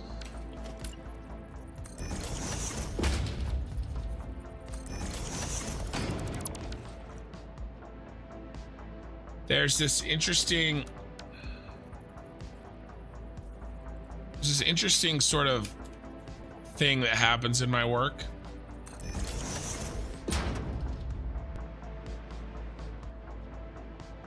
So what I do is I help school districts get funding, essentially. Specifically, what I do is I help them pass what is called a developer fee. Now, that can be somewhat controversial sometimes, because it's an extra fee. I get it, and that's fine. Not everybody, you know, wants to pay more money, and there's always this argument that, you know, so school districts get paid based on how many kids come to school, right? It's pretty standard, because they need, it's a per pupil. It's called a ADA, average daily attendance. All right, and if a school has more kids coming to it, then they get paid more per kid. Obviously, you know, there's a certain amount of kids per in your facility that makes sense. You know, if you can house 500 kids comfortably in your elementary school, well, you don't want only 300 to show up, because you don't have the funds to run a 500 kid elementary school. However, you don't want 600 kids to show up, because then you don't have the facilities to handle those 600 kids, and it costs you more money to upgrade, you know, to expand your facilities, especially if later on down the road those extra kids go back away and go back down to 500. So there's this balance here. Now, it's not like the district can do anything about how many kids show up, except they think they can.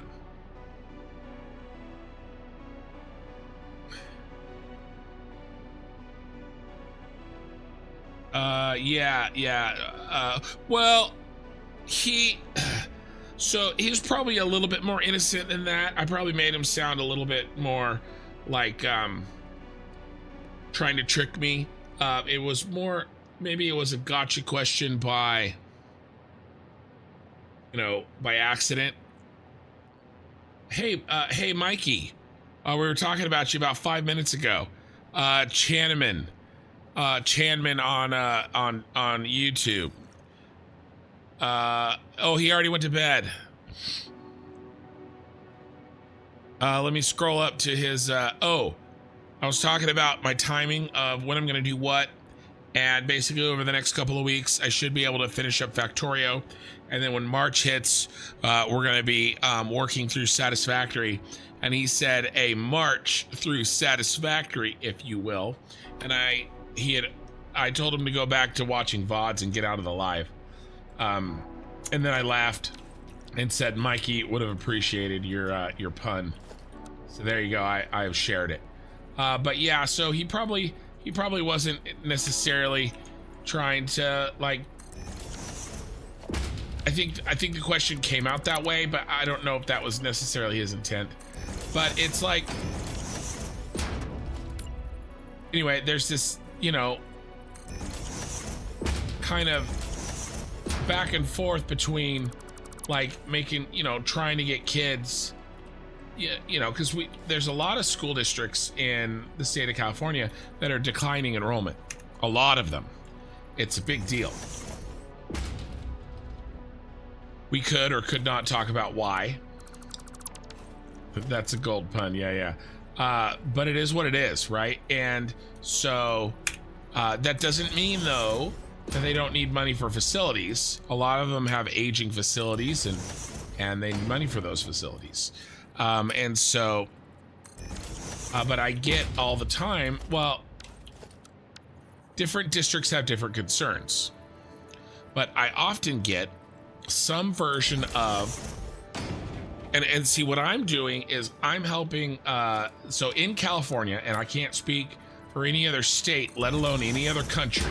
All right. So, it is, you know, there's no judgment that this is the best way or the worst way or whatever. This just is. Trying to fill the seats without overfilling. Well, sure. Now you can do interdistrict transfers, you know, and do some of that, but it's really hard to try to get, you know, more people to show up, you know, directly. You can do that indirectly by making sure that you have good facilities and making sure that, you know, you don't suck at your job, and you don't have a shitty school, right? So there's some things you can do.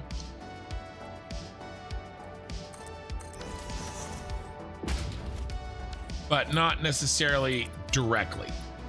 So anyway, there's always this pushback, which, what I do is, in California, there is 3 ways that a school district can get money to build new facilities or to modernize existing ones. All right, there's 3 ways.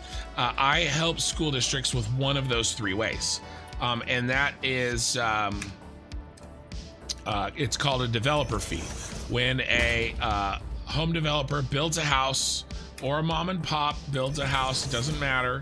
When somebody builds a house, that house will, in the long run, generate some portion of a kid on average. Those kids need to go to school. So they have to pay a fee. Now that fee in no way fully covers the cost of that kid. The other 2 methods help make up that difference. One is funding from the state, and then the other is local bonds, right? A school district can pass a local bond, which is essentially a tax. Well, it's not essentially, it is a tax. It's property taxes. They can increase the property taxes of the people that live in the school district to pay for schools in that district. Now, here's the rub. A lot of people think that they need to not have expensive developer fees because that will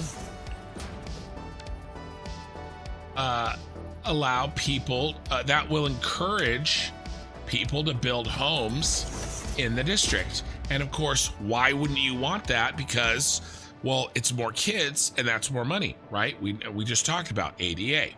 The problem is that usually, typically, in almost every case, my analysis shows that the district has a facility need.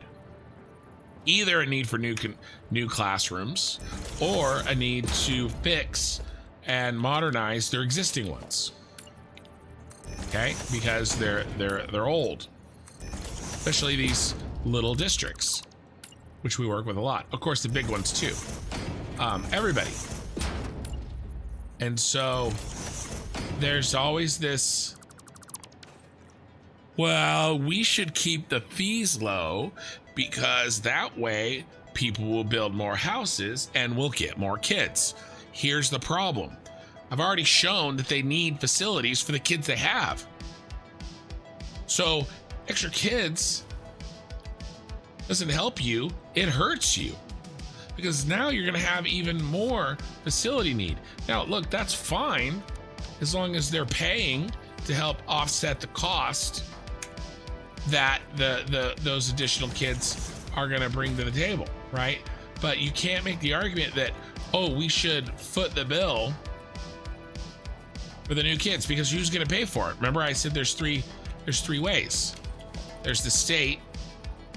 Now the state pays, they say it's 50%. It's not 50%. It's more like, it ends up being more like 35. But let's just say it's 50%. So the state's already said they're going to pay some of, a large portion of the facilities. But if the person building the home, who's getting the value from the home, doesn't pay a fee to help offset the cost of the kids that are going to come out of that home, what's the other payment? It's a tax on everybody else. So you get to choose. Okay, the school district gets to choose. Does the person pay the fee to actually building the house, or does everybody else have to pay the fee? Right? And I all right, and I have a lot of people, that I know and in my family that are on the much more conservative side of the average Californian. And some of them have asked like, that when I tell them what I do, I help school district charge fees basically. And they're like, oh, well, you're just increasing taxes. And I go, no, it's decreasing taxes.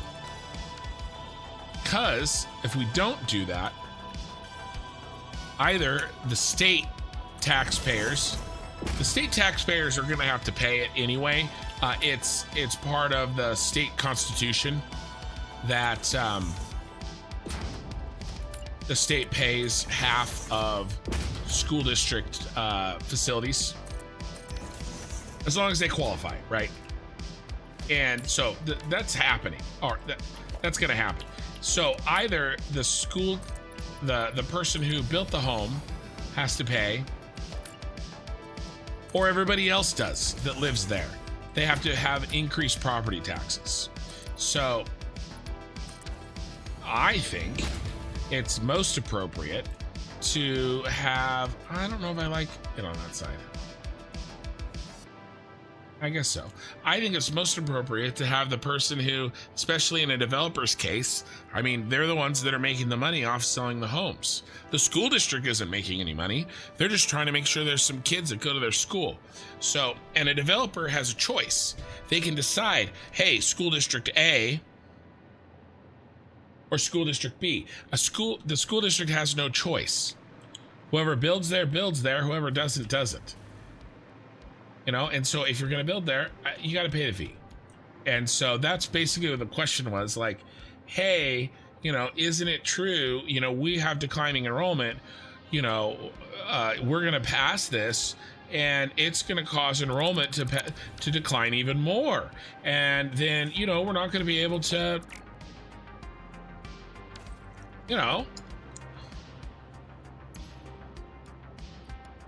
And so I kind of had to walk through it and be like, no, just like I did with you guys, right? No, here's why. And it's, it's a very, it's a small district, and they didn't want to have to pay extra taxes. But I had to, you know, I don't know if it sunk in, but my whole thing is helping people not pay extra taxes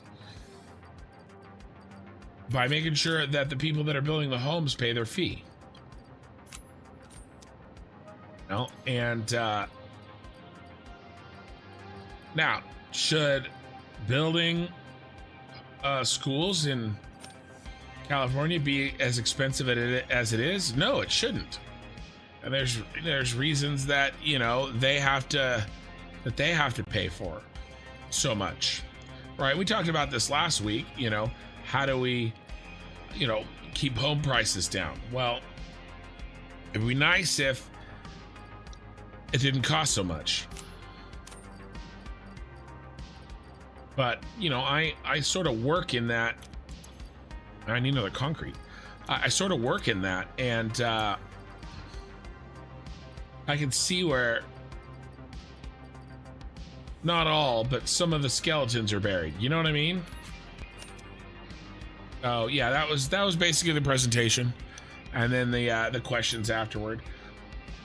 What's funny is the state has something called financial hardship, and they'll actually help pay more than 50%. But the district has to show that they did everything that they could to pay for the project locally. So when they, you know, if a district needs a new school and they have to show that they actually need the new school, well, they always have to do that. But if they're short on the money and they meet some extra criteria, the state will actually pitch in even more money. But one of those criteria is that they've charged the full amount of developer fees. Because it's not intended to, you know, it's intended to help small districts locally, but not be in place of the responsibility of the person building the home.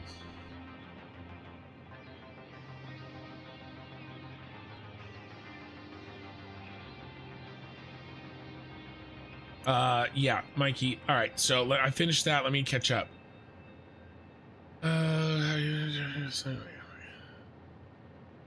Okay, is it better? I went to an overloaded school. Would have been nice to have someone help our school district get better funding.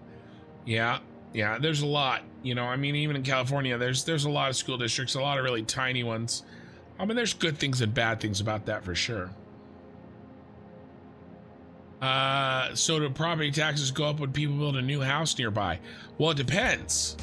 It depends. Like I said, if here, let's do a test on this.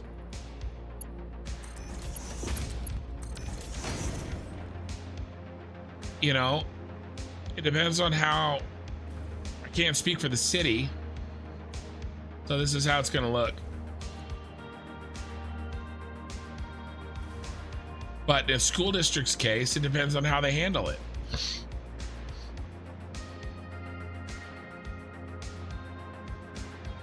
There's our road.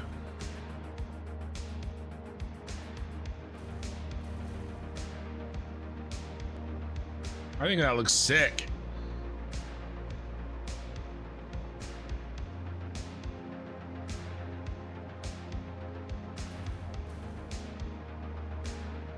I think that looks really good.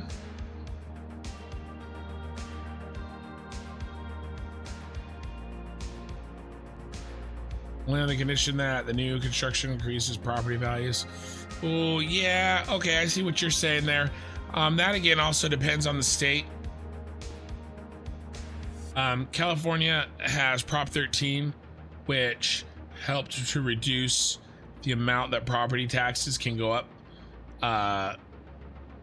And just because somebody builds doesn't mean that your value goes up. In fact, it could mean the opposite, which is what I think Omega was saying.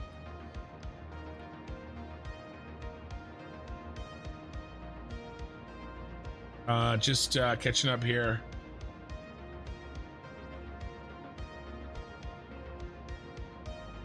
Yeah. All right. Now YouTube. Houses. Yeah, houses do generate kids. On average, absolutely. From a large perspective, you know, a meta perspective, 1,000 homes, you're going to get some kids out of there. How many kids? Well, that depends on the demographics of your district.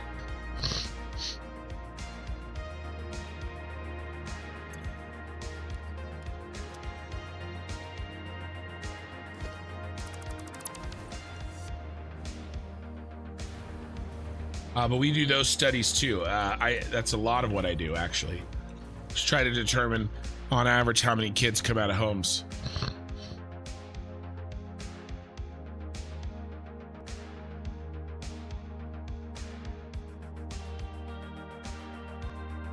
Well,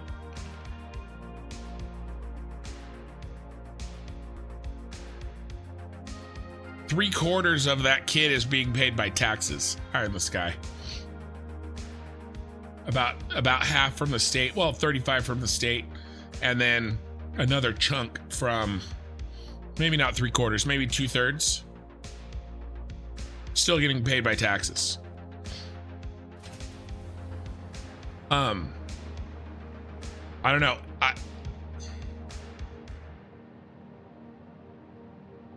Of course, so you're looking at it that the kids are essential for a society. True. But what is going on with my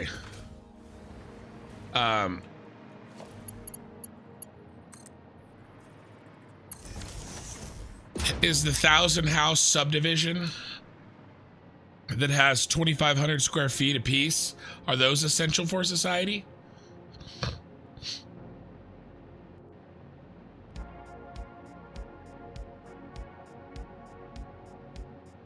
Well, no, I said there was 3 methods, right? I said earlier that there's 3 methods. I think the United States school system needs a rework. Granted, I'm not very sharp. Well, maybe you're proof. Mikey, you're proof the United States system needs a rework, school system. Because you're not very sharp. I honestly think that I am as sharp as a rubber ball. But a lot of these kids graduating high school are just stupid. It's like when brainstorming kids, brainstorm, it's a light drizzle. Well,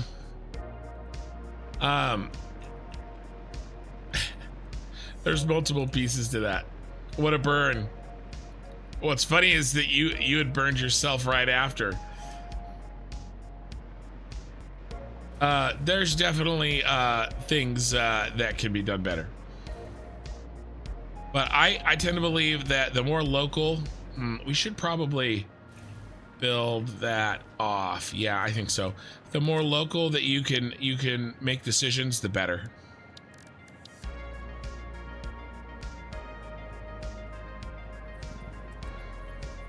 Like, I'd rather have a school district deciding what's going to happen, or even a state, over other options.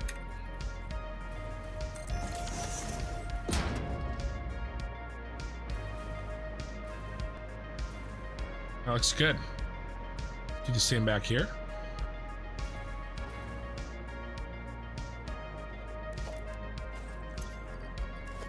Yeah, there's a lot of moving parts. And again, it's hard to talk about schooling in the United States holistically for the reasons that I mentioned.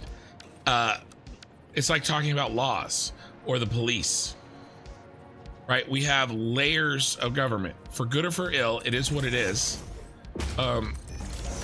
You know, you got the Fed, you got the state, and you got the local, right? And so is the problem with the kids' schooling a decision that is being made at the federal level, a decision that's being made at the state level, or a decision that's being made at the school district level? It could be any of those things. I can tell you which one's easier to fix, right? I can get up in front of my kid's school board and I get 3 minutes to talk to the people making the decisions twice a month. I can't get up in front of the president or the in Washington D.C. that's a 4-day drive twice a month and get up and talk to them for 3 minutes. Oh, I'd rather have more decisions being made by the people that live in the same place that I live versus you know, at the federal level in general. Yeah, there are 3. Yeah. Well, I will say the state definitely, well, almost always is in play. And then school districts pass bonds regularly. But I think there's a difference between the you know, the property taxes being spent on improvements for everybody's kids. Obviously, there's no problem with that. Money has to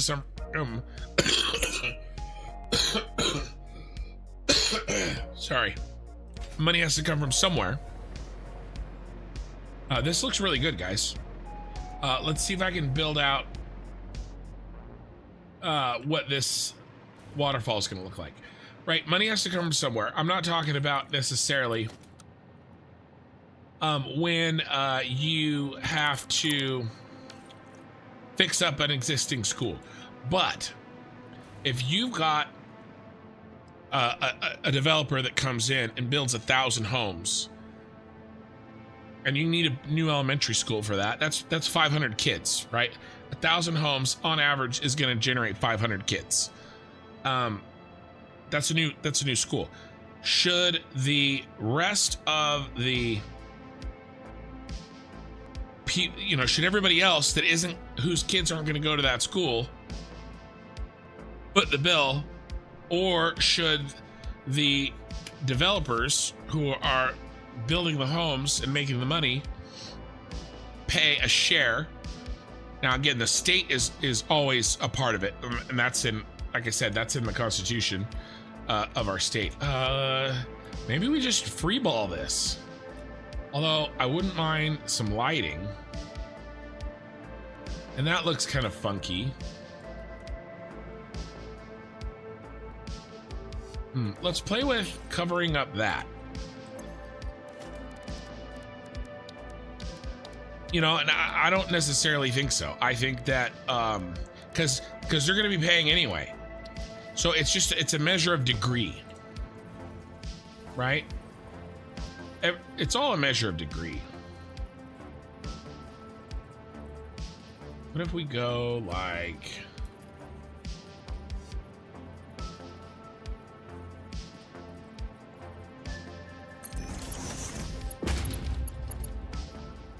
but yeah, typically it's a bunch of things that work together. It's not usually one of those 3. They're not always options. And probably, and here's the deal, a school district is probably going to be having to do both. So, you know, they're going to be paying taxes on the existing schools already. So if you're going to be, oh my God, where's the zoo? If you're going to be paying taxes on the existing schools, then, you know, let's not have to also pay for the new school, or at least the whole thing.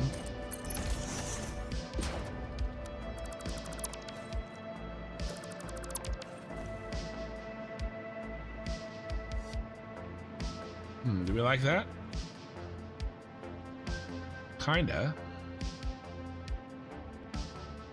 But yeah, I mean, mostly it's a question of degree, which is what most things are, to be honest.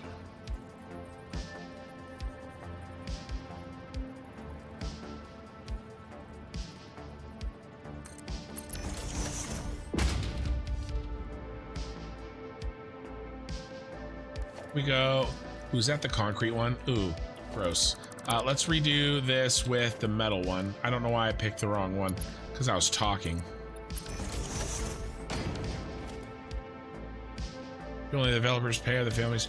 Well, the developers pay, but I mean, of course, that increases prices. So in the end, does that mean that the family pays? Perhaps. But those are brand new homes. An existing home has already paid its fee. So So, and the brand new homes have to compete with existing homes. Okay, so I mean, it's not like they can just, you know. So, you know, there's a chance that it can't. See where I'm going? It all works together. Other markets are all okay. So the struggle since Germany got the system installed. Oh, it's juggling stuff between Fed, state, and local. Yeah, I mean,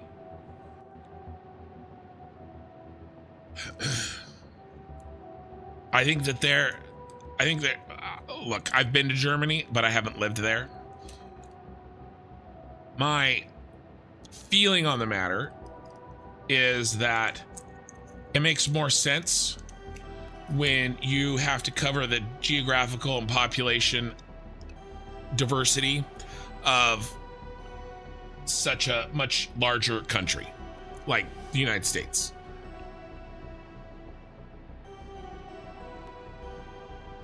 Right? I think it's much closer to like the EU and then states and then local. And we have counties too. So you know, now you've got your country, your state, your county, or city. You don't usually have both. It's one or the other. And then in our case, there's something even smaller in our conversation, which is your school district, which isn't necessarily your county. Well, it's not your county. I do think though that there are states, I think Florida, where your county is your school district. It's just organized differently.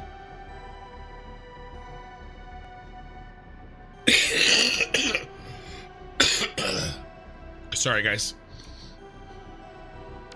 I want to try to finish this thing up. Here's the thing. I have a school district funding and it's supposed to district right. My development is outside the city. We are a county island with rules and regulations built in the community that allows for 0 people under the ages of 18 in the 1,500 ohms that make up my area. Yeah, okay, yeah, senior housing.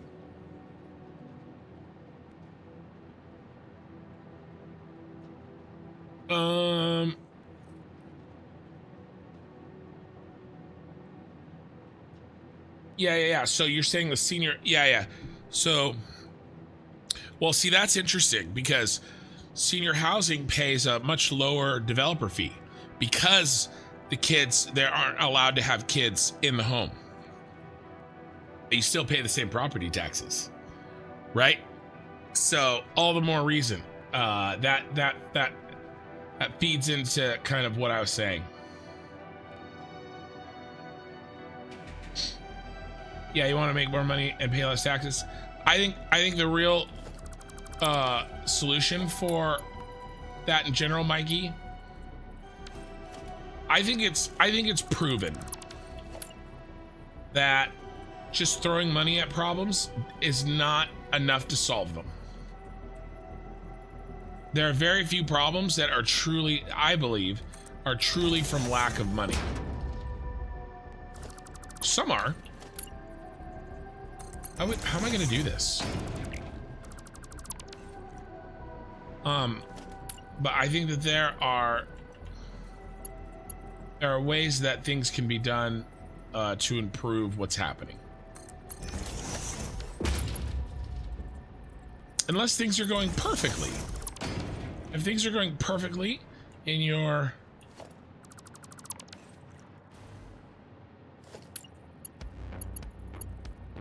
local government, then that's great. Something like this.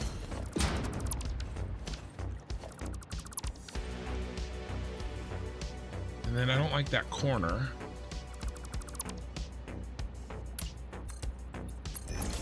Should be able to do something like this. And then this.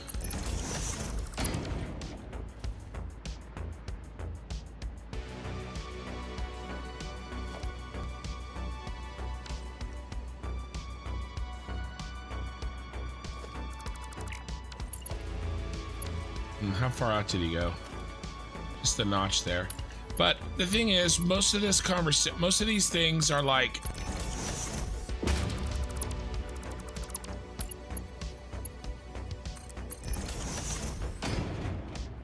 how much of this thing? It's by degrees, right? It's like the old joke. What's that old joke?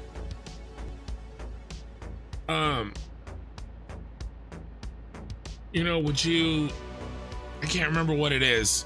I think it's actually probably, I think it's like, I think the joke is like some sort of a sexual act. I think it's like, would you do this thing for $1?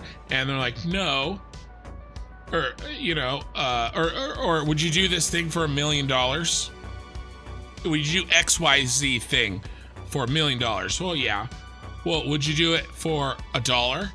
And then the answer is, well, no, because, you know, I'm not a prostitute. And I was like, well, I think we've established you are. We're just haggling over price, right? So I can't remember exactly how that joke goes, but it's basically like,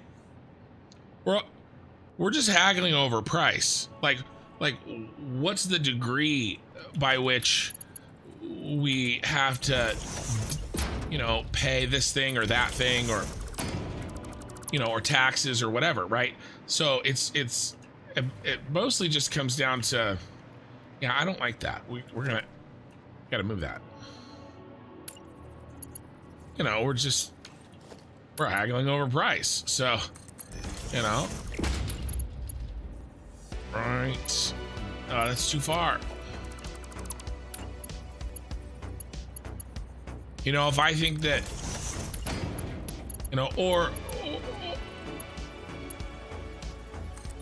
really maybe instead of saying price, what's a better way of saying it is like, what's more important? Like, where should the emphasis be on? Should the emphasis be on thing A or thing B, right? And maybe I think A and maybe you think B, but we both probably think that both A and B are important. But maybe I just think one of them is more important than the other, right? And so I think that's most of what conversations like this come down to. You know what I mean? Let's see. Here in the Netherlands, public schools are funded by the government. Parents can do the donation to the school for extra activities. Only college need to be paid. Those are not expensive. Yeah, they're funded by the government too. Yeah, and again, we're talking about degree. In the end, like I said, 2/3 of new school facilities, right? The new school gets still paid for by the government, i.e. taxes by everybody. The actual funding of the day-to-day running of the school and most of the should I pull that out to match? I think I might want to. Yeah, it's all still paid for by the government. All we're doing is talking about a small slice subset in certain situations. But yeah.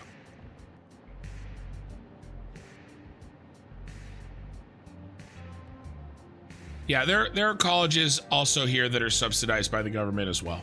State schools.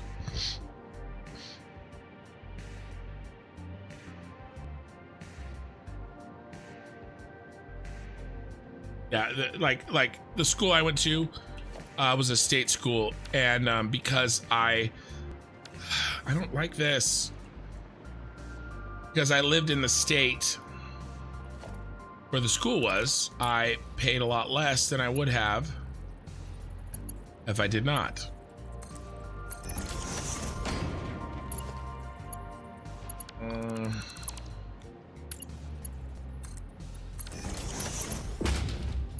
But I still had to pay.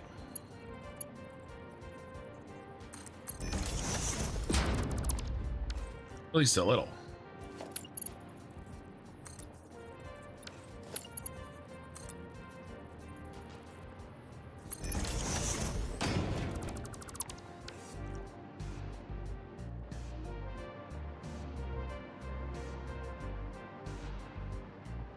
Nope.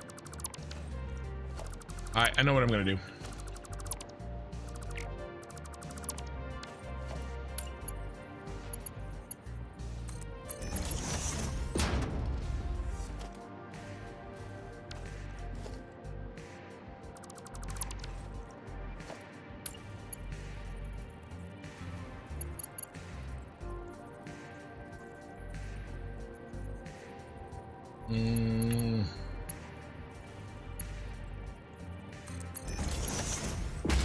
Cover up all of them.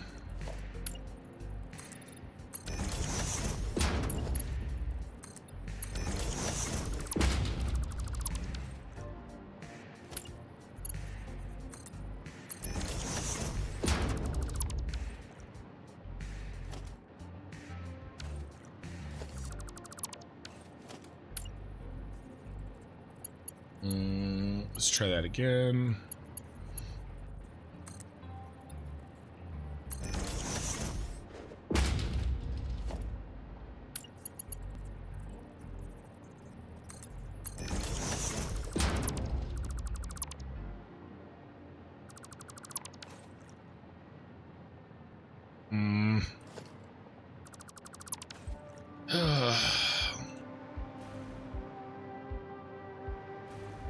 What am I gonna do with this? Doesn't look crappy.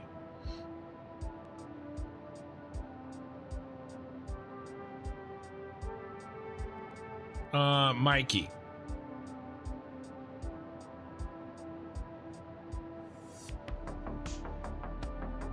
Yeah.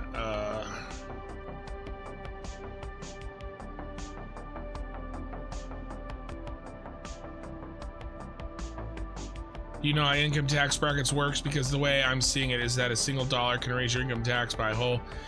Yeah, so the next dollar is 10%, Mikey. All your past dollars are still what they were before.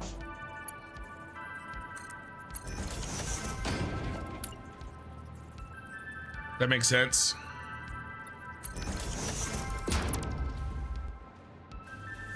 All right, that may work.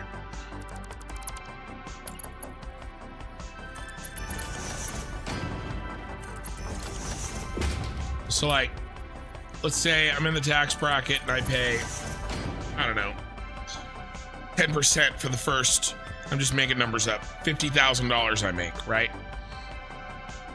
So I'm gonna pay for that first 50,000, I'm gonna pay 5,000 because it's 10%. Say the next 50,000 I make, that's at 20%. So if I make $50,001, I'm not gonna pay 20% on the first 50,000. I'm still gonna pay the 10% on that. I'm only gonna pay 20% on the dollar, right? And so let's say I make 100,000. First 50,000 is taxed at 10%. The next 50,000 is taxed at 20%. So, you know, you pay 30,000. 30% or 15% on average between them. Whatever. You know, if that makes sense. That's not bad.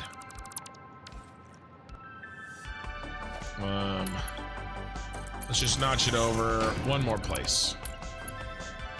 But yeah, that's how that works. You know, federal. I can't speak for, you know, any other country or anything.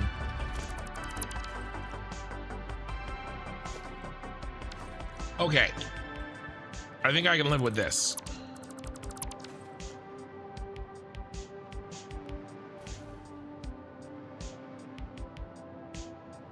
What am I doing? Why don't we just do this? Oh, jeez. Oh, geez, Rick. Screwing around with this. And I've got a built-in I win card.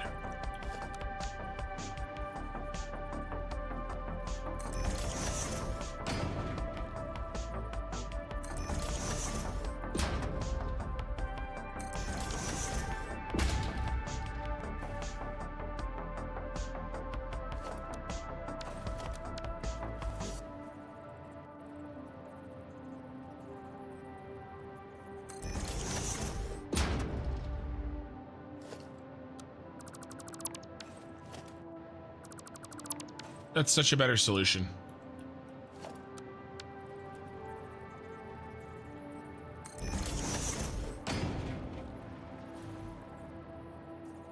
Could have done this 20 minutes ago.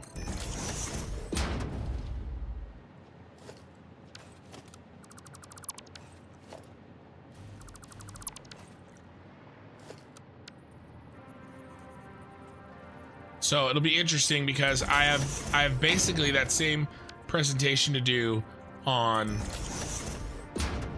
Wednesday of next week, but the district is drastically different. Right, one is a small rural town with like, I think I said it had like 4 restaurants and they all closed at 9 p.m. It had like 3 stoplights in the whole town, versus a school district that's been in the national news for screwing things up.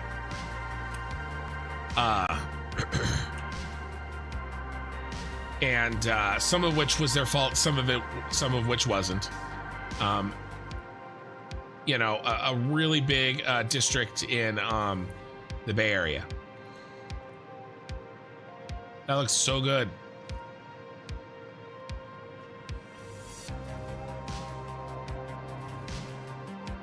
So yeah, I'm so while it's the same presentation, it's the same material, you know, the context is so drastically different.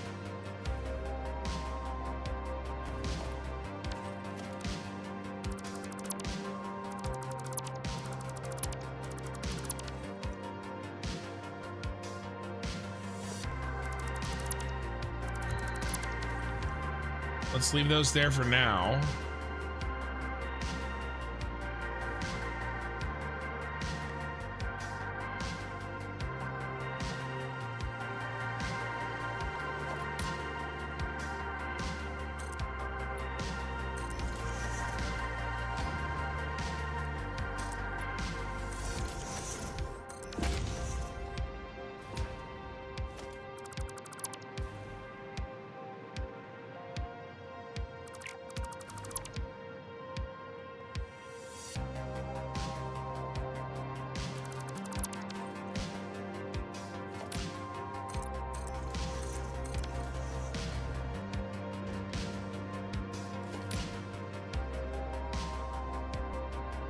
Ken, I think you are in the top 10 most intelligent people I know. Man, you need to know more people then.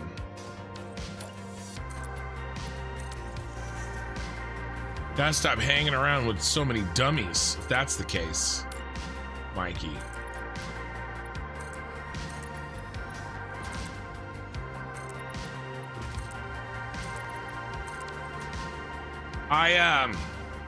I don't know. I know what I know. And I know some of what I don't know, but I don't know a lot of what I don't know.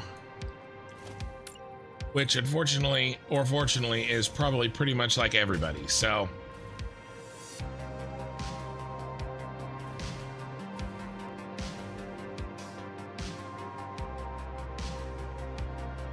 We definitely have to move these lights now.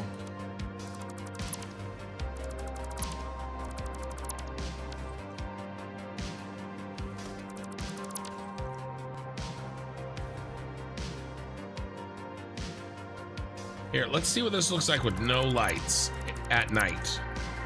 Let's see if we have added enough so that we don't need these ceiling lights. Imagine what you'll know when you know what you don't know. Well, that's the problem. We can't, by definition.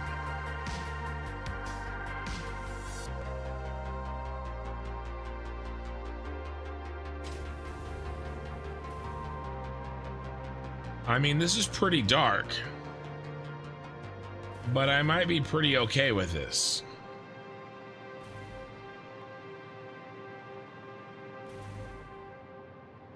I don't know. This is really dark.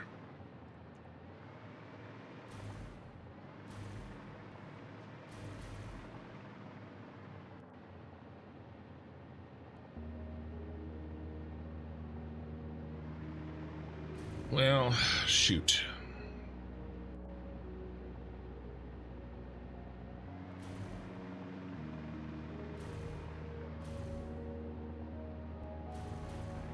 All right, let's get the lights up, and then here, let's freeze time.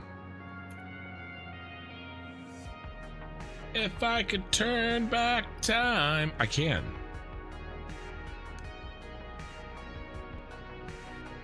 All right, this is the darkest time of the night.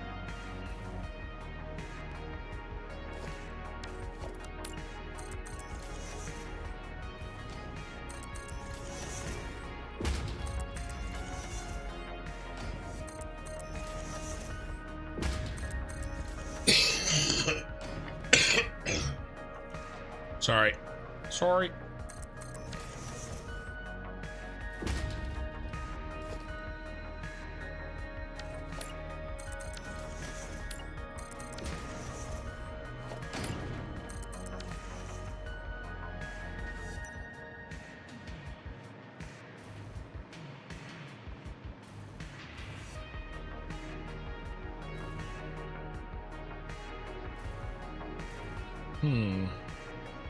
Well, before we do that, love to get some lights.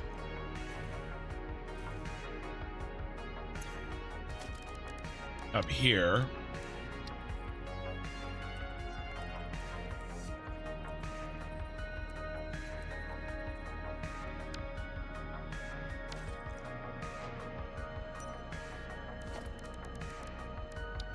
All right, let's try.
Might be too big.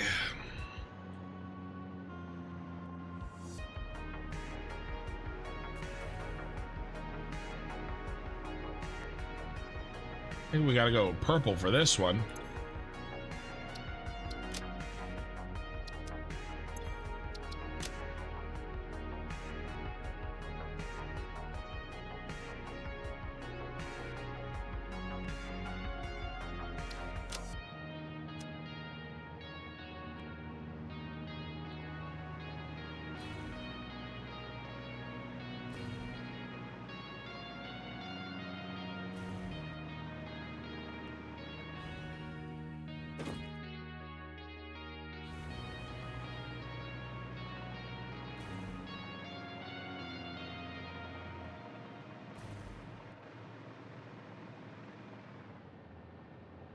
A little too dark in here.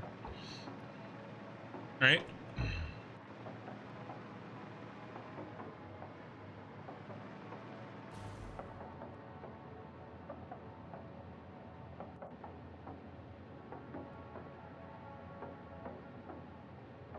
Yeah, it is a good song. Okay, what are we doing?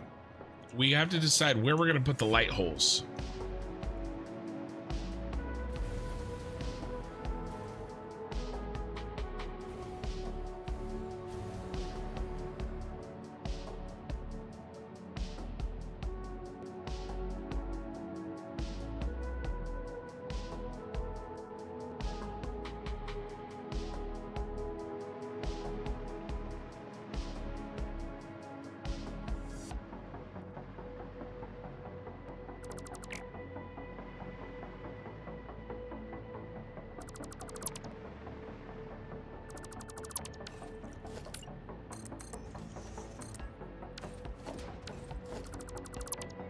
don't like it.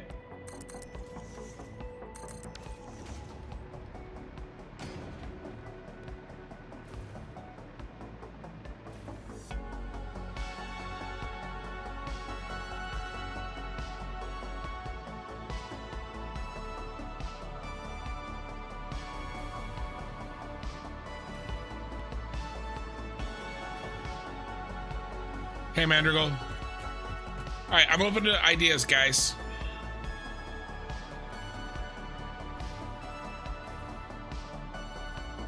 What if we do more of them, but they're softer?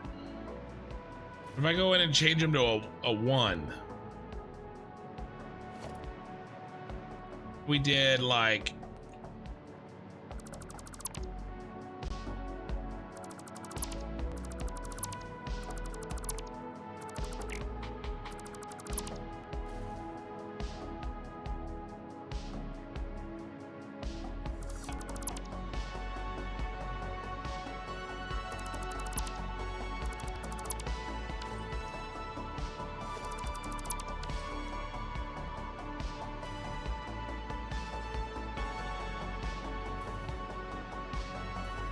Well, let's try them as is, and then we'll see if it's too much.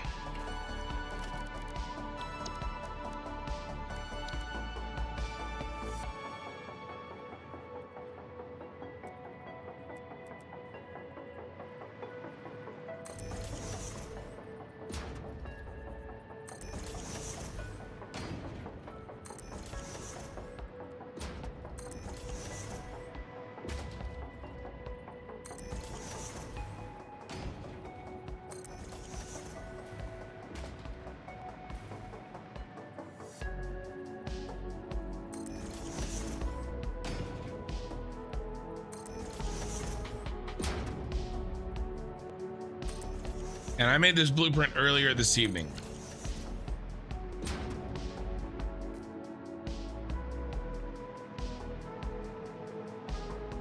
Well, remember, time is paused. This was really dark down here.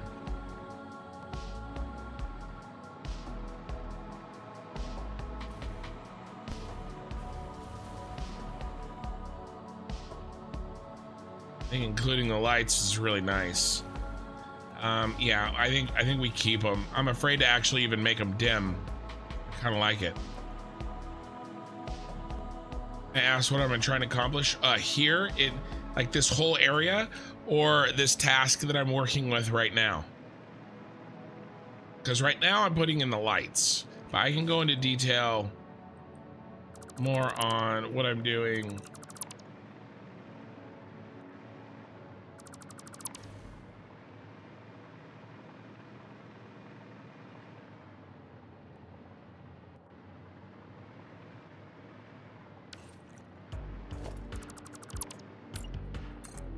Overall, if I need to.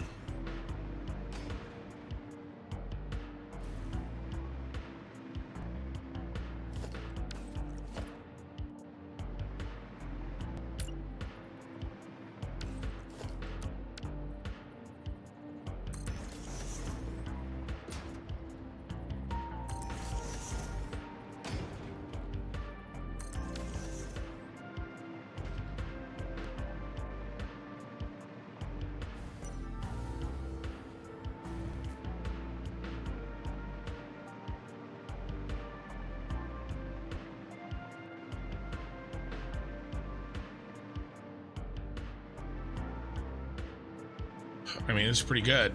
Pretty good.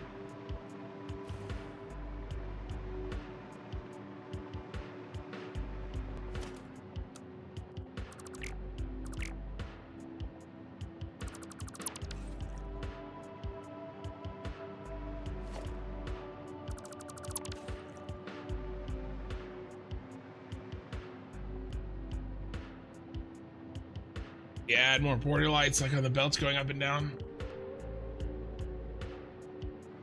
Yeah.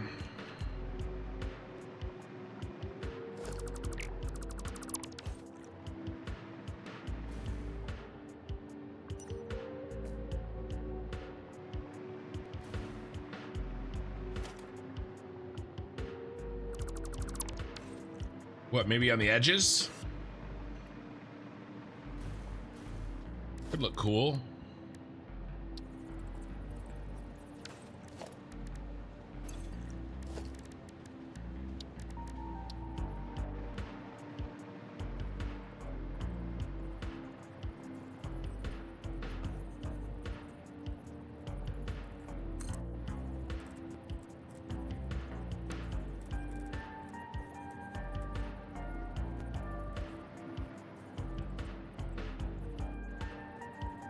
Ooh.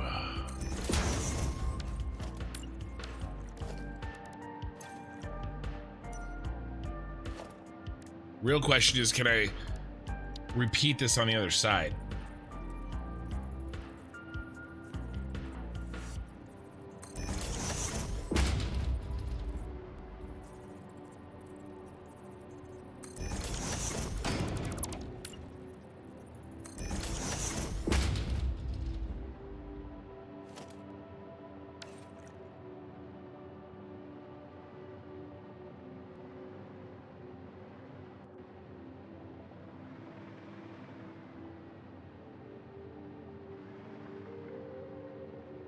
I'm not a designer.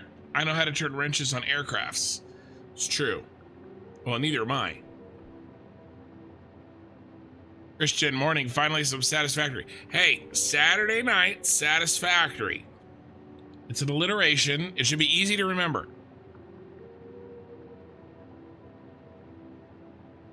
I really only think I have maybe 4 more long streams of Factorio, and I might be done.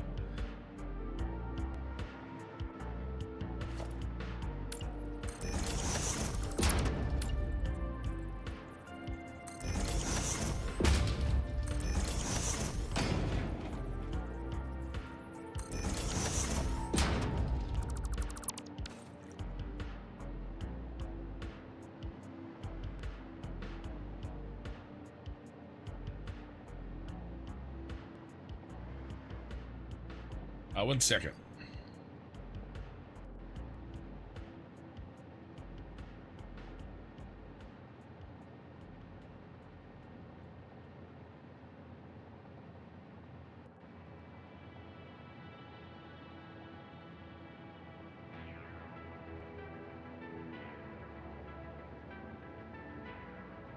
Omega, are you the person, are you the vixen that is playing Ashes with us, or is that another vixen?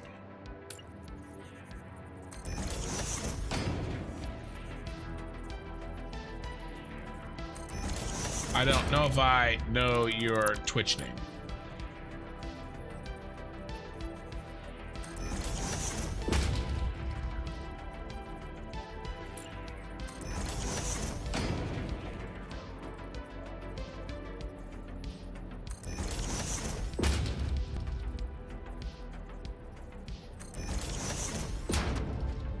Must be someone else. Okay. Yeah, there's a Vixen Ace in the Discord. So was just curious.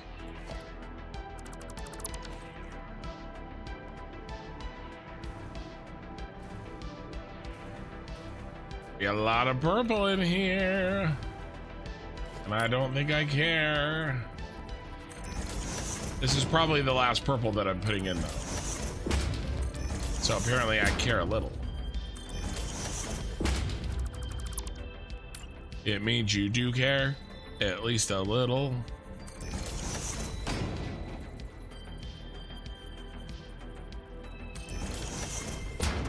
All right, so I was quoting the Weird Al song "Word Crimes." What pet peeves do people have? So Oki Sooner isn't here because if he was, he'd say puppets and leaving the toilet seat up.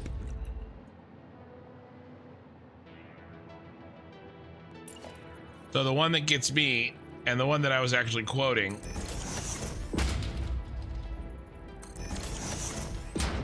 is when people say, I could care less. You could care less? That means that you care? Because you could care less? I think what you mean is you couldn't care less. Which means you don't care at all.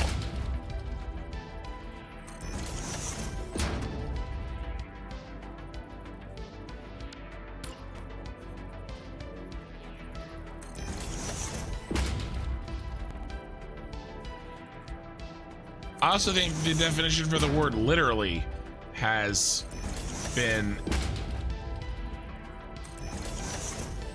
lost by most people that use that word.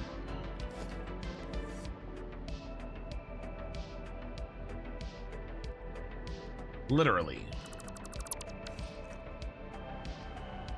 In fact, most of that song is pretty much a breakdown of things that I hate.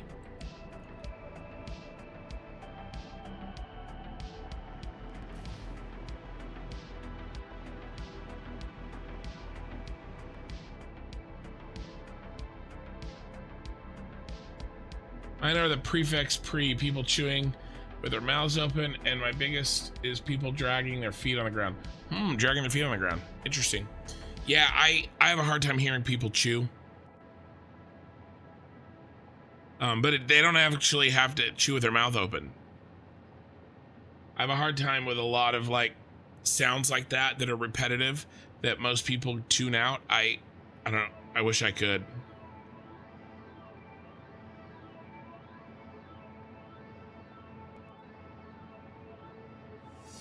All right, let's see if we can get this last one in.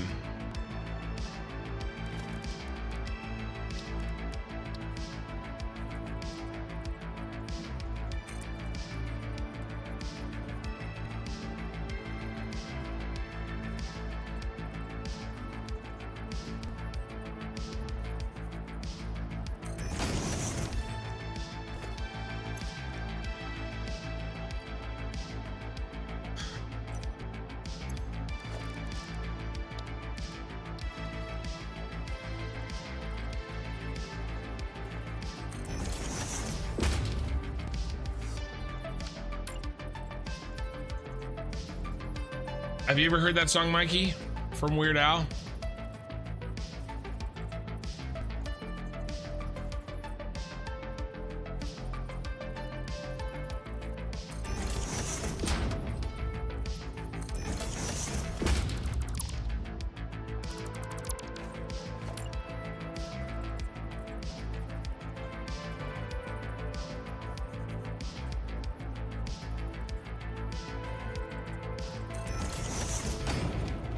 Should work.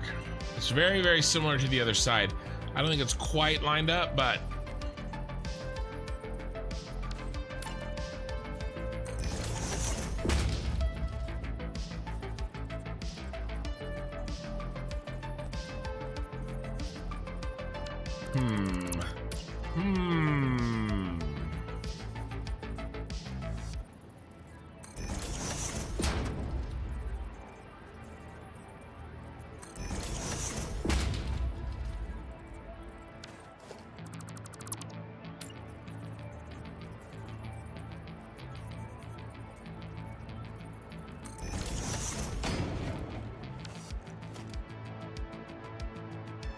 oh, I missed that one, dang it.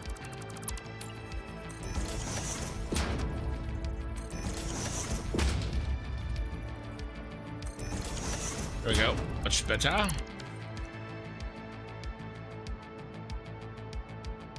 You have heard the song, but you don't remember it? Well, the music video is really good because it kind of goes over everything he's talking about, and he sings it so fast, it's kind of hard to follow if you don't watch the YouTube video on it.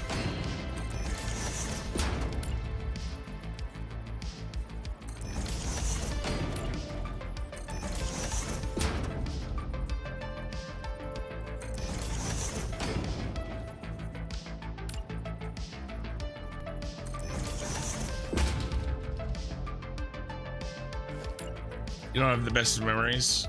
Yeah, but you've got a pretty good excuse, Mikey. Of all the excuses to not have the best of memories,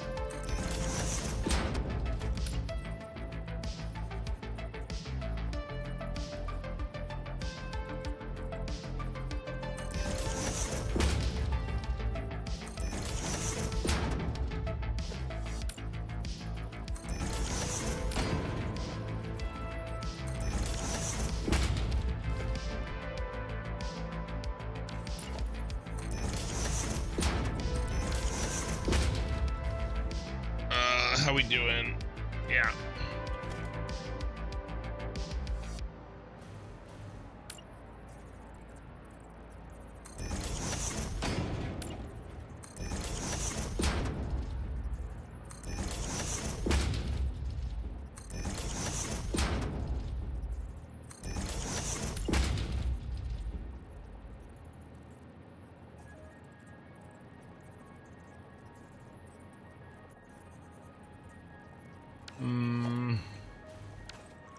One more. There.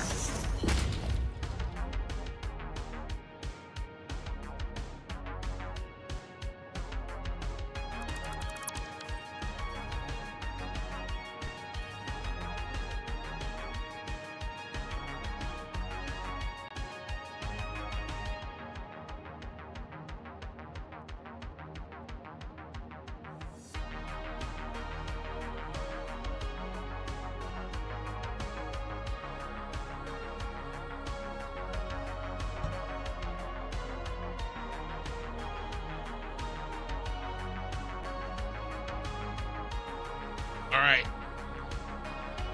So this is the darkest time of the night. And then I'll put, I think I want to do like a third ceiling height. And we'll put those lights in on that final height as well.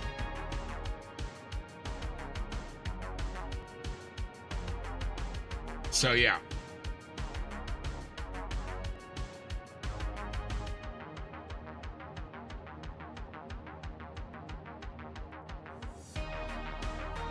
All right, guys. Well, listen, I mentioned when I started, this wouldn't be a very long stream. I'm not feeling the best, and I have to be up early and be on a plane. And the more sleep I get, the less I'll cough on a plane, which is in everybody's best interest. So I'm going to go ahead and start wrapping it up. And I do feel bad, Christian, you just got here, but there's a nice long VOD for you to catch up on, at least. Here, let's take our picture. And I actually have an idea for that.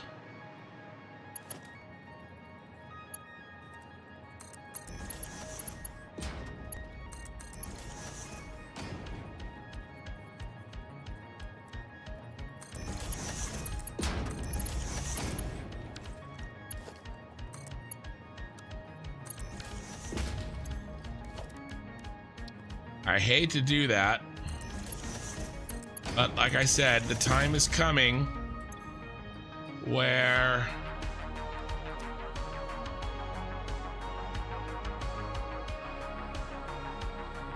I'll be Satisfactory streaming.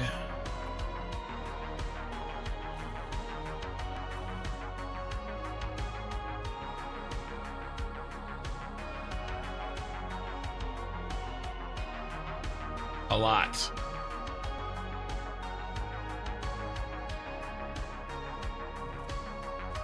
Can we get both buildings where we can see them?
All right.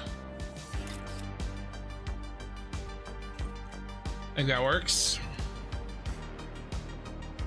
All right, let me pull that mess out of there. But what to do with your Sunday now?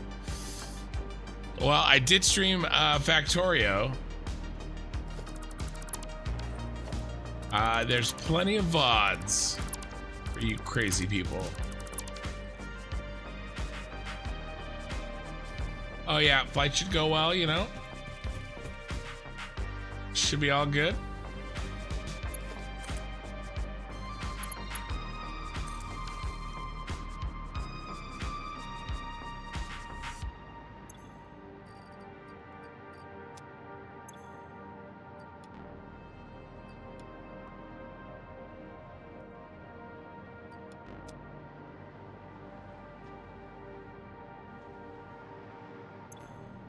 All right, nice and empty. And yeah, of course, Omega, appreciate it. So that's really it, guys. We've got 27 viewers on Twitch, and I always raid. And then on YouTube, a like on the live stream / VOD would be amazing. And this is one of the shortest streams I've done in a while, but I knew that tonight was going to be that way. So I will be back Thursday night for Factorio. Factorio Thursday night, Friday night, and at that point I'll know, but I really think that I have maybe 4 streams left total or so for Factorio. And then we are going to be doing Satisfactory all the time. Just like I'm doing Factorio all the time. So 5 to 7 nights a week, I'll be playing Satisfactory, and we are going to make some buildings, and we are going to do it fast. All right, so I'm looking forward to that, and I know a lot of you guys are too. So let's save this bad boy. You know, my streams used to only be 4 hours when I first started. A 5-hour stream was like long for me, and now I feel like I just got started. At 5.5 hours, that would have been long.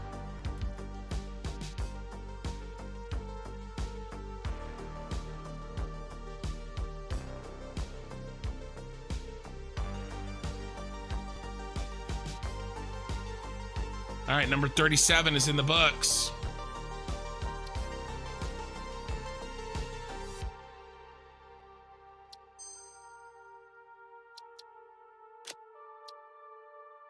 All right, let's see if we can find somebody playing Satisfactory.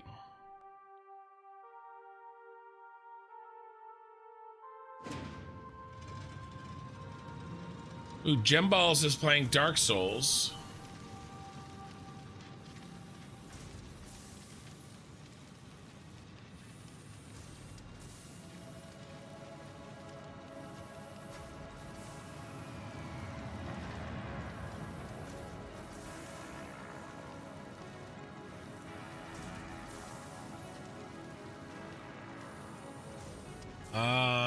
There's one I might do.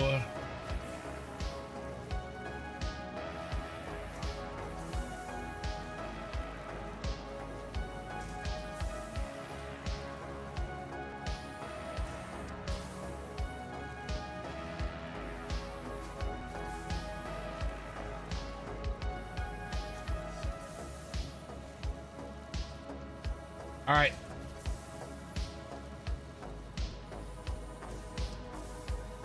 Spongelet it is. All right, everybody. Really appreciate your time hanging out with me. And by the time you hear from me again, hopefully this cough will go away and all of my nights off will be done, and we can focus on some gaming and moving through our tasks and hanging out.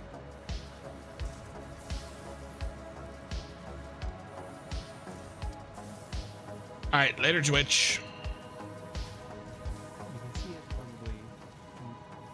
And YouTube. Again, like on the VOD would be amazing. And I will see you guys next Thursday. And I'll message you in Discord. Later.